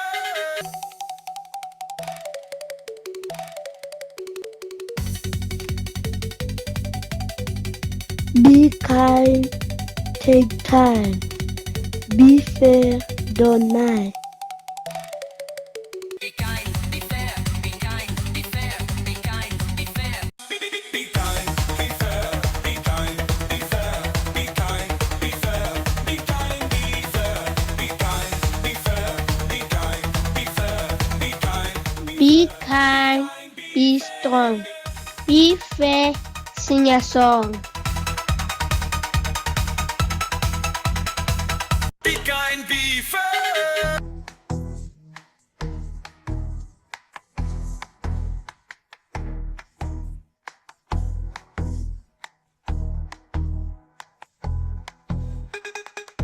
Be kind, help out, be fair, don't shout. Be kind, be fair.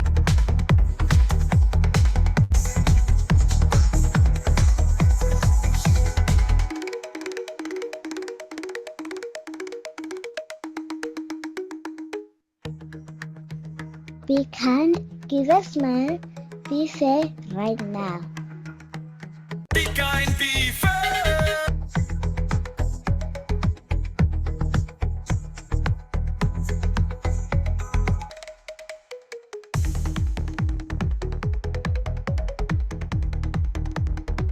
Be kind, lift a friend. Be fair to the end. Be kind, be fair. Be kind, be fair. Be kind, be fair. Be kind, be fair. Be kind, be fair.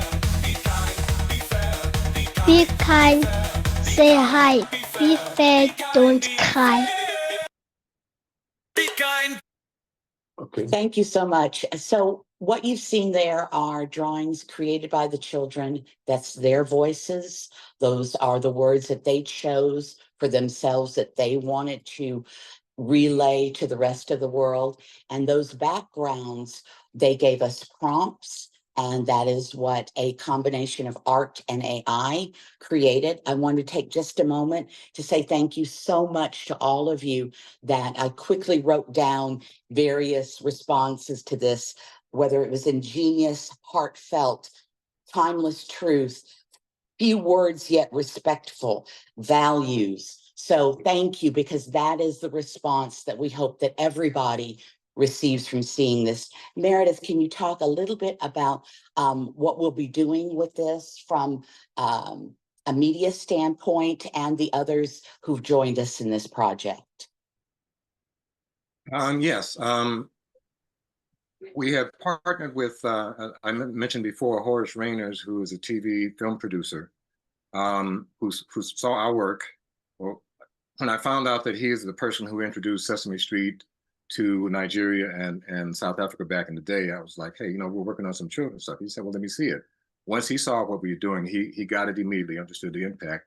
And then he started navigating his network of folks. So we are in discussions with a few entities around creating a weekly animated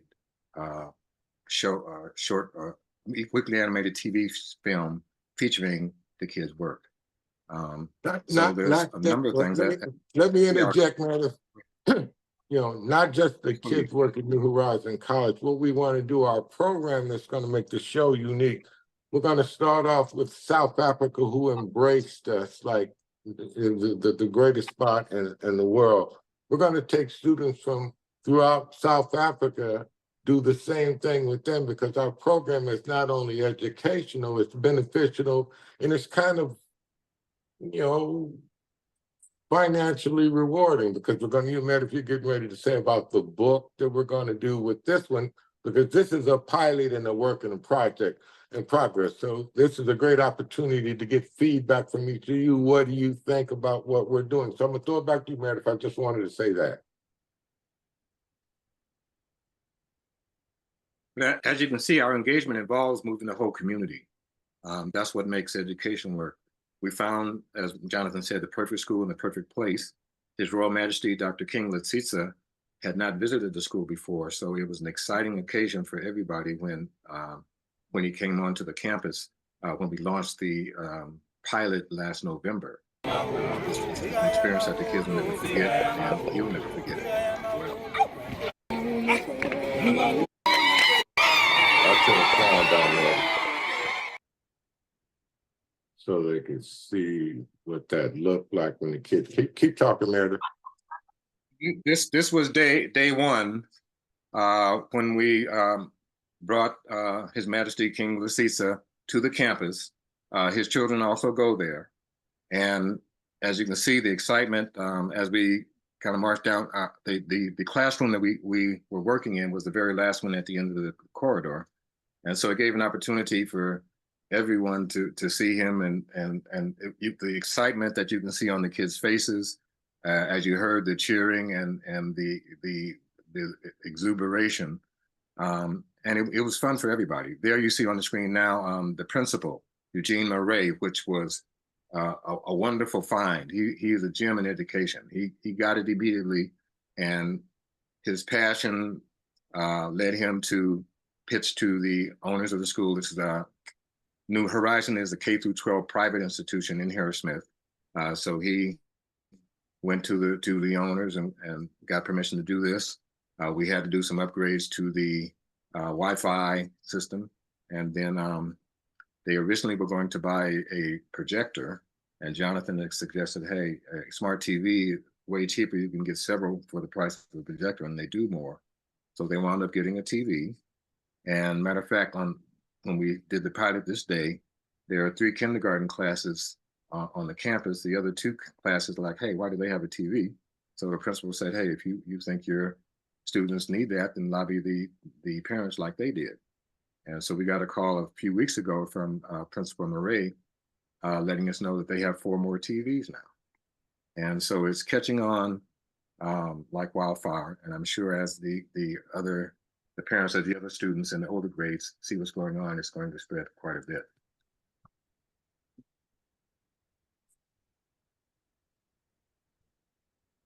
John? So Meredith, you talked about the fact that we are working with Horace and also working with Bob, and Jonathan, you referenced the fact that New Horizons is the start, and it is to grow starting in South Africa. Well, we're going to start in South Africa. You know, the TV show will be based in South Africa because everything we're doing right now is a pilot. That's why we're jumping around and showing you pieces of it. Right. You know, with Horace, we're going to sit together and work out what the show looks like, so to be interactive in and out. But we want to grow this. You know, we have a goal. It's crazy goal, but we have a goal of getting 1 million pencils created by kindergarten students in Africa. Mm-hmm. Because one of the things that Meredith and I have always talked about, and we've talked to various animation organizations in Africa, there has not been an animated cartoon character created on the continent of Africa, which is kind of funny since mankind as we know it started on the continent of Africa. Mm-hmm. So that's another one of our goals, to work with various organizations, kids, whomever, so that we can get that globally known animated cartoon. Because it's kind of funny to me, Meredith, mm-hmm. that in 1928, Walt Disney did a drawing of a character. It was originally called Mortimer Mouse, but Walt Disney's wife looked at it and said, why don't we call it Mickey? Since 1928, Disney has generated more than $4 trillion from one drawing. It started with one drawing, created 2 numerous jobs, and it's really helped the culture. So one of the things that we want to, reinforce and bring back, to all that we engage with, the value that fine arts brings throughout life, the world, from the color, your dress, your floor, your house, all those realistic things. And then at the same time, combining with the new technology of AI, again, of which these students it's going to be a part of their lives. It's not going to do anything but grow. But for a second, because, we always do this thing when we meet new partners, and we're hoping to have Witwatersrand University and Bob being a partner as a base for all these things. We asked Bob and Horace, we said to them, we want you guys to experience what the students do. You got 5 minutes to draw your characters so that we can let you do what the students did. So, Bob and Horace, great guys, they obliged us, so they gave us their characters. So what I want to do right now is I want to show you what their characters look like and did.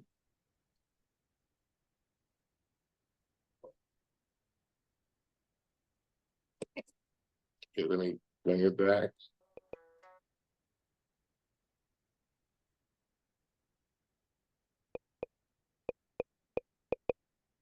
This is Bob's character. You'll see Horace's character at the exciting end. Here we go. So my name is Bob Wekesa. I'm a lecturer, senior lecturer if you wish, at Wits University School of, the Department of Journalism and Media Studies. So Wits is based in Joburg. I do perhaps 3 areas of focus, one of which is Africa, China, media and communications. This was my area of the PhD thesis, where I worked on Africa, China, media and diplomacy, focusing on Chinese media and diplomacy strategies in Kenya, South Africa, and Nigeria. So this is one area, major area of research. I'm also interested in African public diplomacy and soft power from the media perspective. But first, I got thanks to the media perspective, music. Get right, we do it together. With we're on the media perspective, delight. So come and dance and get it right. With from a media perspective, it will make everything alright. It will make everything alright. It will make everything alright, right? We will make everything alright. We will make everything alright. We make it happen. We make it right. We do it together with the on the media perspective delight. So come and dance and get it right. We're on the media perspective. It will make everything alright.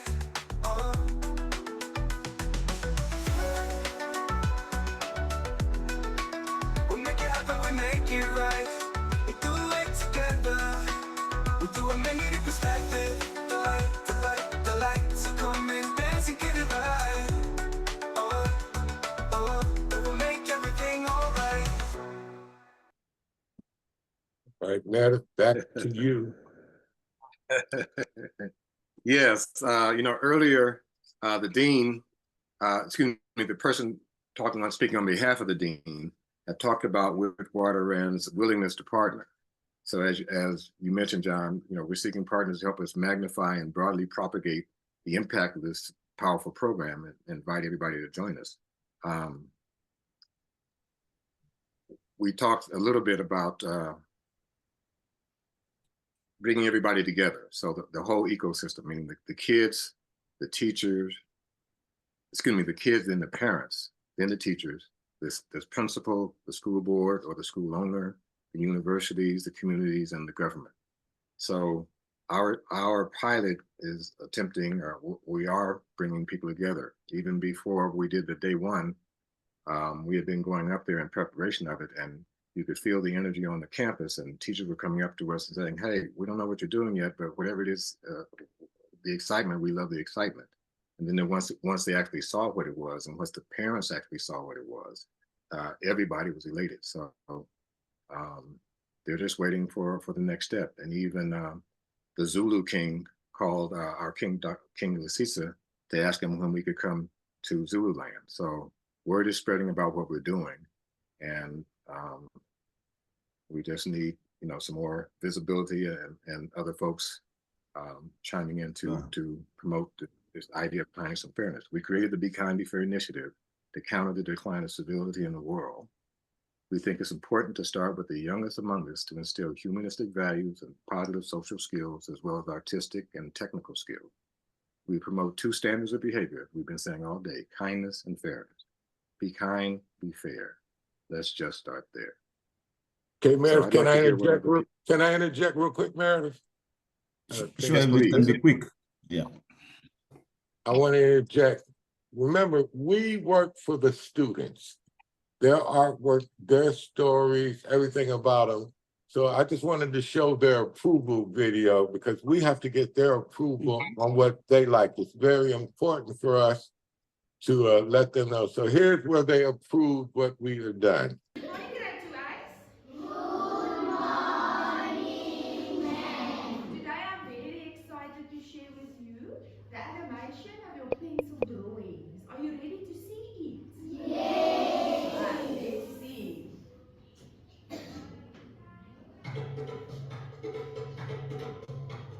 Drums beating in lively rhythm.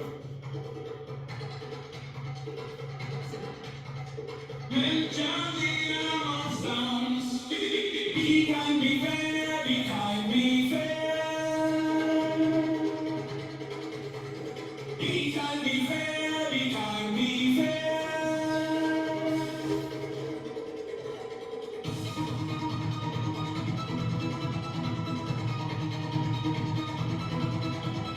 Drugs is still recreating in heartbeat. Men can't hear no sounds. Be kind, be fair, be kind, be fair. Do you like it? Yes. I can't hear you? Yes. Do you approve of it? Yes. I can't hear you? Yes.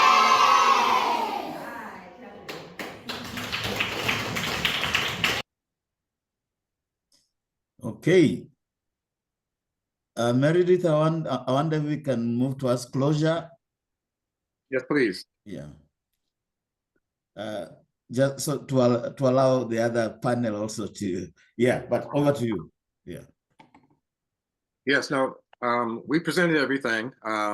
Again, we're open to answer any questions, suggestions.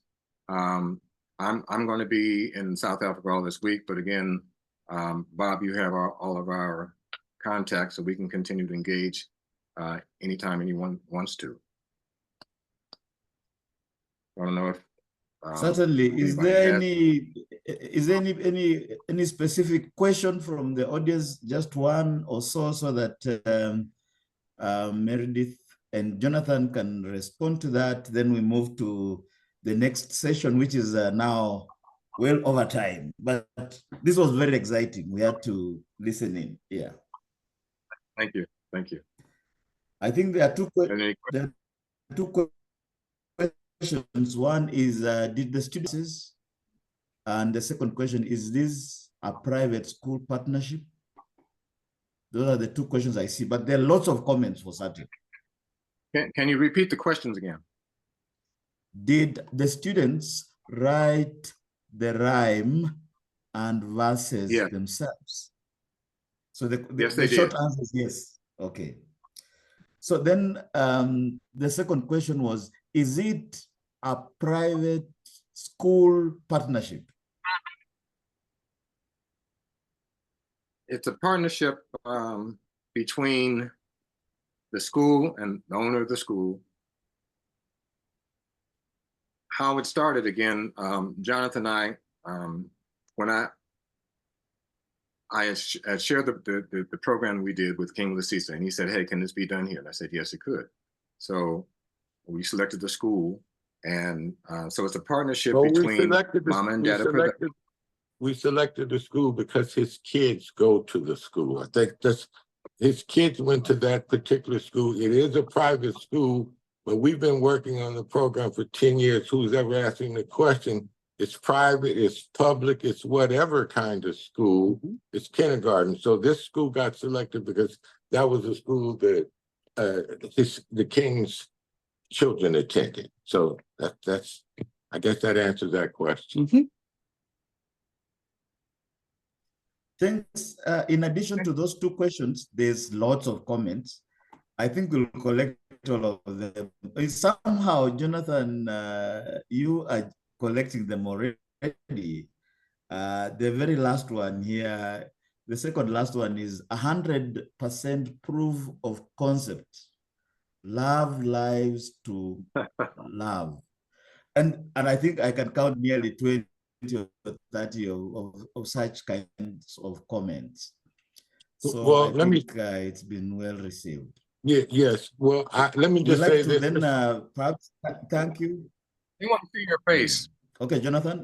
What, the last one? Yeah. Okay, now say that again. No, saying I said people are asking this. Yeah. Okay, proceed. Oh, yes, there is the last word. Okay. That's the last word, right? And give us a. The picture speaks 1,000 words, as they say. But I think, colleagues, thank you guys so much. We thank you, Bob. Thank you so much. Thank you so much, Bob. Thank you for the opportunity. Yeah, I think we are going to connect you to these networks, because I think, as I've mentioned, there's an avalanche of comments and questions and so forth. This is a proof of the success of the initiative, at least at this point in time. Thank you, Bob. Thank you. And remember, we're partners, Bob, so you know what to do. and heart. Certainly. Love Certainly. you all. Love everybody. Okay, Great day. cheers. All right, thanks. Okay. Right. Okay, so now we transition to our last session. And as I was mentioning, it is a bit over time, but we'll try and see if we can manage. This is going to be moderated by Professor Rennie Smith, Head of School,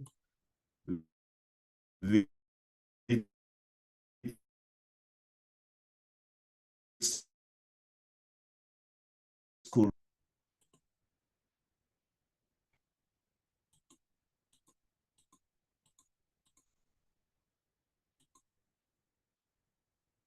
Is Renee here or she left? I'm sorry, I'm here. I wasn't sure if it was connectivity on my side or your side.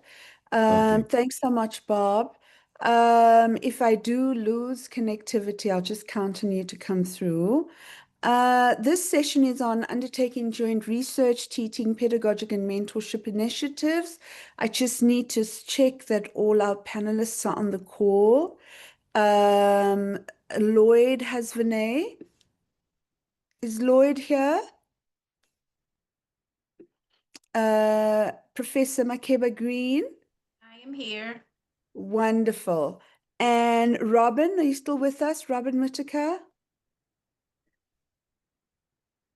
I think Robin is here. Yeah, Are you great. trying to unmute? Sorry, I Yes. am. Yeah, I was just looking for something for you quickly, Okay. actually.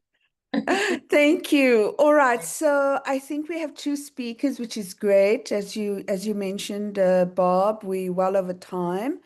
So I'll just start by introducing Professor Makeba Green, who is a visiting assistant professor of African history in the Social Studies Division at Bard College. Oh no, he's not with us, yeah? So let's move on to Professor Makeba Green. Apologies. Professor Makeba Green is a distinguished academic leader and social work educator with over 2 decades of experience in higher education, currently serving as chair and professor in the Department of Social Work at Bowie State University. She's played a vital role in curriculum innovation, program accreditation, and global learning initiatives. Dr. Green earned a PhD in social work from Clark Atlanta University with a public health cognate from Morehouse School of Medicine. Her scholarly work includes numerous peer-reviewed publications and book chapters on topics such as child welfare, global education, and social justice.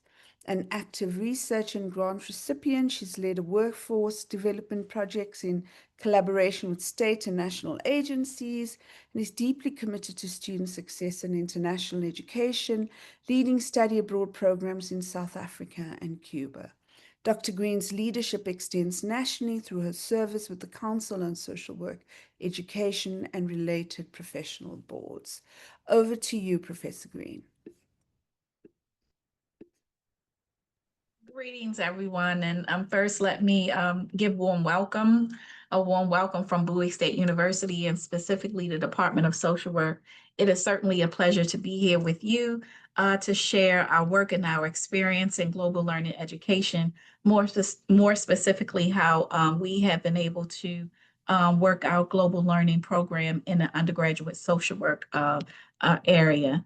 And so I'm going to move right in. And so in our program, Bowie State University is considered a historically Black college and university.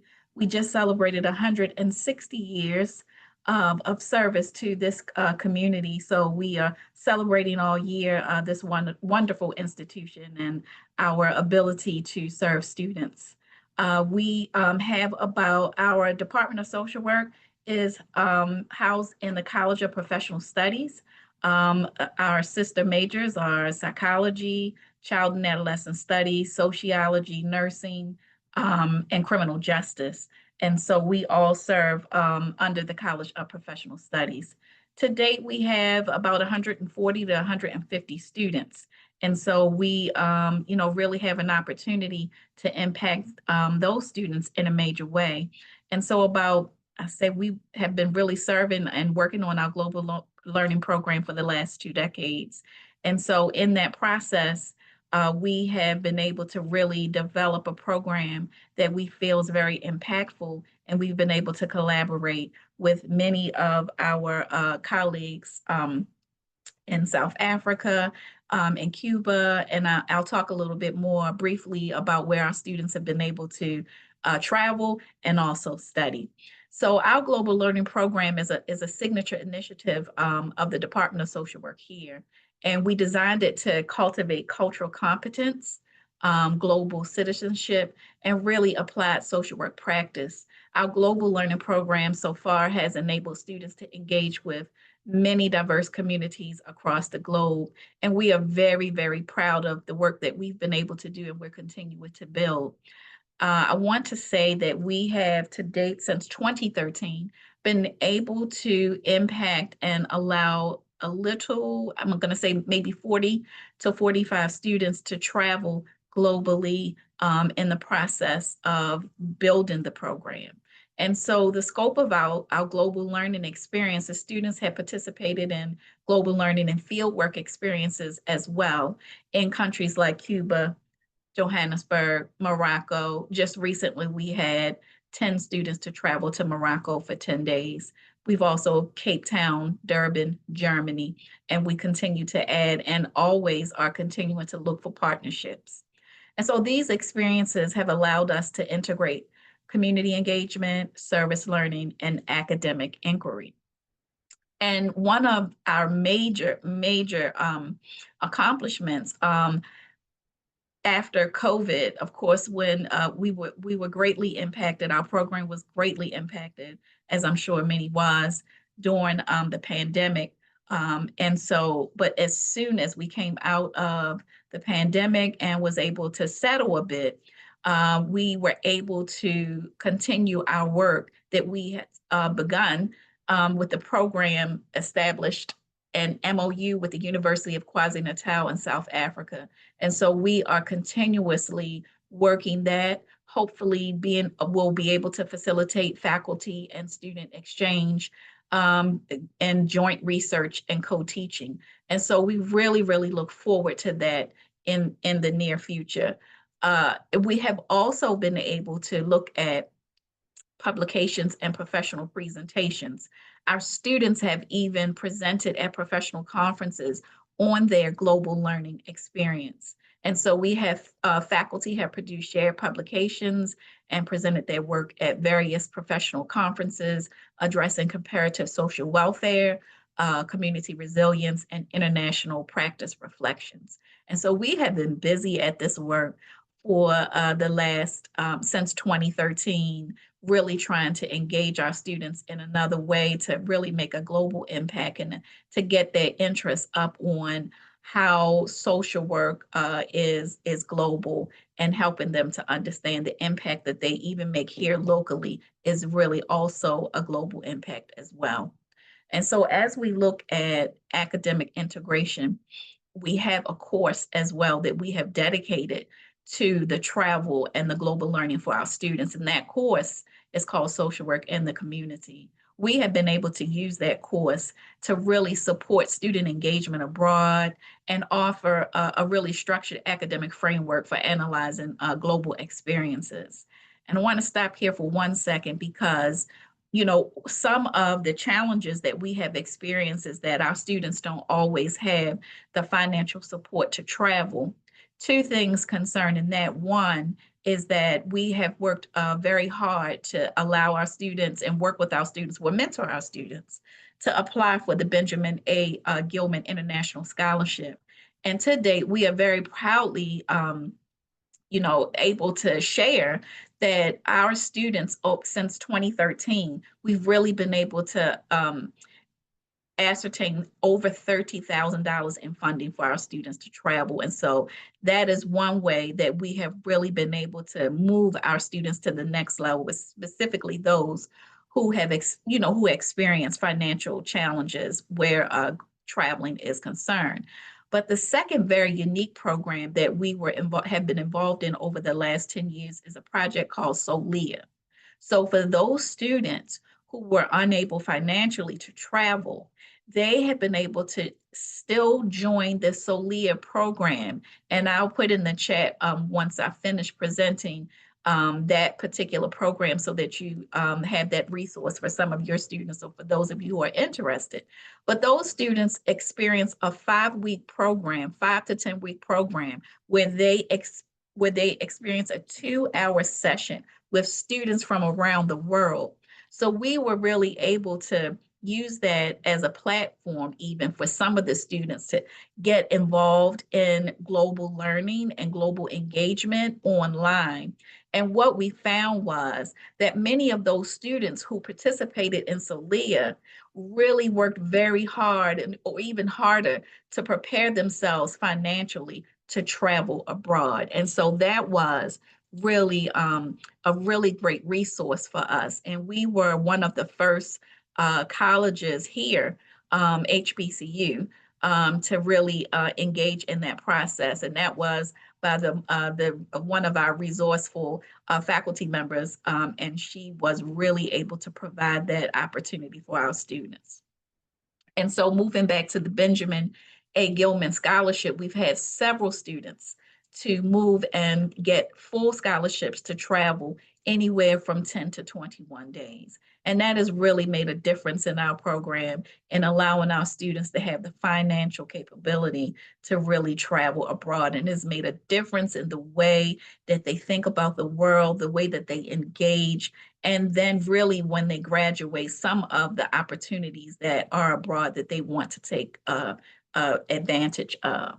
And so when I talk about our student research and contributions, students have conducted research and delivered presentations on international field placements, community resilience strategies, and also reflections on cultural humility and global practice. And so I'm excited to say that our department really has been the trailblazer in our college and our university in a sense of having the faculty-led program and developing a sense of pride and a sense of, really just wanting to step outside of this university, step outside of our area, and really think abroad and connect to some of those values that are driving them to want to do social work.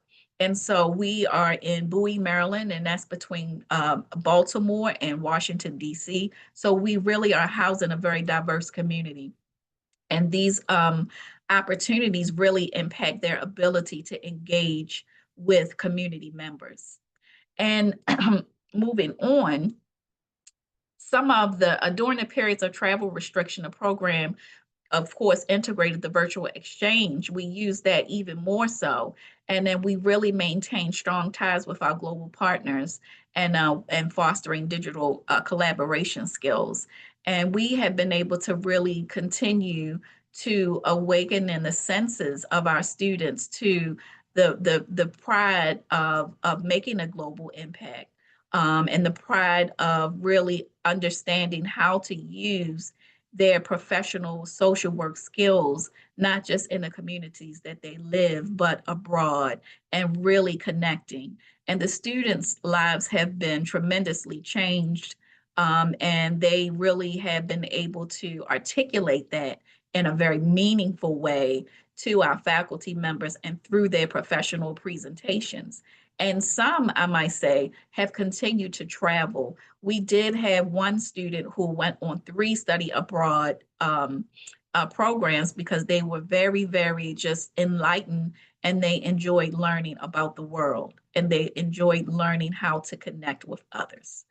And so in terms of the program significance and some of our future direction, our global learning program aligns closely with the goals of international academic collaboration, and we're always looking for partners to collaborate.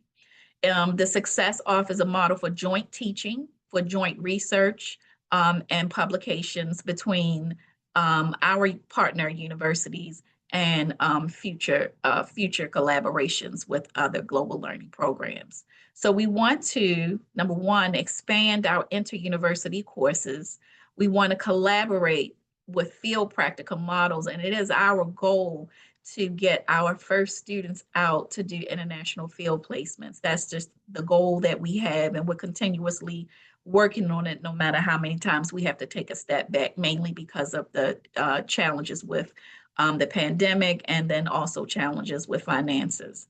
And so we are continuing to pursue additional joint funding opportunities, and we are open to connecting so that our students are able to have this life-changing experience. And so we are really looking forward to what connections may come out of this conference. And I will stop there, and we can move to my co-panelist. Thank you.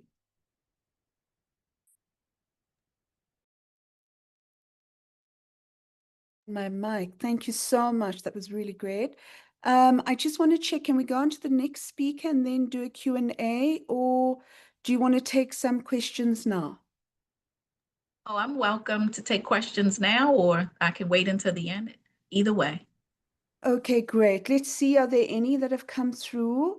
Just some questions or comments here, some praise for a really excellent presentation. Thank you so much. Fantastic work.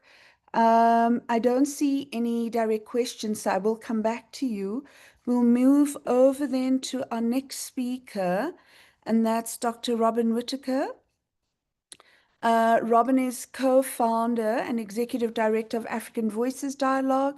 She also runs Kaleidoscope Lights, a consultancy to support collaboration, co-creation, and learning ecosystems. And learning systems. Yep, learning ecosystems development for learning systems. Her work focuses on enabling deep collaboration and functional social development ecosystems in education and human development. Through the pan-continental work of African Voices Dialogue, her consultancy Kaleidoscope Lights, and a team member of NetEdu Project, a global network of learning ecosystem practitioners and academics, she fosters cross-sectoral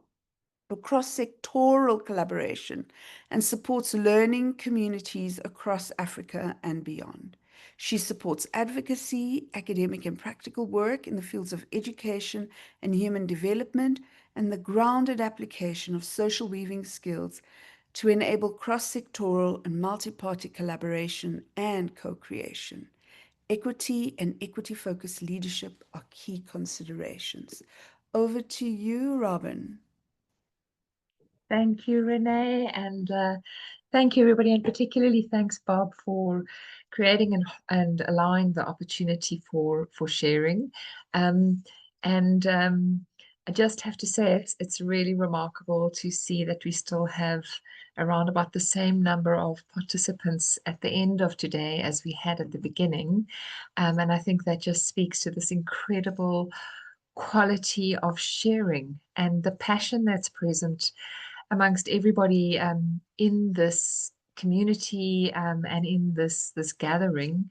And really just to reiterate again, there is no doubt but that the way of working together that's prevalent across Africa and its diaspora offers such a powerful alternative to the way that most systems of modernity seem to be working at the moment. And just the experience of being in this community for the past 2 days has been profoundly heartwarming and invigorating and inspiring. And so today I really just want to take this opportunity to share with you some work that has emerged out of our Africa Voices Dialogue work over the past 5 years, and in partnership with some remarkable partners across the continent and in the diaspora.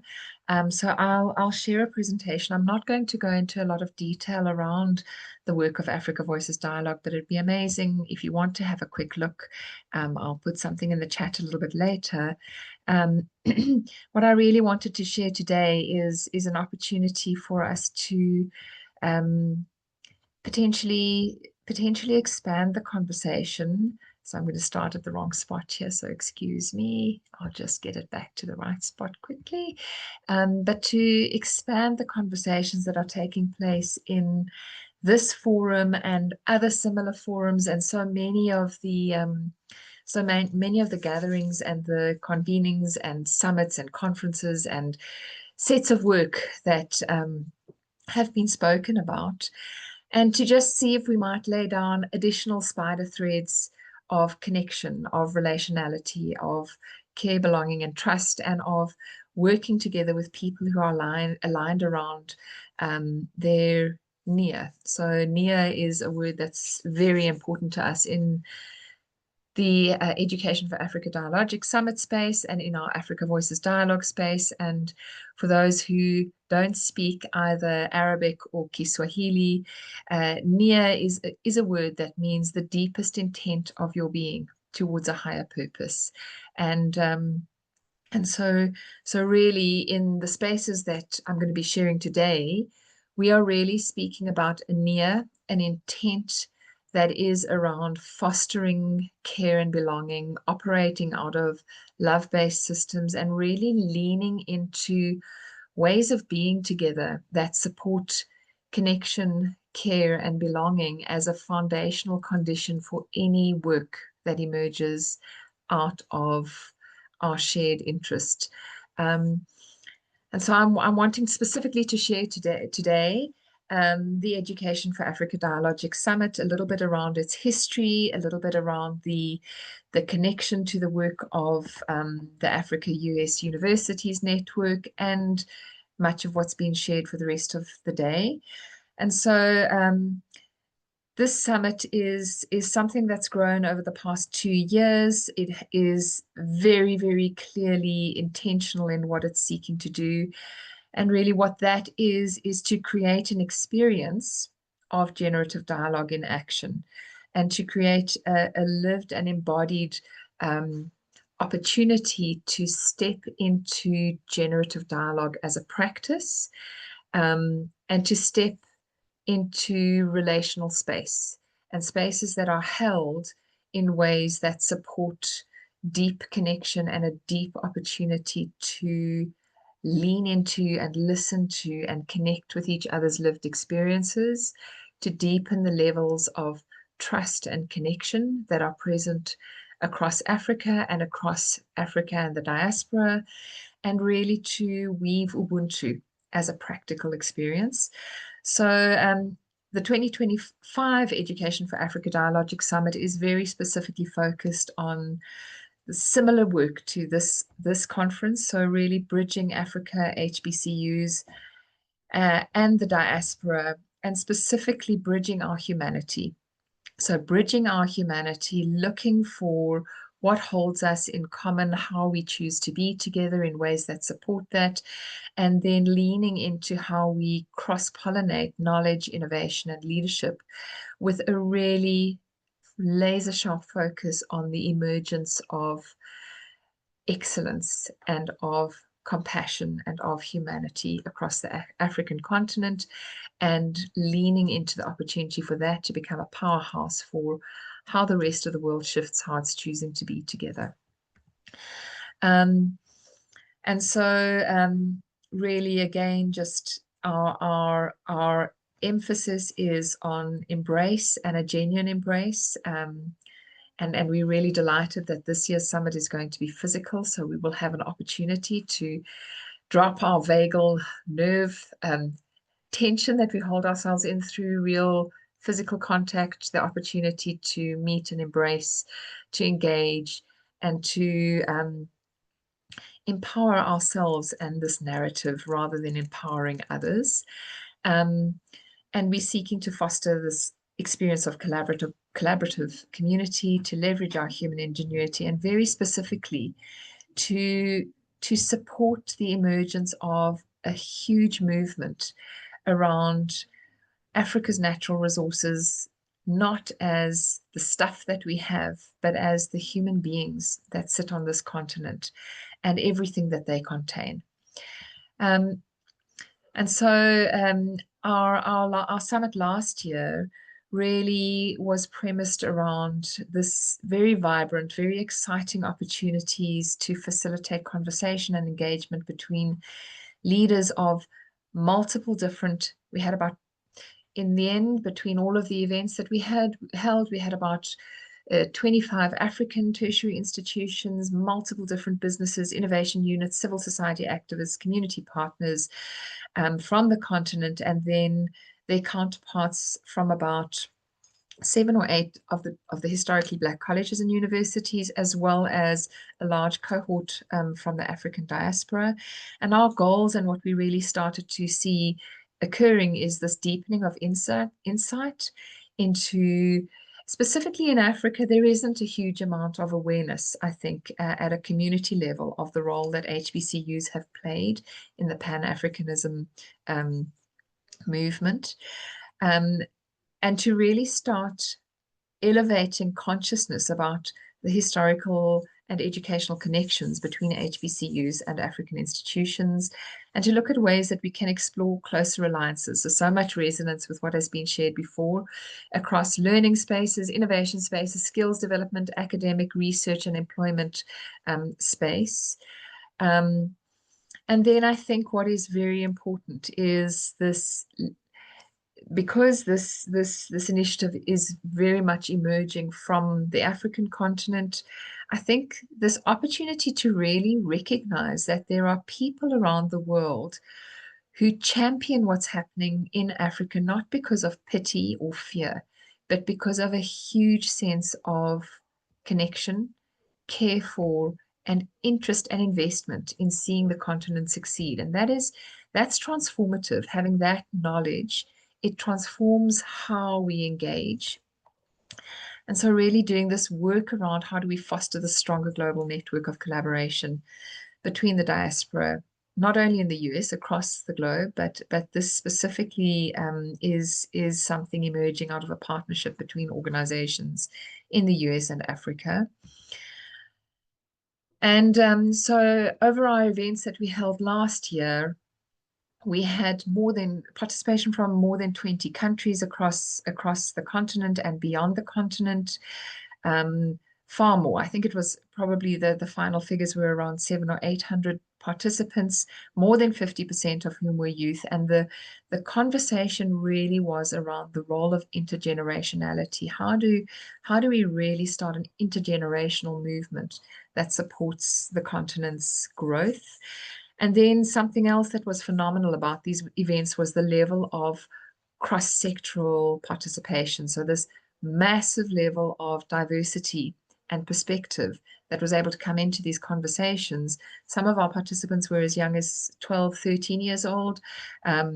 We had ministers of education, we had senior level policymakers, we had many people from civil society, many people from business. And so this just crowding in the perspective into a space where the facilitation was around accessing lived experience and therefore listening to voice and listening to experience and growing insight and understanding.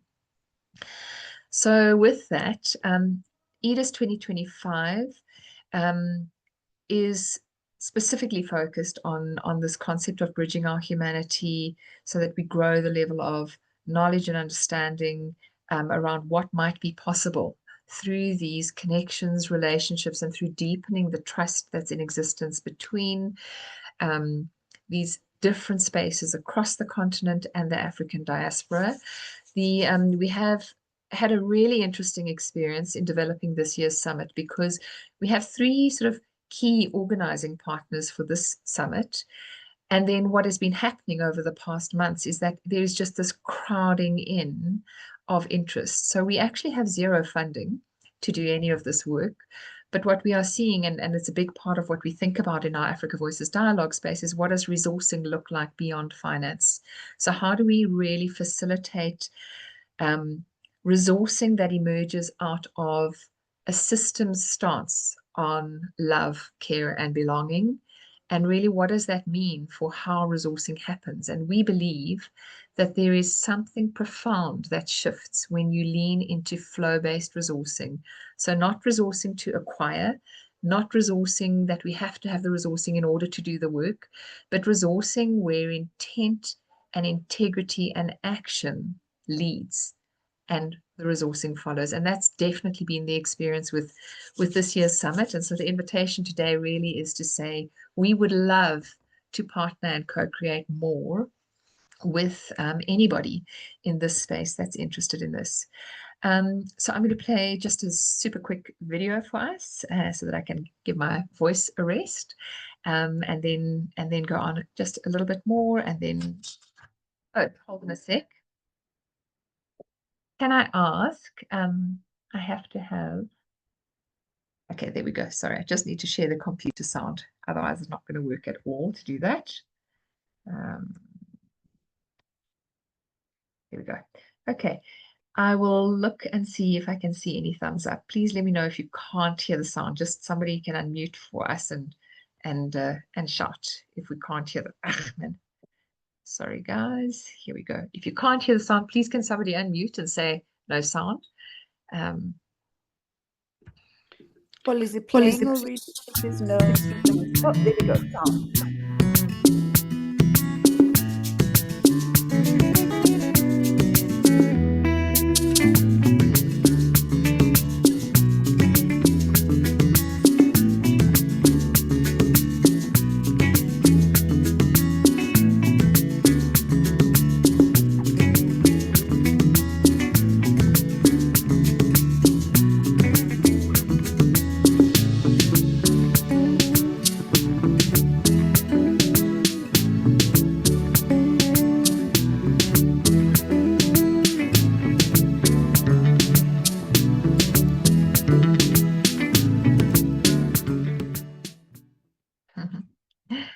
Okay. All right. So I'm going to super quickly just share a little bit around the NEA, this intent of the different coordinating organizations and how that feeds into what we are trying to do with the Education for Africa Dialogic Summit. So starting with the organization that I'm part of, Africa Voices Dialogue has been in existence for 6 years now, and similar to what many people have spoken about, was really started, it was complete experiment. It was complete experiment that grew out of a large education conference at the beginning of 2020, where I ran a session, an Africa Spotlight session. It was the first time that this particular conference had ever been held on the African continent. A 40-year-old conference that for the past decade had been talking about the problems of Africa. And finally, that conference landed just its tippy toe on the continent. The summit was held in Marrakesh. The conference was held in Marrakesh. And at that, we ran a session, an Africa Spotlight session, and there was this huge attendance. And at the end of the session, it just felt like the conversation wanted to continue. And so we asked people to write down their WhatsApp numbers, their email addresses, and if they were interested in carrying on the conversation. And we had about 200 responses. And out of that, we said, well, how do we carry this on? It's free. Let's just create an online platform and start a dialogue series. And the goal of the dialogue is not to educate. It is literally to host space for the voices of our continent's educators, learners, community members, anybody who cares about human development and thriving on the continent, to be seen, heard, and loved. And we started, and 5 years later, it's just become this incredible movement. We have about 3,500 participants. It's growing all the time. And what we've really lent into is that what we are about, our NEA, our deepest intent, is to create an experience of belonging and to really think about how we support learning, not at an education school level, but across the human lifespan. How do we support deep learning through an experience of generative dialogue, and through holding and creating these spaces in which we can deepen relationality, care, belonging, connection, and trust. And so what we've seen happen over this past 5 years is that we've become identified as a learning ecosystem activator on the continent. So we work with multiple different networks. We have a presence in 35 countries across the continent and a number beyond. And it is a bizarre experience, actually, because whenever we hold a dialogue, we sort of put it out. And we've never had less than 200 RSVPs. And for me, that's not about something that we are doing specifically. It's about this incredible need, appetite, and desire for connection across our continent. And fundamental to that is this desire to facilitate and to hold space for genuine generative dialogue. And so this is a little ULAB kind of framing around what is generative dialogue. Fundamentally, generative dialogue is not an effort to gain consensus, to build a common purpose even, to persuade other people, to tell other people, to educate, or to make people move into agreement. Fundamentally, generative dialogue is an opportunity to grow insight, to open our borders, to become more porous in our thinking, to expose ourselves to other people's lived experience, to grow our levels of compassion, to deepen relationship, and to generate trust together. And it really is this experience of stepping into collective flow and stepping into the capacity for co-creation, for presencing, for being connected to what's real and meaningful, and for being willing to change by being exposed to that. And so we believe that this kind of experience is really Ubuntu in action. So it's not Ubuntu as a philosophical tradition that sounds really nice.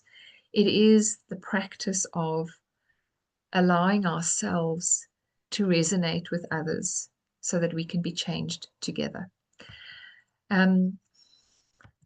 Okay, and so that's sort of the Africa Voices dialogue perspective on why EADIS, and EADIS has really grown out of the Education for Africa Dialogic Summit it became an experiment. Okay, so we're doing this at this scale. How do we do it at a larger scale? How do we really create an experience of conference that's not conference? An experience of large-scale, multi-stakeholder gatherings. Can we even do this? And so our 2024 year was an experiment, and this year we're really stepping deeper into that.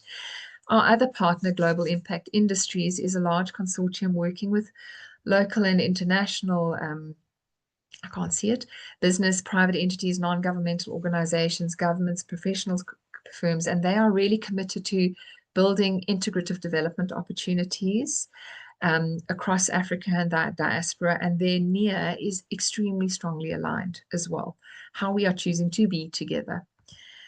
And then the so Kimberly, who heads up Global Impact Industries, just a word from her. So, really that what they are trying to lean into here is to create this transatlantic ecosystem that harnesses our youth demographic, that galvanizes academic leadership, that supports this connection between research, workplace opportunities, innovation, entrepreneurship, and skills exchange in order to uplift humanity and to fuel sustainable progress, and really to chart a new path for inclusive global development. And then finally, our third main partner is the Pan-African Council. And the Pan-African Council, likewise, is also committed to advancing and uniting Africa and her diaspora through international cooperation in political, economic, and social spheres. And then, what we are experiencing is this crowding in. So this is just a couple. We probably have about 20 or 30 organizations, participants that are crowding in and really co-creating this experience together. And we would love to invite you, and we would love to participate in your events, because we are doing shared work for the continent. It doesn't really matter who is initiating it. What matters is that we are championing each other, because we see and feel the common NIA that we hold. Yeah, and that's just with thanks to really all of our participants. And if anybody would like to connect, I'll pop something into the chat as well. But there's a little space here to also just pick up some QR codes. I'll leave it on for a second. While I leave it on, I'll go back and just post this in the chat if I can find it. Okay, there we go. All right. And with that, just to end on a Steve Biko quote, which this past 2 days I think has really offered us the truth of that the great powers of the world may have done wonders in giving the world an industrial and military look, but the great gift still has to come from Africa, and that is giving the world a more human face. So thank you so much for that time, and perhaps yeah, back to you, Alicia, but it would be lovely to just maybe have conversation around what that evokes and resonates for people. Thank you so much, Robin. To everyone on the call, I am aware we are out of time, but I think it is important to allow two speakers who really, I just want to thank once again. So Professor Green and Robin Whittaker, welcome back. Let's hear if there are any questions or comments. There's one around where Africa Voices are based. I'm not sure if, that's been answered. Yeah, just to say it's pan-continental, so most of our work is virtual, it's pan-continental. We have, we as co-founders, one is in Morocco, one is in Kenya, one is in Ghana, and then myself in South Africa. So it's an interesting net. And then our participants there, we have participants from about 35 countries on the continent. That's great. Any questions, colleagues? I was wondering, Professor Green, you mentioned that you're doing work in KwaZulu-Natal. Are you still working with the university? And what some of the takeaways are, anything that you feel would be specific to the experience in South Africa? And similarly for you, Robin, given that you are pan-continental, as you say, what are there any characteristics around these kind of partnerships and engagements with South Africa in particular? Professor Green? Yes, and we are really in just the beginning phases of our work with our partners at KwaZulu-Natal, but we are very, very excited at the possibilities. We've had to slow down a bit because of financial obligations and not really being able to move the students the way that we wanted to. We were due to come over last January, but we had to change course. So we are just continuing to build. But what we do know is that this is going to be an amazing opportunity, but this one is not just going to be for our students, but it's also going to be an exchange of our faculty and our staff. So we're very excited to continue to build this and to expand if anyone is, really interested in partnering with WUI. We also, might I add, we also had partnered with several HBCUs in the state and that also allows us to really get some of our global learning efforts moving forward because we combine the resources and we take students from a couple of different institutions. And so I think the big takeaway is that we're able to do this and that the importance of it. And if we take 3 students, it's amazing to us because those 3 students will then come back and engage with our students here and get them excited. And, it's a small program, but it's a very important program. And, another takeaway is that the importance, this all came about from students' requests. They wanted to travel abroad and they wanted to learn and they wanted to see how they could use their skills abroad. And, what we teach them is that this local impact is also global as well. And so, just the fact that we are able to, this small program, and students raise money and the families have raised money to ensure that our students are able to have this experience. And just that we have been able to expose them and change their lives. And some of our students have remained in contact with some of the students that they have met abroad. And that's meaningful as well.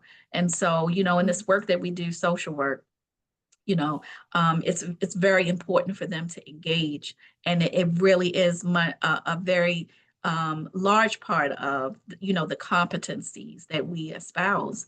And so we're just very grateful, again, to be a part of this conference and to be able to share our experience, but to also hear about some of the other opportunities. And I put my email up. So if anyone is interested in connecting with us, we are very, very open and very excited to continue to allow our students to understand the impact of global engagement. Thank you so much. And that's a wonderful way for us to end the session. But perhaps, Robin, if you can also just briefly reflect. Thank you.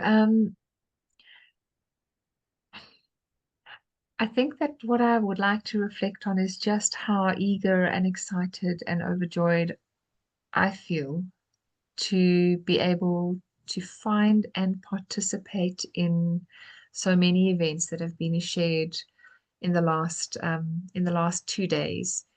And I think that this reciprocity about sharing our space and the reciprocity of, not staying with one meeting and one engagement and having that inspiration, but almost setting the opportunity for the next connection is so critical. And so I think, just real encouragement for us all to lean in. It may not be everybody because we are also only human, but I think that this work is about building nodes and pools of resonance. It's ecosystem work. It's ecosystems you can't see to the edges of them. All that you can do is step into the flow of them and open the channels and pathways for connection. And trust that as we do that increasingly and as we connect with each other in the work and this work that matters, that everything will change. So thank you. Thank you so much, Renee. Well, thank you both so much. I think it really is a wonderful way to end the day, Bob. This panel really sort of, it's encouraging, and it also responded to some of the questions we had earlier around, the interests of students in wanting to reach out, wanting to engage, the possibilities, not just for students, but also for academic or staff mobility. So really just thank you both very much. Robin Whittaker, thank you very much, as well as Professor Mohamed Green. Thank you so much. And over to you, Bob.